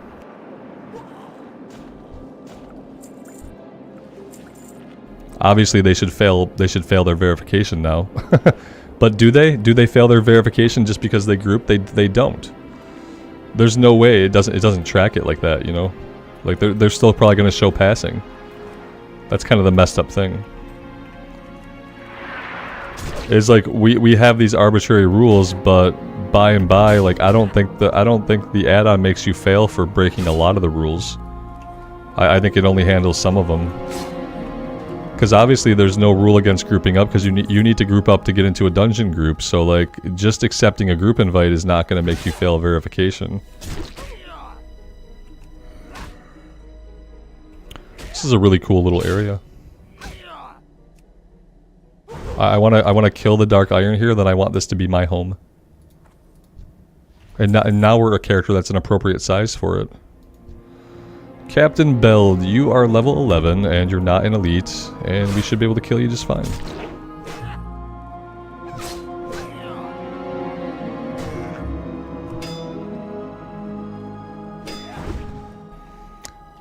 Istvan, if you're talking about the allied races, you no longer have to worry about rep. The reputation requirements have been removed from all of the allied races. All you have to do now to unlock the allied races is get a character to level 40, and you do usually just a short quest chain for each race, and that unlocks it. Unless you unlock Cultirans, that's a 20 quest chain, but you don't need the rep anymore. You get a character on the faction to 40, and then you go do a short quest chain. You've unlocked the allied race. So yeah, they did. If that's what you're talking about, they did lift those requirements recently. They got rid of the rep grind. I want them to put them on the character select screen and stop making me do a quest, because who cares about the quest? The quests were all introduced in Battle for Azeroth. Anybody who wanted to see those stories has seen it. I don't think we should have to do quest even. I'm in the camp that I think that every single race should be accessible by every single player from the character creation screen as soon as they load into the game for the first time. Ideal scenario, you install World of Warcraft and you have a plethora of races to pick from, you know? So yeah, I definitely just want them on the character select screen, but Blizzard still wants you to get to level 40 then do a quick quest chain. Better than it used to be, but kind of a half measure in my book.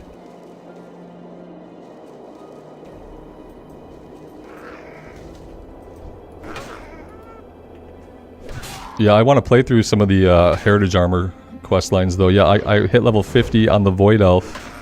And I think next time I record the Void Elf Warlock, I'm going to do the Heritage quest chain to get the Heritage Armor. I don't know what the Heritage Armor looks like for the Void Elves. But it's probably pretty cool. I saw in a Bellular video, data mined from 10.17, I saw the Night Elf Heritage Armor. It kind of looks like the Night Elf from the opening cutscene of Classic. You know, the opening Classic cutscene with the Night Elf lady running through the woods. She turns into a panther. It kind of looks like that. It covers up a lot more of some areas of her anatomy, much more than the original armor actually did in the cutscene. So, which is just the times that we live in. But other than that, it looked really good.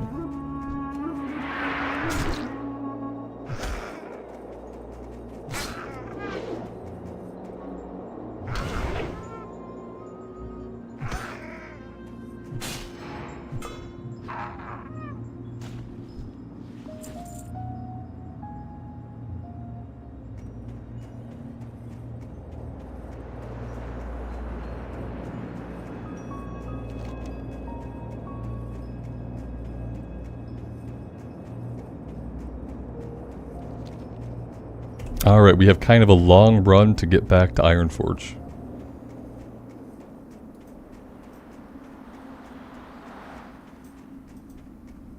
Yeah, like the armor looks cool. It just doesn't look exactly like the original Night Elf armor.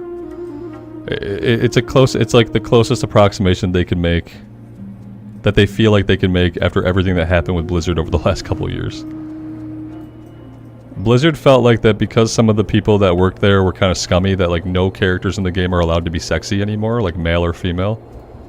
Like they think that because they had some scumbags working there, the way that they make things better is by making sure that none of the characters are sexy.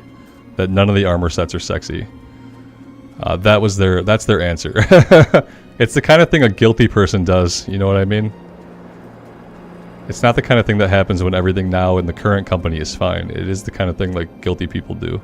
Like how they went back and they changed the pictures in the game that were like, some of them were scantily clad women, they turned them into bowls of fruit. Like when things are fine and the problems have been dealt with, you don't feel the need to do stuff like that, but Blizzard has felt the need to continue to do that kind of stuff. I think that they forget like a lot of their audience and like the kinds of things people do enjoy in fantasy, you know? I think they just kind of neglect that sometimes now.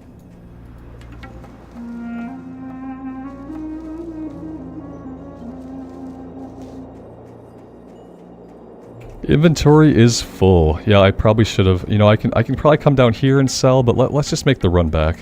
Yeah, we'll just make the run back.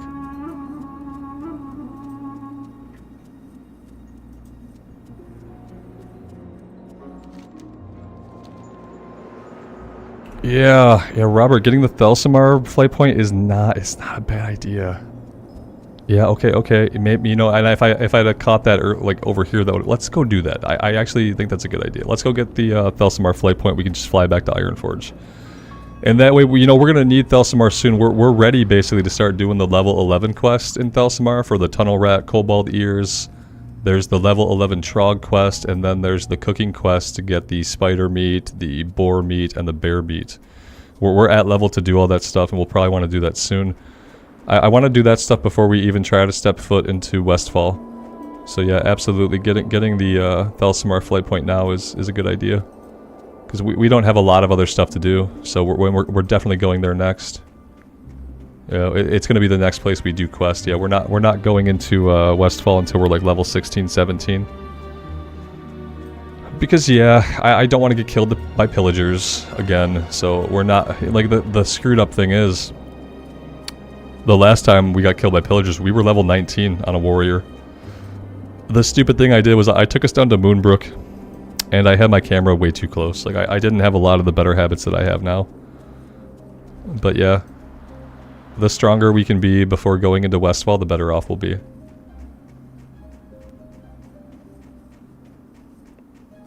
Jay, welcome back, man. You're already out of work? That's awesome. That's good. Well, you were at work anyway, so... That's great. Thanks for coming back. Yeah, there's the Lost Pilot, right? Maybe we go do that first. That should be something we could do.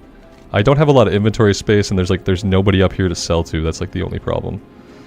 We can do scroll of protection. We can have some. We don't need the Darnassus blue. We don't need that. We can drop that on the ground. Do I need 2 stacks of really crappy potions? I don't know, but if anything, I'd like to sell them, not drop them on the ground.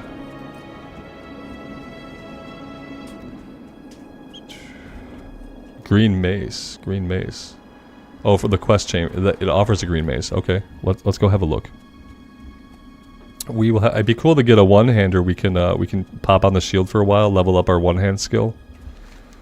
I would take a two-hander also, but it would be cool to get a one-hander.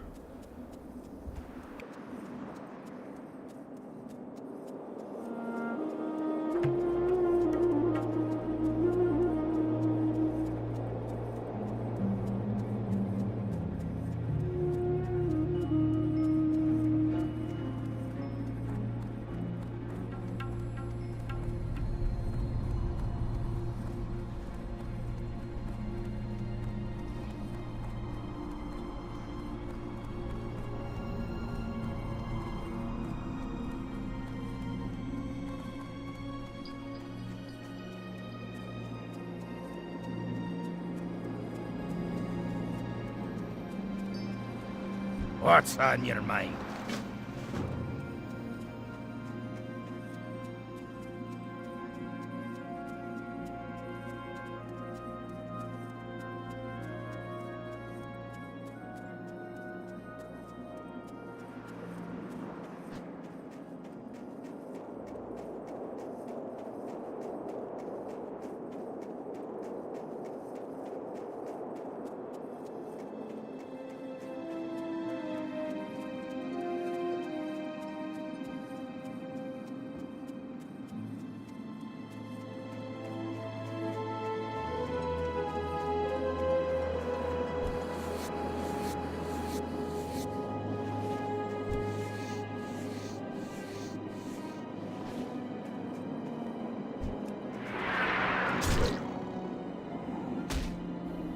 Are we looking for like a body first before we come back and kill the bear, or are we just going right after the bear?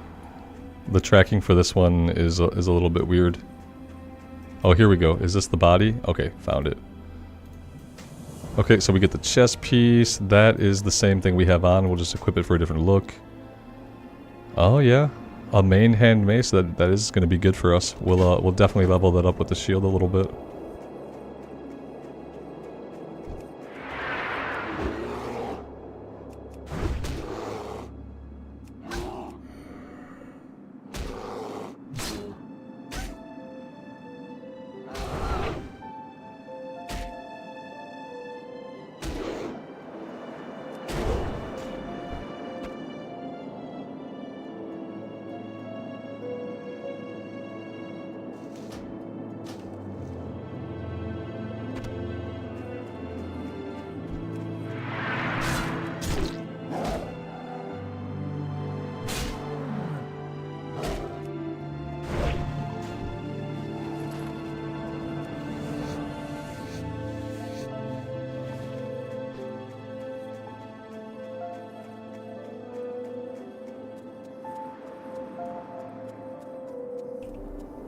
Yeah, you think the bear meat will apply for the quest in Lochmodan? I gotta make more room then. We can't drop that. Let's drop the dagger, I guess.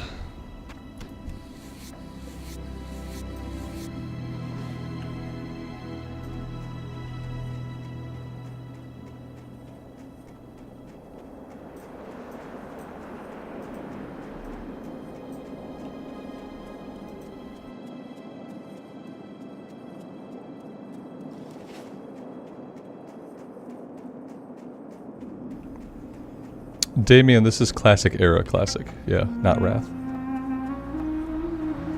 Well, you know, I have to get the herb bag though. I need bigger bags.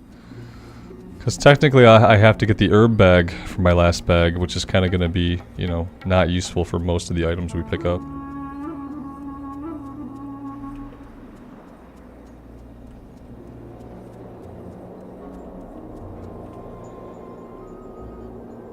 Addons, this is the Bloodsail Buccaneer server. This is where people are doing the hardcore challenge right now prior to Blizzard servers coming out.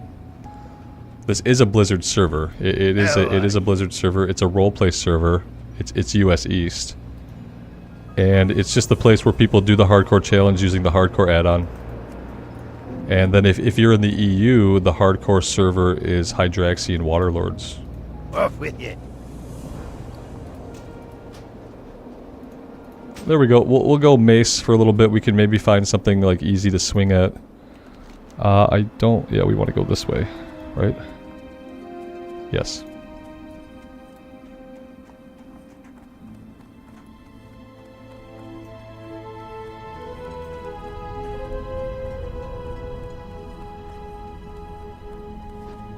Damien, I think if anything, if over time you're going to see less Wrath servers. And I don't think they're going to do any kind of fresh start or anything in Wrath at all.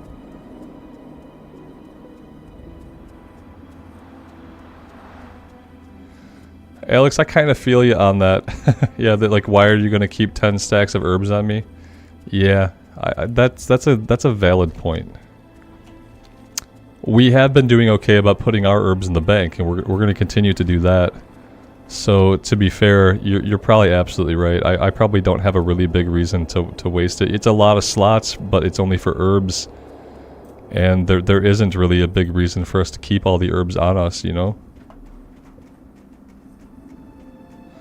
Yeah, I don't think they're not going to do a fresh start for Wrath again, and they're probably not even going to leave Wrath servers open once Cataclysm comes out. They didn't leave BC servers open, you know, not even a single one, so we can kind of just assume that they're going to do what they've done in the past.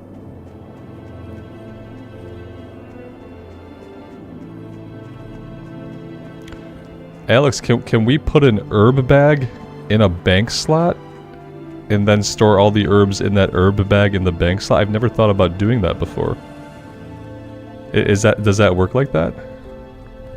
Because yeah, if that works like that, then I will do that. I will buy an herb bag, but to put it in our bank. Yeah, you guys seem to agree that that's something we can do and that, yeah, what we should do. Okay, I've never done that before. That's really cool. That's a great idea.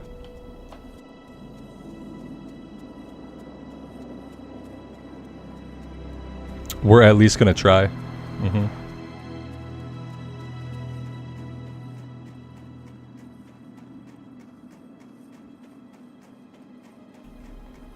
You got my attention. Be good.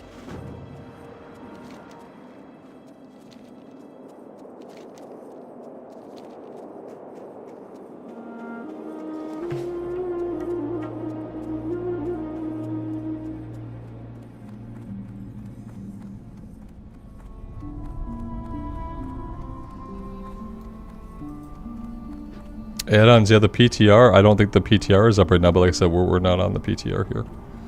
We're just on Bloodsail Buccaneers.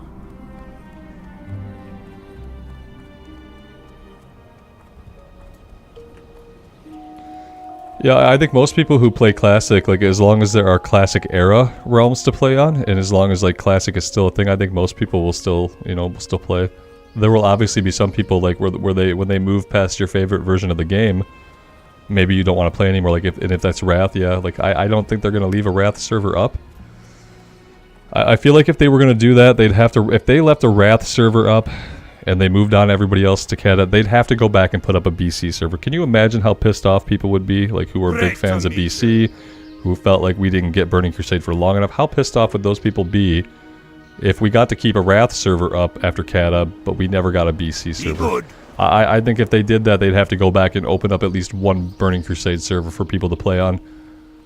And since I don't think they're ever going to do that, I don't think they're going to leave a Wrath server up either. Yeah, Justin, they should have, but they couldn't. Because Shadowlands was in the absolute toilet, and their reputation was being put in the absolute toilet. And the shareholders were panicking, like, how do we get some money? We gotta make some money. How do we make money? Our game is failing, and everybody hates us. And so they released the most popular version of the game to ever exist. Wrath of the Lich King. Safe travels.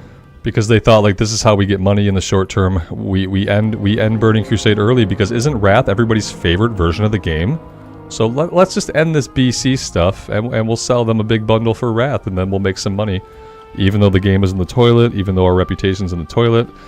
It just was a really bad time for Blizzard, and they panic made the only choice that they could, which was to make short-term profits at the loss of, like, long-term enjoyment of the player base. Alex, it was just effort, I think. They'd have to put effort in to do it. They'd have to maintain a server. They'd have to, like, probably have to do maintenance on it every week. And yeah, it's just purely an effort thing. They didn't feel like it was worth it. And I'm sure they told themselves that, like, no one will play on it, because at the time, keep in mind, Classic Era was not busy like it is now, guys. At the end of Burning Crusade, Classic Era realms were dead. Every Classic Era realm was dead. There wasn't a big hardcore scene. The Season of Mastery was over. There wasn't a Classic Era need then. Classic Era realms were dead. It was just where characters went to die. And so that's what it was. So they saw that, they're like, why would we keep a BC server up? All the Classic Era servers we kept up are ghost towns. It didn't make sense to them to do it. Because they'd already done it for Classic Era. They left some Classic... When Burning Crusade came out, they left some Classic Era realms open and nobody played on them. That was what their experience was. They were so dead it was a meme. Yeah, exactly. Classic era didn't really get popular until like the hardcore scene started popping off, and that was like mid Wrath of the Lich King. But back when they made the choice, they had already seen that like leaving the older server open, nobody played there, it didn't matter. And so they thought, why should we have another server that we have to do maintenance on when like, look, already no one's playing on the class.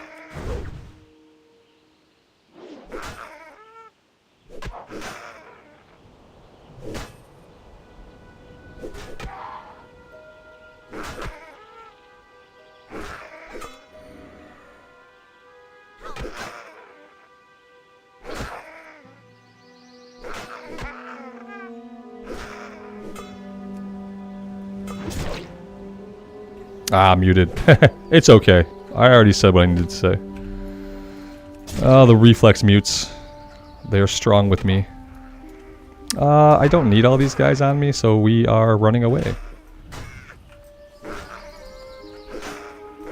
I didn't realize these guys were level 12. Not good. There we go. We got them off of us. That's awesome. Let's retreat back to the road and be safe. Yeah, we're fine.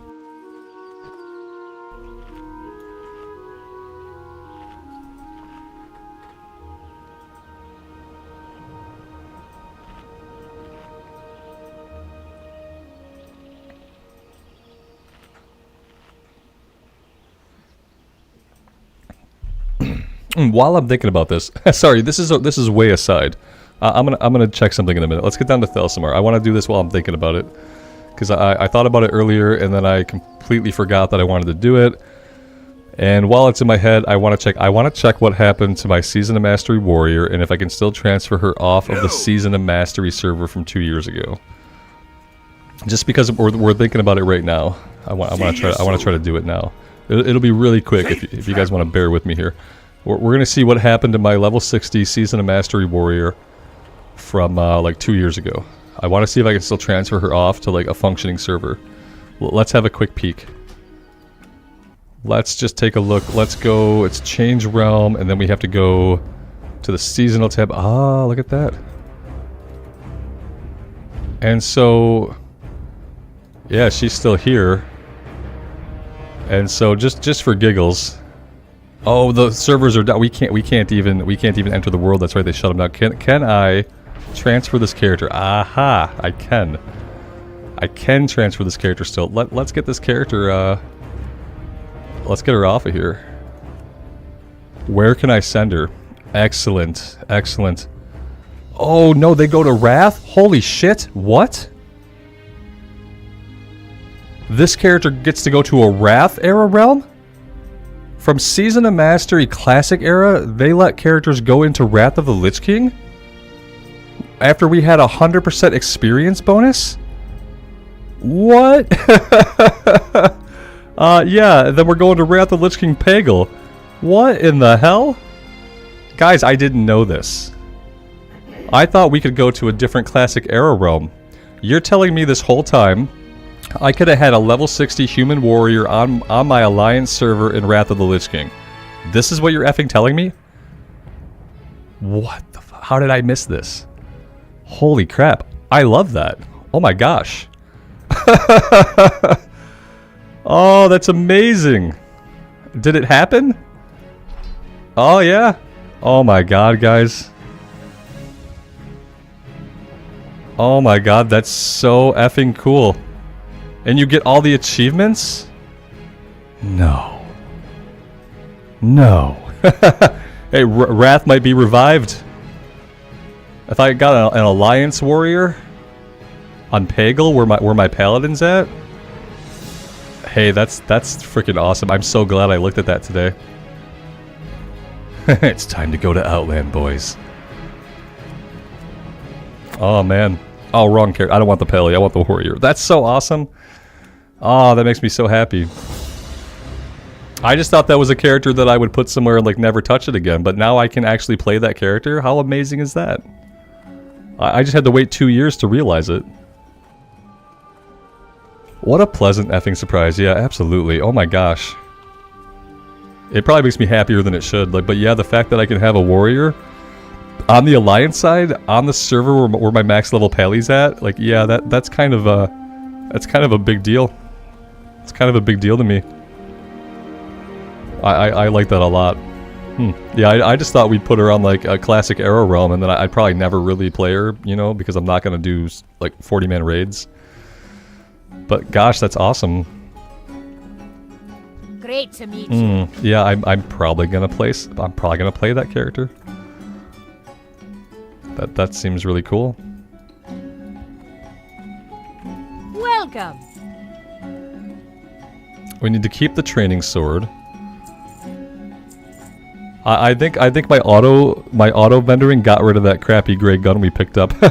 I think we auto vendored it at some point. Don't know when.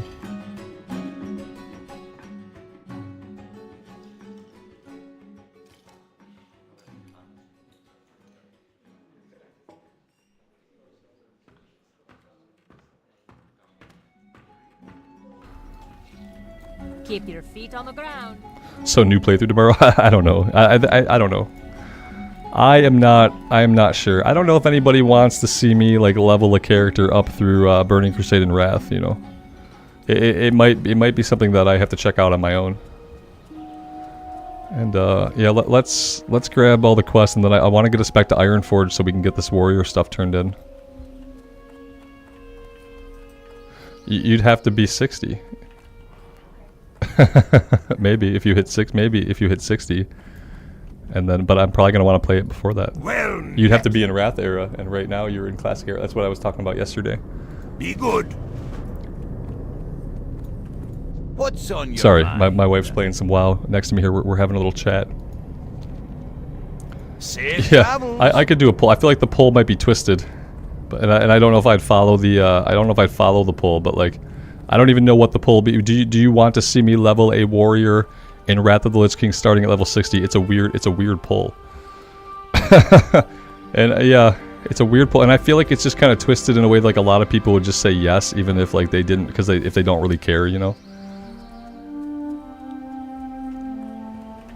But maybe.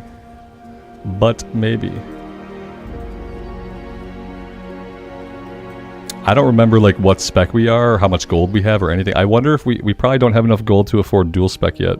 Here there. But maybe my Paladin could help out with that. I'm not sure how much gold the Pally has. But the fact that I got it onto the server where my Pally's at is like remarkable. Because remember, the Paladin started on Maladath, the dead start. I mean the fresh start server of Maladath. And then I had to get her transferred off of there Watch your back. over to the Westfall server. Then I had to pay for a transfer over to the Pagel server. Yeah, Alex, we'd be talking about me streaming it. Yeah, I have zero interest in recording more Wrath of the Lich King immersive stuff unless I'm going to do like a run with my wife from like level 1. That would probably be the only way I'd really want to do like an immersive thing, is like actually do it from level 1, do a duo, read out all the quests. And that, but if I'm gonna jump on that level 60, it would be stream material. Let's go over here because we could do dungeons and stuff like that. It would be fun. And maybe in that scenario, maybe some of you guys would be on a server in a position to actually like group up sometimes. Off with you. Let's go to Ironforge, and we got to get this stuff turned in. Yeah, I mean, I'll think about it. Like, yeah, here we'll do a little thing, just for giggles.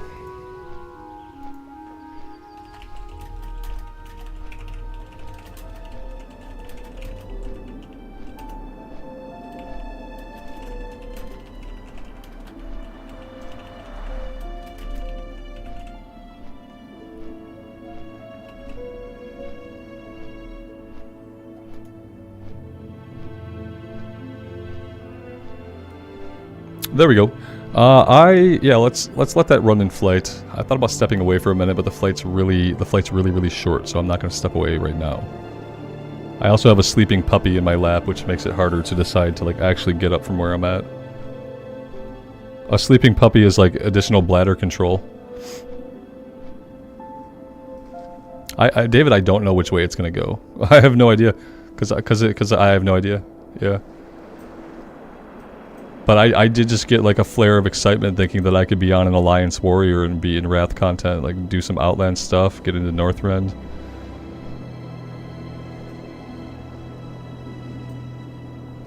The Human Warrior is Wrath of Lich. Did I not? Yeah. Yeah, I guess I didn't specify in the poll. So the level 60 Warrior went to Peggle, went to a Wrath server. We just transferred her off of the Season of Mastery server from 2 years ago. I had her languishing there. I thought that we had a free transfer to a Classic Era realm, but it turns out that I could send her right over to Peggle in Wrath of the Lich King content. So now I have a level 60 Warrior chilling on the same realm as my max level Paladin. Which is pretty cool. Which is pretty freaking cool. So, yeah. Alright, we need to go over to the Great Forge here.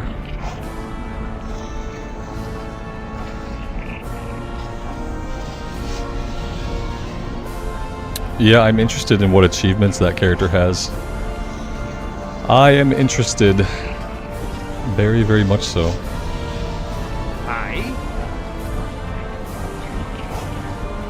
Alright, let's have a look. We got a one-hand mace, a one-hand sword. Oh, guys. None of it's two-hand. What the hell?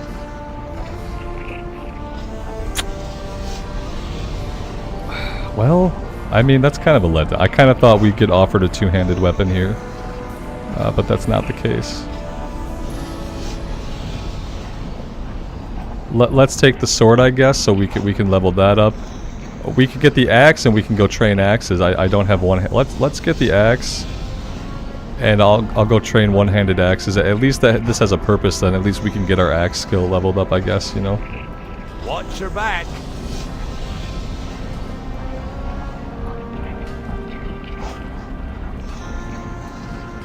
Jay, right on. Yeah, there's a high chance that I will be doing that. That we will be doing some dungeons.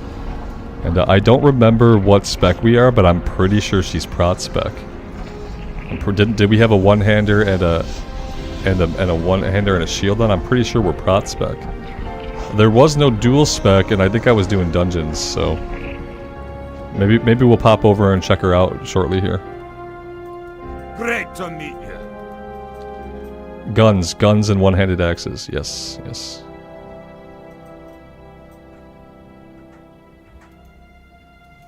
Yeah, I remember some of the last stuff we did was we tanked BFD and Blackwing Lair.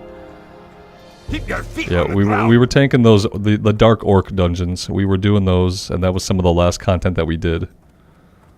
And then I think I dinged level 60, and I don't know if I ever did anything at level 60. I don't think that I did. Alright, the trainer, where were they? They were over in the military ward, right?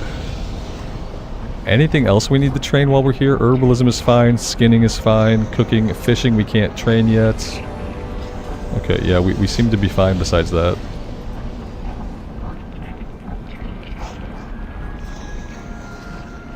I wouldn't have any raid achievements. Yeah, there would have been no raid achievements. Gun vendor is by the trainer. Okay. How are you? Let's see. See you soon.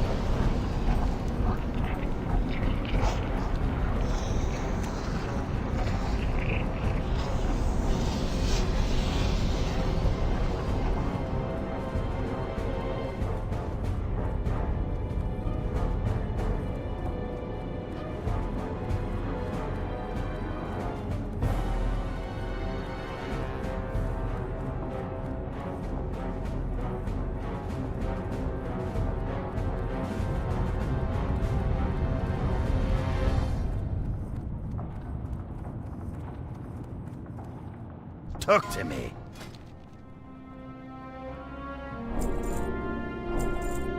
Watch your back.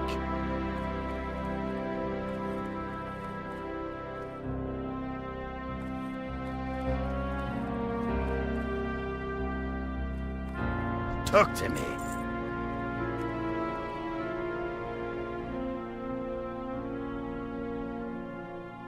I'm gonna buy the basic one. I don't need it to deal damage. I just need to be able to pull stuff, and we'll get some light shot. Should be fine for now.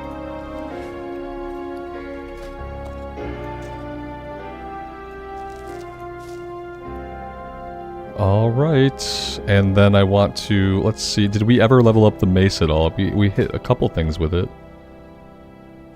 We're still going to work, let's work on maces first and then we'll switch over to axes. Be good.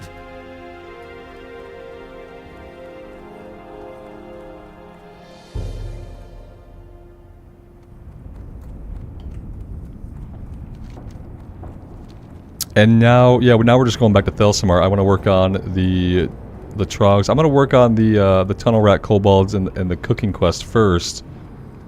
For some reason, the trogs that we ran into on accident, they were like at level with us. They were not green, so I don't really want to do those right now. Because we got into a little spot of bother with them.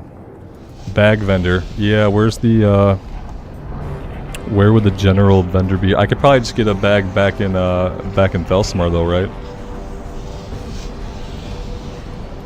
I don't think I'm going to get like any special deals here that I'm not going to get at the general vendor back in Thelsamar. It'll probably be easier for me to find.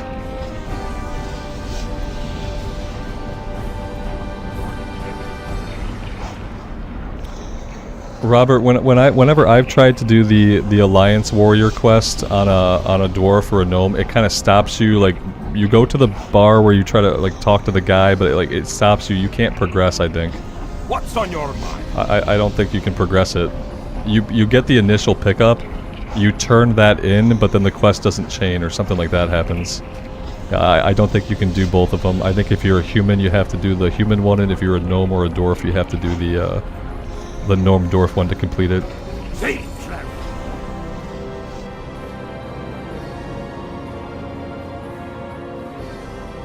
It's really crazy to me that they let those characters go to Wrath, because I remember when Season of Mastery started, they said that was not going to happen.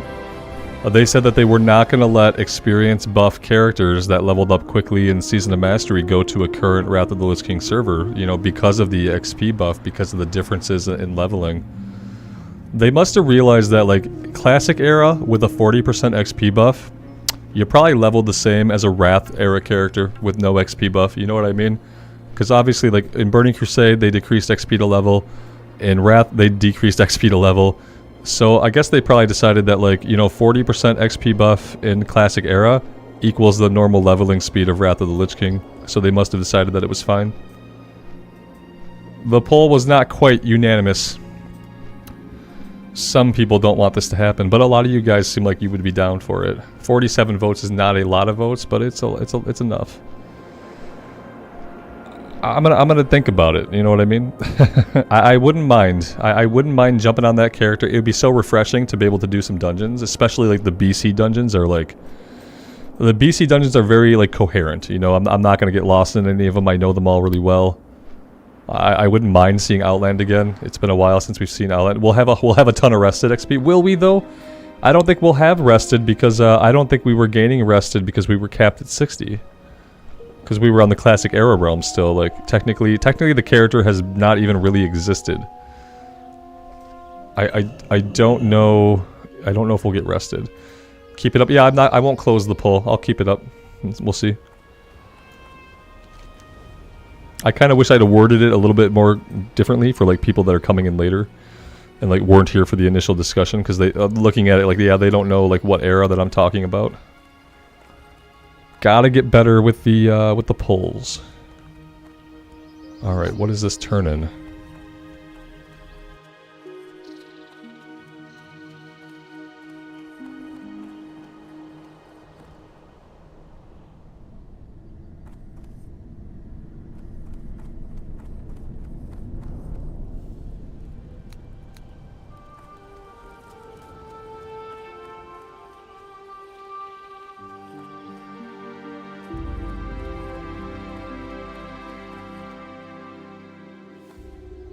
You got my attention. Off with you.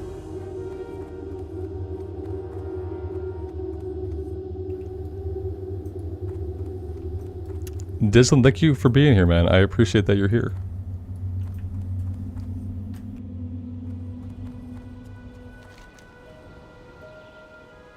Alright, let's go out into the wilds here. We need to just fight anything that moves, basically. We're fighting anything. Let's head up here. The problem I have here is that it's hard to find boar. A lot of the time I have trouble finding the boar that we need. We'll see what's spawned in for us today.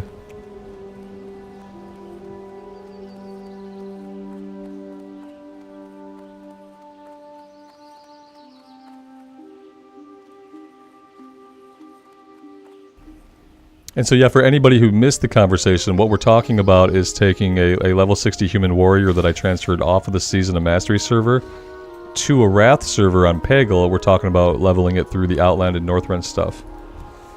That's what the poll is referring to. I found my Season of Mastery character was just kind of sitting there. I never bothered to do anything with her because I thought that the transfer was going to be to a Classic Era realm, but the transfer was to like any Wrath realm that I wanted. So I put her on the realm that has our max level Paladin on it.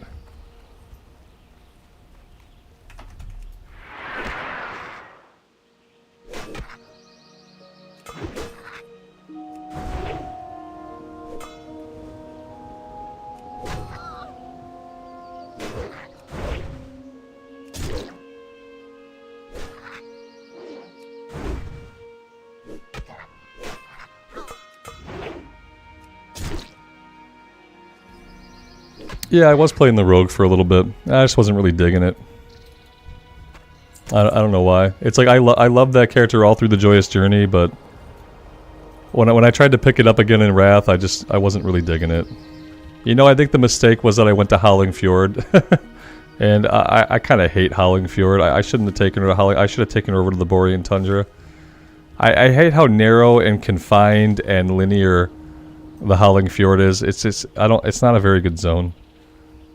Yeah, I think that was part of my bounce off with the rogue, but I was honestly trying to play the rogue at a time when I had almost zero hype to do any Wrath of the Lich King stuff. So it was kind of like a bad time for me to try to be playing the character, to be honest. And yeah, I just didn't enjoy it as much as I enjoyed it through the rest of the leveling. I kind of feel that way about JJ characters. Like, if you start a JJ character, you gotta get it maxed out while Joyous Journeys is going on, because eventually like something happens where like if you don't do that journey all together all at once, it's really easy to fall out of the character and never be able to pick it back up again. That's what happened with the rogue. She's still parked somewhere, but yeah. I partially blame Howling Fjord, but ultimately it was my own damn fault, as they say.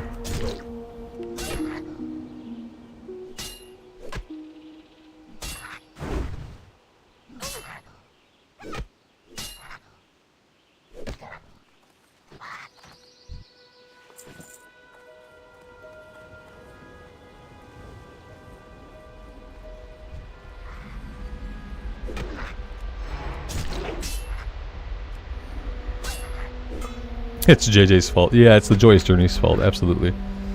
Yeah, it was one of those like 4 or 5 week Joyous Journeys, I think, where there just wasn't enough time for me to get the character from 0 to max. If I had been streaming back then and we played as much as we play now, then yeah, absolutely, we would have easily gotten her to max level.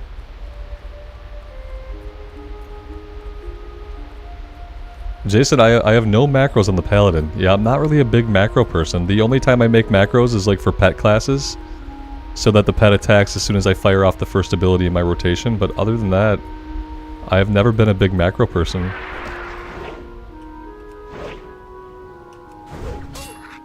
I typically have to have you guys write macros for me, because I'm not even smart enough to do it.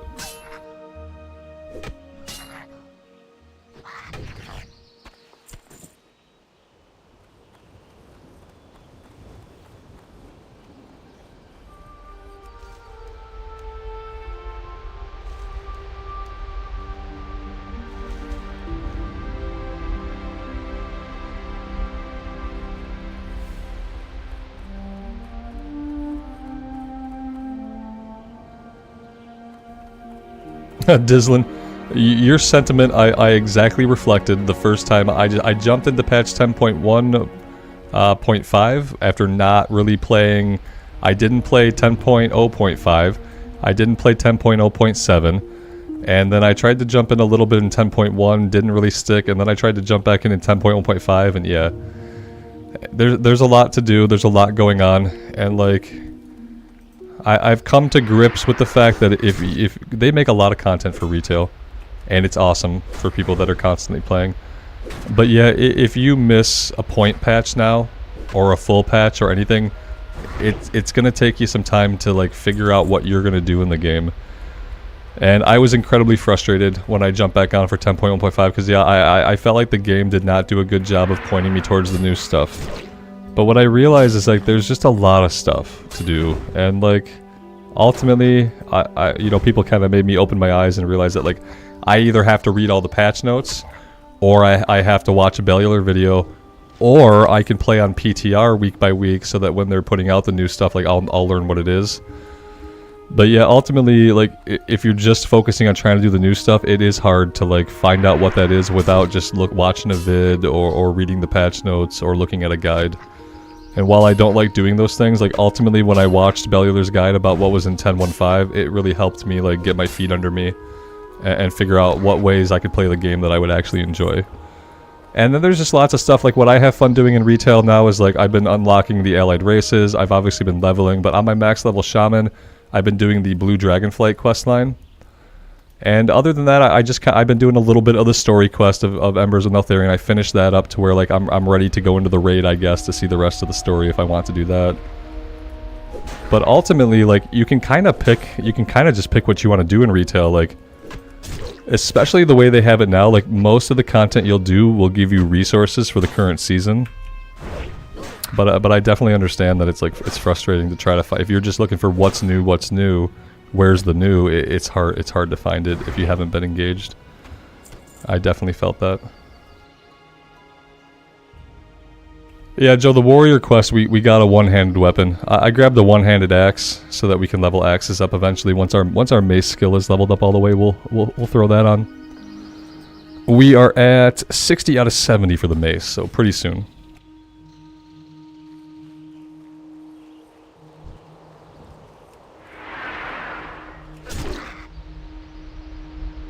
Alright, I'm going to end the poll now. I think I've got the main takeaway, which is that a lot of people would be down for it. Supposedly, we'll see. The only way we're going to know for sure is if we go to do it, and we see how it is.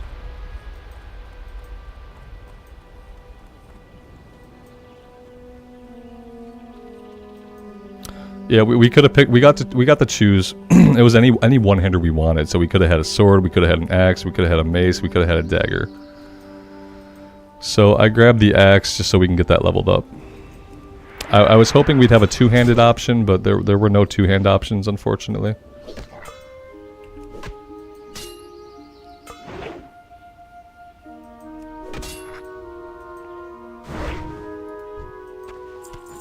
Dizzin, the warrior that we're talking about is a Wrath classic character now. It was a Season of Mastery character that I let sit there at level 60, and then recently found out that I can transfer it to Pagel, which is where my Paladin is at, my max level Pally in Wrath. Joe, they're about the same. Yeah, the axe and the mace that we have on are about comparable. Ultimately, we're not going to be using one-handers. We're going to be using two-handers. The one-hander is going to be for like tanking dungeons. So I want to keep the skill level up at least as much as I can, but I don't have a big interest in like wearing them full-time. Not while we're out like soloing stuff. I'm just trying to get their skill levels up. Ultimately, what I'm looking for in a weapon is a two-handed weapon. That's primarily what we're gonna do.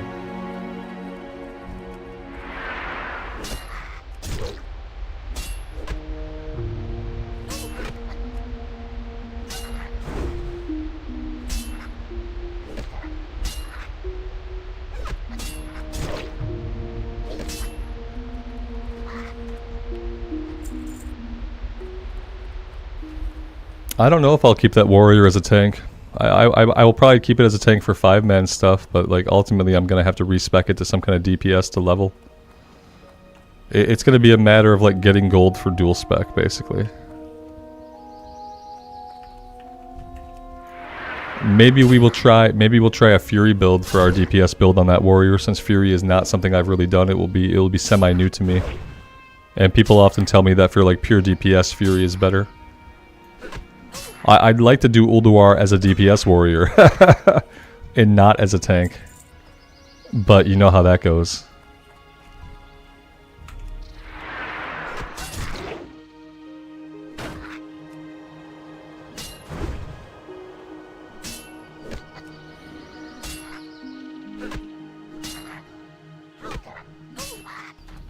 That's alright, Joe. I can get it out on my own. I appreciate the thought, though. But I think my Pally has some gold. You know, I haven't been on the Pally in a while. And I don't think I wasn't spending gold on the Pally, I don't think. So, I mean, the Paladin should have some gold. We'll see. We're going to get a lot of gold leveling up through Outland and leveling up through Northrend. So, like, ultimately, we should be able to afford it fine. It shouldn't be a big deal. I probably have gold on some other Pagel characters, too, that I can kind of toss into the pot. And we can see how much we end up with.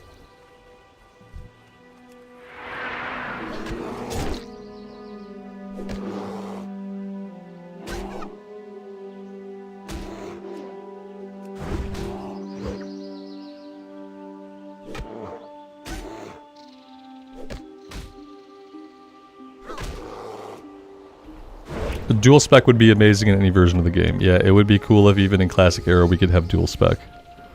Maybe even if it costs 1,000 gold, like that would be a hefty bill to pay in Classic Era. Like I don't know that a lot of people would ever achieve that. And then you'd kind of be picking between dual spec or your like epic riding skill. But yeah, it would be cool to have some kind of dual spec option in Classic Era.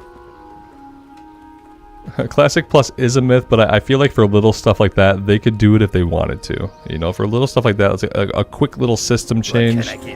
They could do that if they wanted to. They just probably don't want to, you know.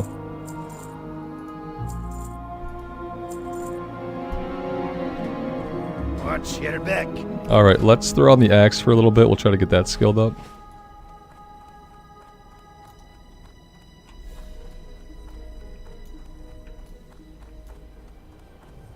You got my attention. Be good. How are you? Off with you.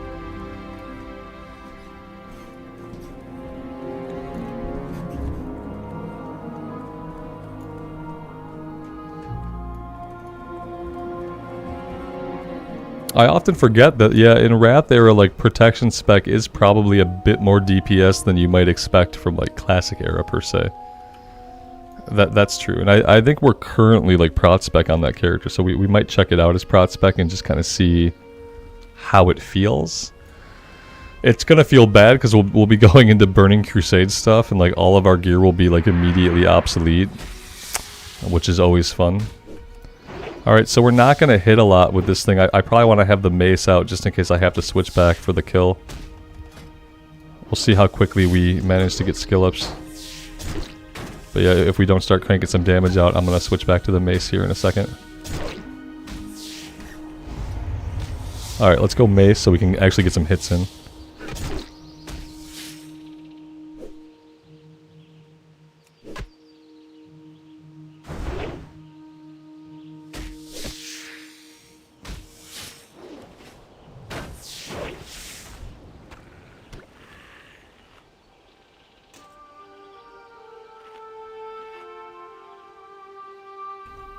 Rome, I have a standing desk? No, I don't. I'm sitting right now.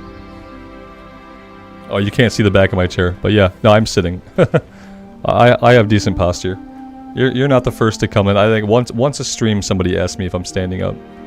I wish I was standing up. Yeah, my blood circulation in my legs would probably feel a lot better right now. And I haven't stood up in a while, actually. I tried to tell myself that if I was going to stream for a long time that I would stand up and move around every 2 hours. And today I didn't do that at all. And like short term it's okay, but I know that if I keep doing that, like long term it's going to have like negative health effects. I know that I do have to like start standing up more if I'm going to be here for 5 or 6 hours. And I just haven't been making myself do it. I just forget. I just sit here. I get into a flow. My wife is awesome, and she always is bringing me food and coffee and stuff, and I never have to really get up. I have a puppy sleeping in my lap too, which is like, it's like added bladder control. Like I don't really want to disturb the puppy right now and get up, so I'm like, I'll just keep sitting here.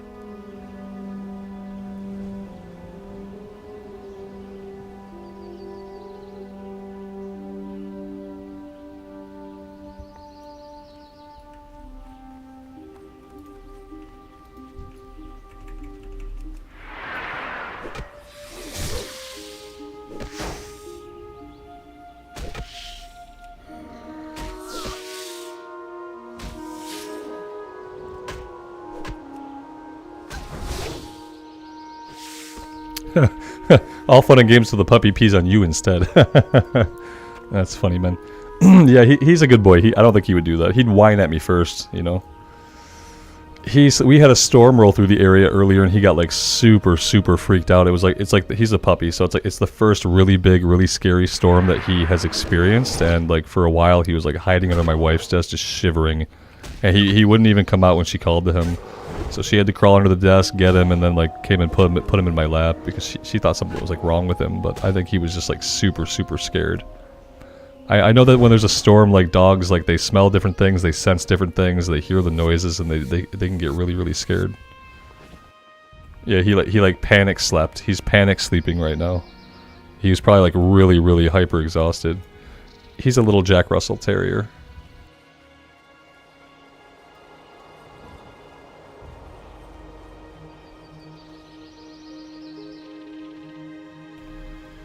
Mr. JJ, thanks for being here. The Shadowlands main story quest was completed. Yeah, I played through the entire main campaign of Shadowlands, unfortunately. I even tried to do a little bit in Korthia before I realized what hot garbage that was. And then I came back in 9.2 and I played some of the story stuff in 9.2. I don't remember if in 9.2 I finished all of the campaign stuff or not. I definitely never did the raids, so if by incomplete you mean like I never did the raiding and saw the raid story, or so I didn't grind my renown because I just couldn't be bothered to grind another fucking AP bar. But yeah, I did do just the base campaign of Shadowlands. That's really all I commit to in a WoW expansion.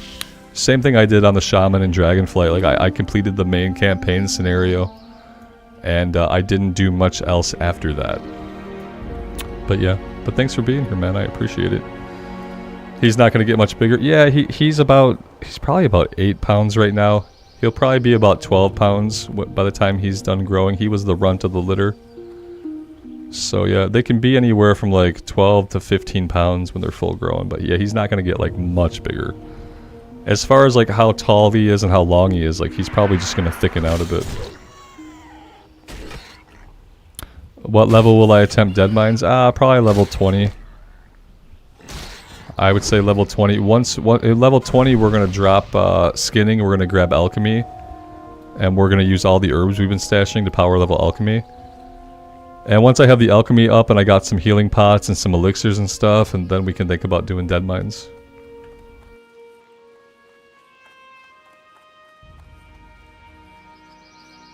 Yeah, Rome, sometimes that happens, yeah. Yeah, that can happen sometimes. A lot of times what happens is like the biggest puppy of the litter like hardly ever ends up being the biggest dog full grown. We had a German short-haired pointer back in the day, and like we kept track of his litter mates for a while, and the one that was the biggest of the litter ended up being one of the smallest when they were all full grown. And our boy that we had who was middling of the litter, he got to be one of the biggest. But yeah, sometimes that can happen.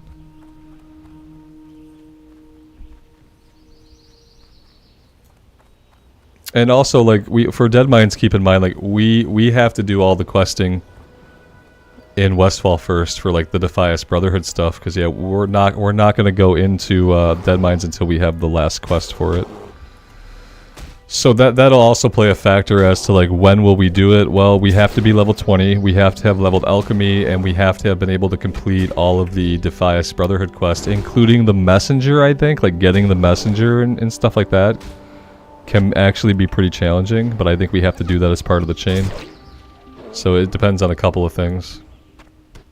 But irrelevant, like, we're gonna do it eventually no matter what. Like, even if I can never get the messenger, like, we'll still do the run, you know, eventually. But yeah, getting that messenger is gonna be hard.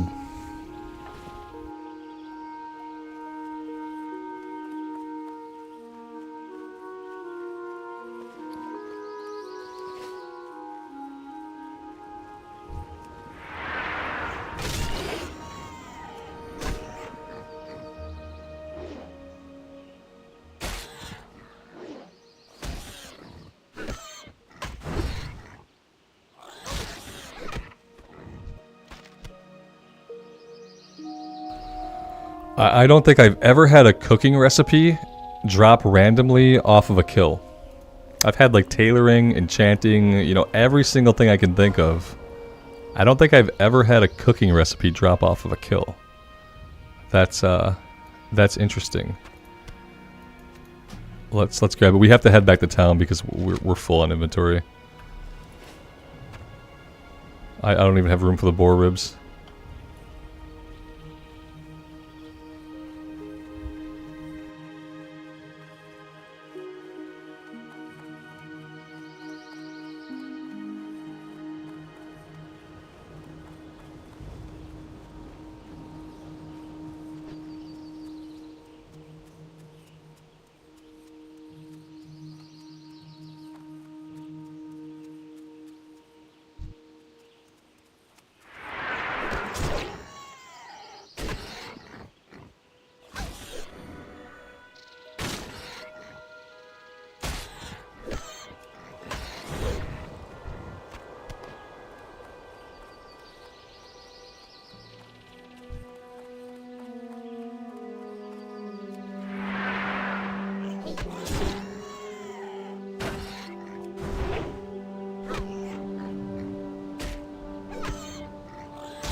Jay, have a good one, man.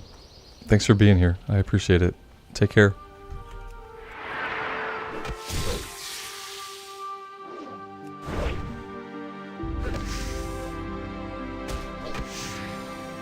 Yep, we will be here tomorrow. We might be playing the Wrath of the Lich King level 60 warrior tomorrow. We'll see.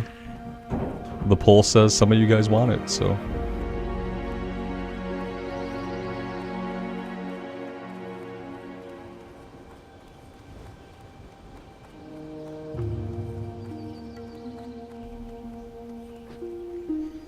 What do I think about the Hunter as a hardcore class? I had very little experience on it. We got our Hunter killed at like level 19 because I was being stupid around Murlocs.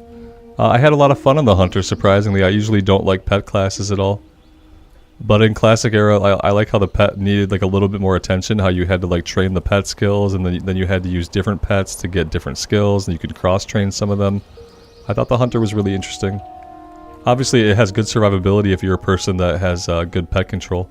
What can I get for Which you I did today? not have good pet control, and that's part of why we got killed.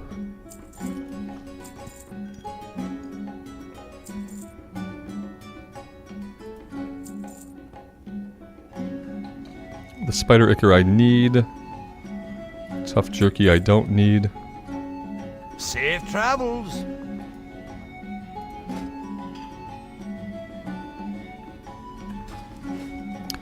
Alright, okay, one thing, I think I'm basically at the end of my stream today. We're about 5 hours in. One thing I do want to check, I want to take a look at this, I want to take a look at the warrior. I want to jump over and take a look at this level 60 warrior on the Wrath server. I think by now she should have made the transfer. We should be able to log her in, and I just kind of want to take a look. I kind of want to take a look. Let me do this, and then let me do this. It'll be weird here for a minute, so bear with me. Let's get into Wrath of the Lich King. And let's go here. There we go. Okay, that's better. Let's have a little look at this warrior who's been sitting and languishing on SOM for a long time. She should be on Pagel now. Oh, there we go. What happened to my name? So what am I going to rename this character as? I've taken these. I'm going to need like a different weird little character to put here. Let's pull up the character map. And let's see. What character do I want to grab? Let's do this. Copy.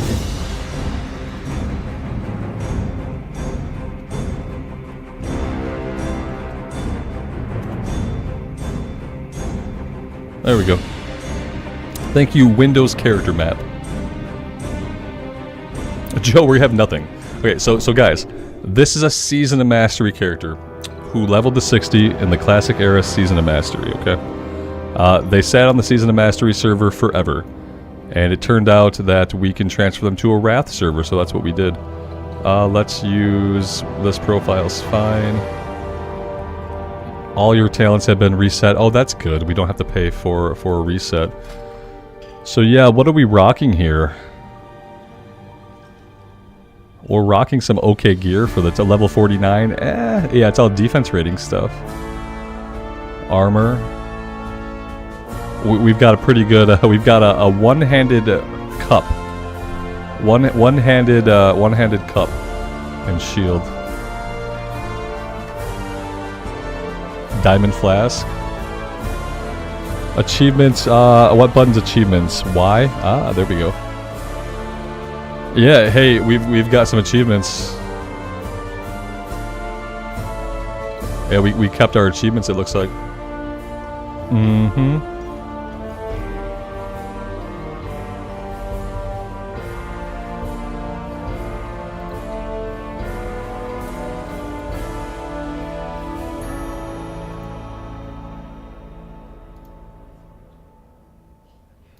Okay, yeah, we did keep achievements. I just don't have any amazing ones.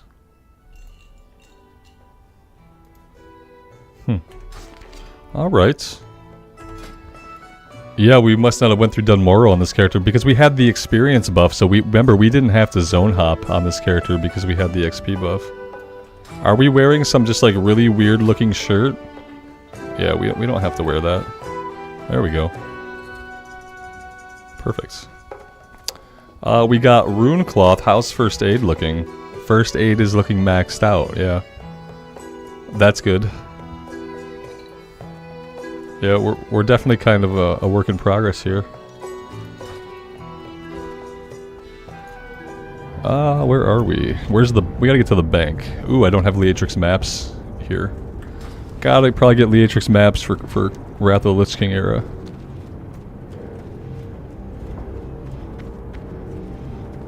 The bank is to my left, right? This is the auction house. Let's tidy some things up. Did we do professions? I don't think I did. Oh, I did alchemy herbalism. And alchemy is apparently like almost maxed out. I don't remember doing alchemy at all. Okay, yeah, cool. Like, yeah, that's absolutely fine. I have professions, apparently. Who knew? 295 out of 300, that's not bad. Yeah, okay, yeah. Talk to me. I'm in. I've got some older herbs and stuff. What I'd like to do is get rid of some of this. I should probably see about maybe putting this up on the auction house, because I'm not really going to need much more rune cloth, right? Nikolai, how old is this character? It's a Season of Mastery character, so I stopped playing Season of Mastery as soon as we hit max level, which was like 3 months into Season of Mastery. So when was Season of Mastery? Was it 2020? November 2020. 21. November 2021. Probably stopped playing the character sometime around February 2022. So the character sat for more than a year. At least more than a year the character sat. Let's see. Okay, we got like 10 gold a stack. I can break the economy here a bit. Let's do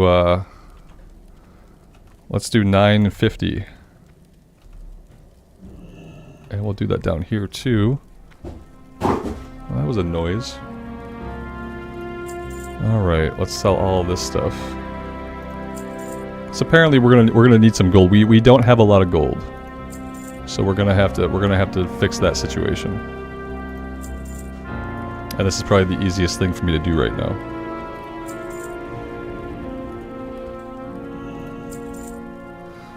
I have a two-handed epic sword, Sulthraze the Lasher.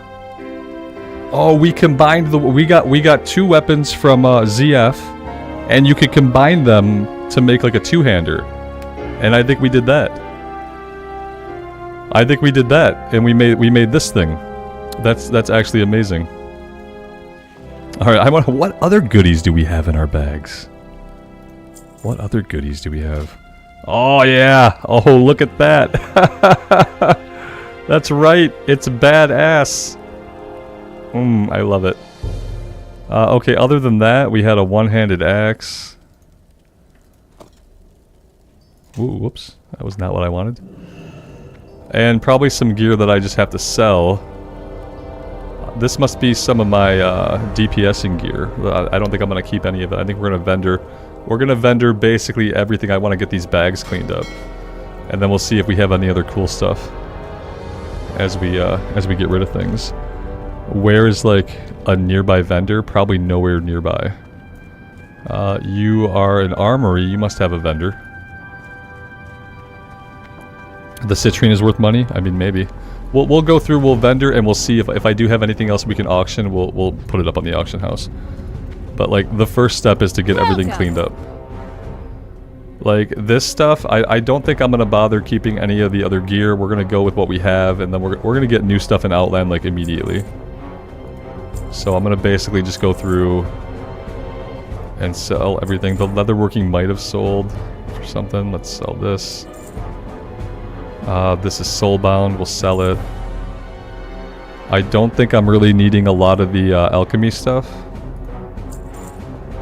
Because I don't... Yeah, I need to find some more alchemy recipes. I don't... Do we have to get to 300 before we start crafting any Outland stuff? Do I have to completely max out these points?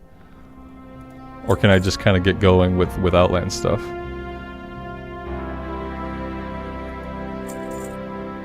I don't need whatever these are. Pet companions, I can summon those. I don't need these. I'm not, Justin, I'm at the end of the stream and I'm just like, so what happened for anybody who's like, what's going on is I had a Season of Mastery character that was sitting on Shadow Strike. I was just kind of curious if I can get them onto a Classic Era realm, but it turns out we could get them onto a Wrath realm. I got them onto Peggle. So now my Season of Mastery character from like 2 years ago is a functioning character on the Peggle Wrath server where my max level Pally's at, which kind of makes me excited to play the character, since they are now suddenly relevant. That's all I'm doing. Yeah, and I'm probably at the end of the stream for today. We are 5 hours in, and we've been doing hardcore the rest of the day. But I'm thinking about dusting off this character and leveling her in Wrath of the Lich King. Because I think it will be awesome to have a human warrior on the server with my human Pally. Very, very exciting. The sword is amazing, and we're gonna be probably using the sword. So we can go ahead and equip it.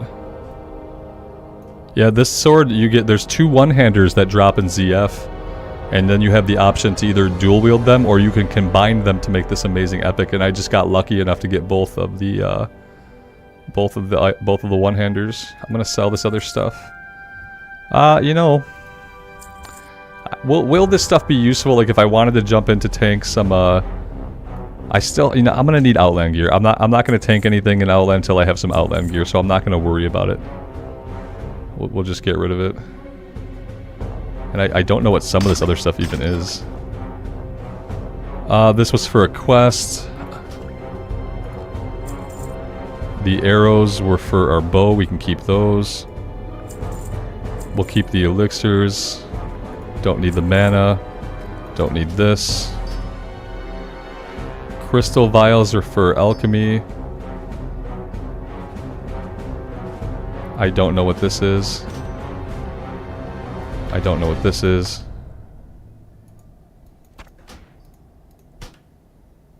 Somebody's head in the bags for a year. Mike, she had a shirt. I took it off her. I sold it. Yeah, she had a shirt. She's covered up enough. I know Blizzard doesn't like this kind of thing anymore, but like Blizzard used to like this. They pretend like they don't like this kind of thing now. Even the Night Elf Heritage armor, you know, they want to pretend like it was never like sexy at all. So that's for them to do, but I don't need to pretend. let's get rid of... I want to summon these pets. Safe travels. If I summon the pets, do they... Yeah, they go into my pet log now. Okay. What is this? Oh, okay, it's not a pet. I sold the shirt right off her back, yeah. Absolutely. Yep, yep.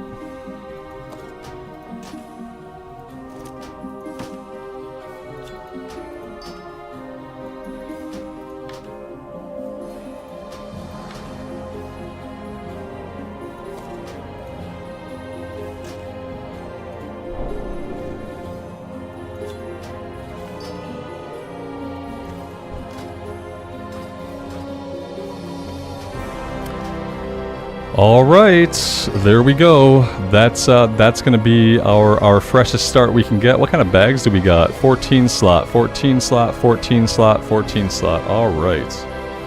Yeah, quest log. Let's just clear everything out. Oh yeah, that's gonna feel good. Oh my God, do I have a full quest log? Absolutely crazy. They're all dungeon and raid quests, at least. Most of them. We have Eastern Plaguelands quests. But yeah, we don't have rested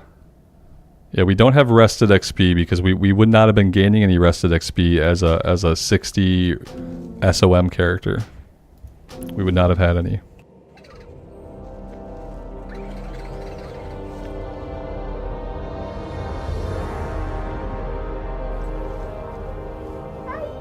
Yeah, I'll be up in a minute, buddy. Okay. Oh, bye. If you're looking for yourself, you're always going to look down here.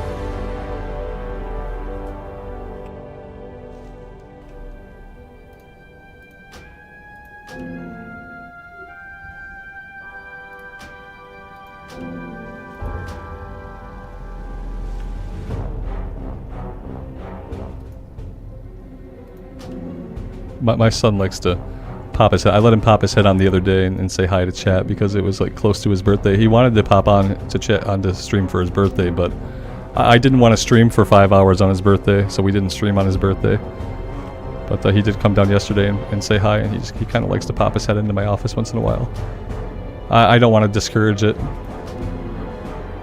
Even though I'm like, you know, I watch Carnage sometimes, and he'll have his kids on stream for like an hour straight. Like I don't have no plans to do that, but he gets a big kick out of popping on and saying hi. That was Kid Rambles. Yeah, Whitney, that was Kid Rambles. It was quick. It was real quick. Yeah, yeah. He's 8 years old, but he's like 5 feet tall almost. So yeah. Patrick, what kind of graphics card do I have? I have a 3070. Yeah, not a super graphics card, but I built a new rig last year through iBuyPower. I got a pretty good deal on my parts.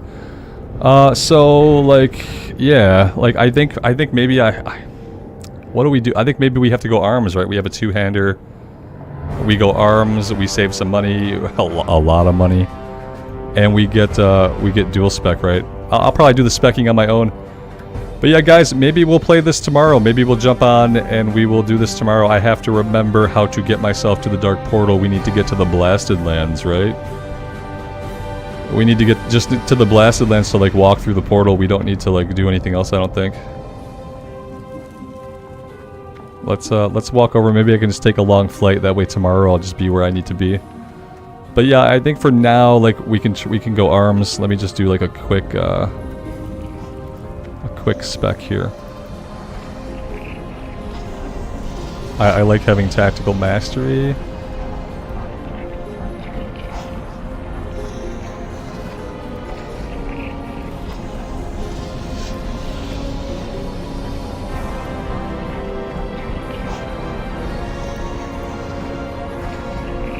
I really hate picking a specialization because I feel like it stops us from wanting to use other weapons. It's one of my least favorite things about the arms tree, is that we have to pick a spec. Netherguard Keep. That's a nice long flight.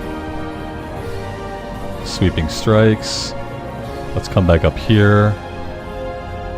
Let's come back up here. Yeah, we got. Let's go ahead for swords for now. I feel like these are always like wasted points. Maybe we do some overpower. Weapon mastery, reduce the chance of your attacks to be dot. Yeah, let's do that. Trauma.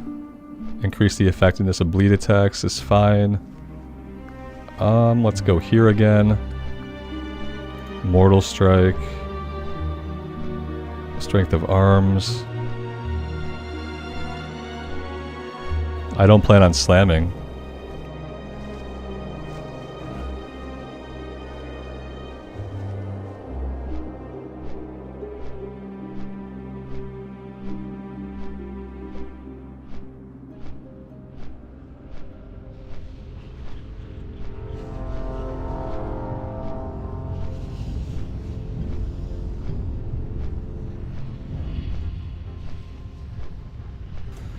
There we go. That's a spec. It's a spec. It's probably not the best spec, but Eric, yeah. So this is Wrath. So as I wrap up the stream here, which I'm going to do, I'll explain for anybody coming in late.